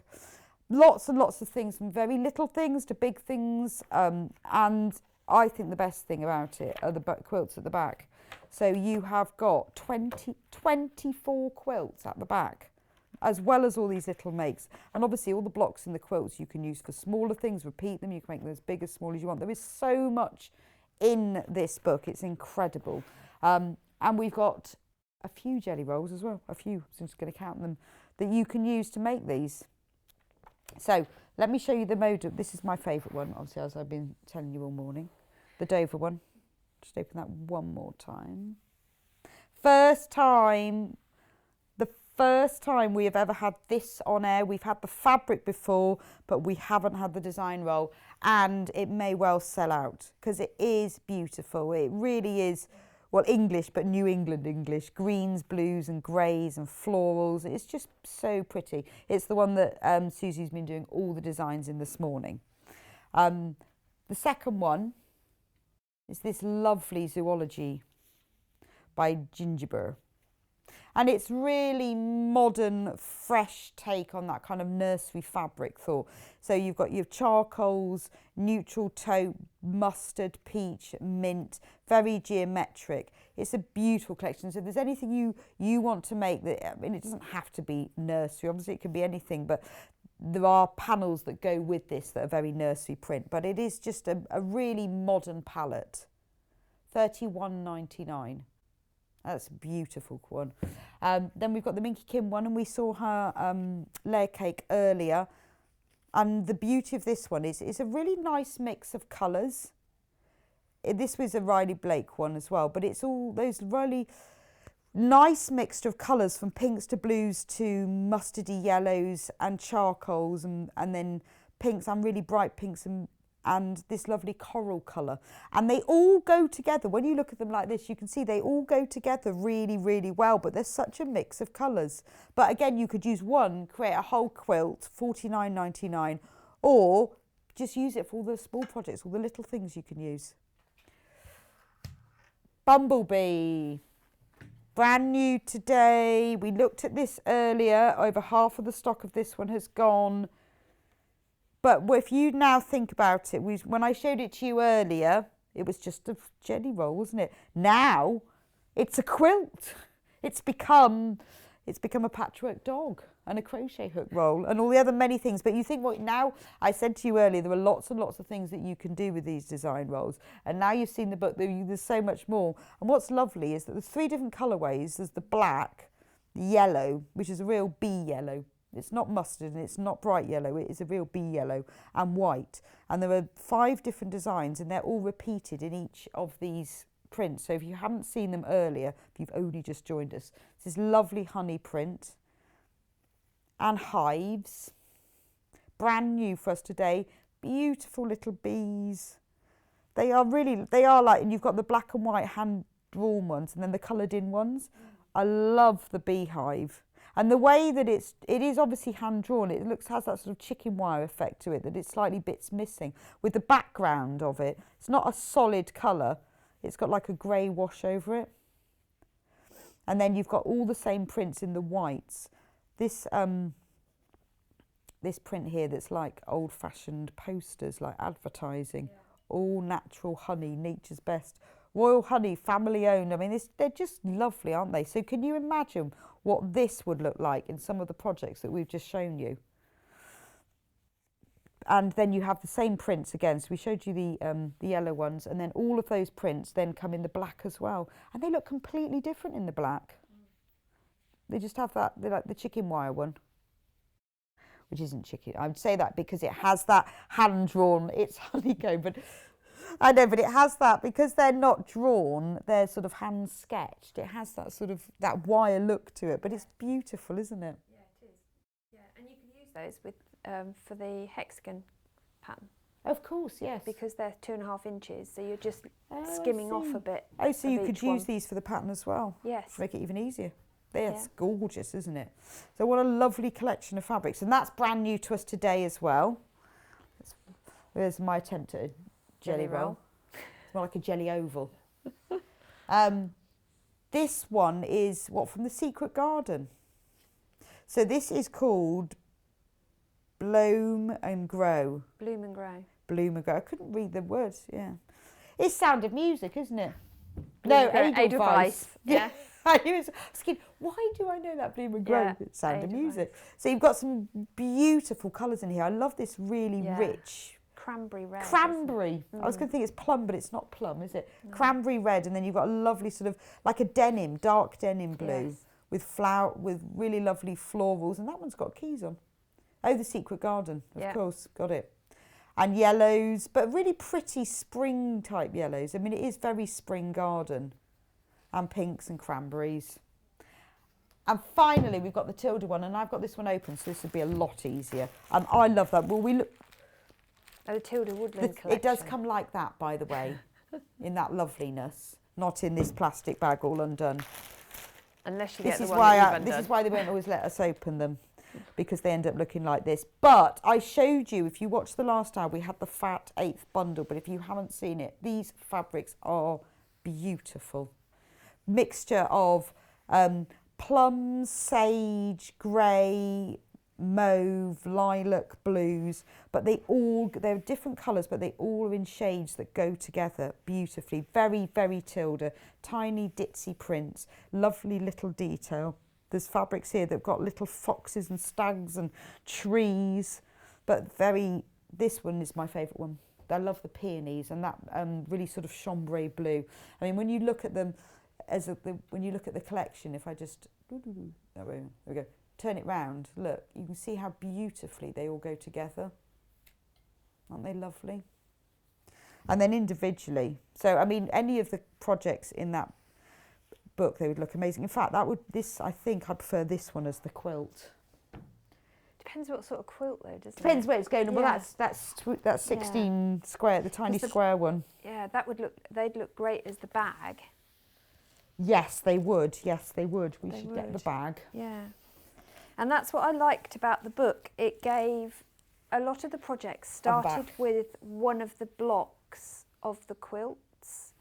So if you're not sure about how a quilt's going to look in the fabric, if you make the bag, you're using 2 blocks. Yeah, it's fantastic. So you get not only a useful something afterwards, but also you get a practice trial as well. out as to what it's all going to look like. Well, there you go. And it would look lovely in that, wouldn't it? Thank you. That's been fantastic. Thank you so much for that. Right. We have got, we have done a lot today. We've learned loads. I've learned loads. Learned all about the hexi rule as well. That's great fun. Thank you. And we will see you soon. Yes, next month. So on Sewing Street tomorrow, we have got 8 o'clock needle felting with Delphine. Oh, lovely. That's going to be really nice. 9 o'clock, more sewing room tools. 10 o'clock, monochrome scene cushions with Delphine again. 11 o'clock, we've got the new Juki UX8 launch with Gary, and he's back on at 12 o'clock too. Oh, that's going to be exciting. It's always great seeing a new launch of a Juki, because Gary's such a fantastic demonstrator as well. But more exciting than that is that we've got Yarn Lane on next. Yarn Lane, because it's Monday Yarn Lane, and we have got Vanessa Winwood in today demonstrating with us. You probably saw her back in January when she did some crochet toys. She's back with brand new to us, a brand new book to us of crochet toys, and we've got 2 fantastic kits. So if you're on the telly, just stay where you are. You can make a cup of tea, but don't go anywhere. And it's the same channel, you will just come on. But if you're on Facebook or you're watching on the internet, you need to go on to www.yarnlane.com. And that's where we'll be at 12 o'clock. We'll move over. Or if you're on Facebook as well. If you're on the TV, stay where you are. But if you're on Facebook or the website, you need to go on to yarnlane.com. So I will see you back here in about 5 minutes when it's all about crochet toys.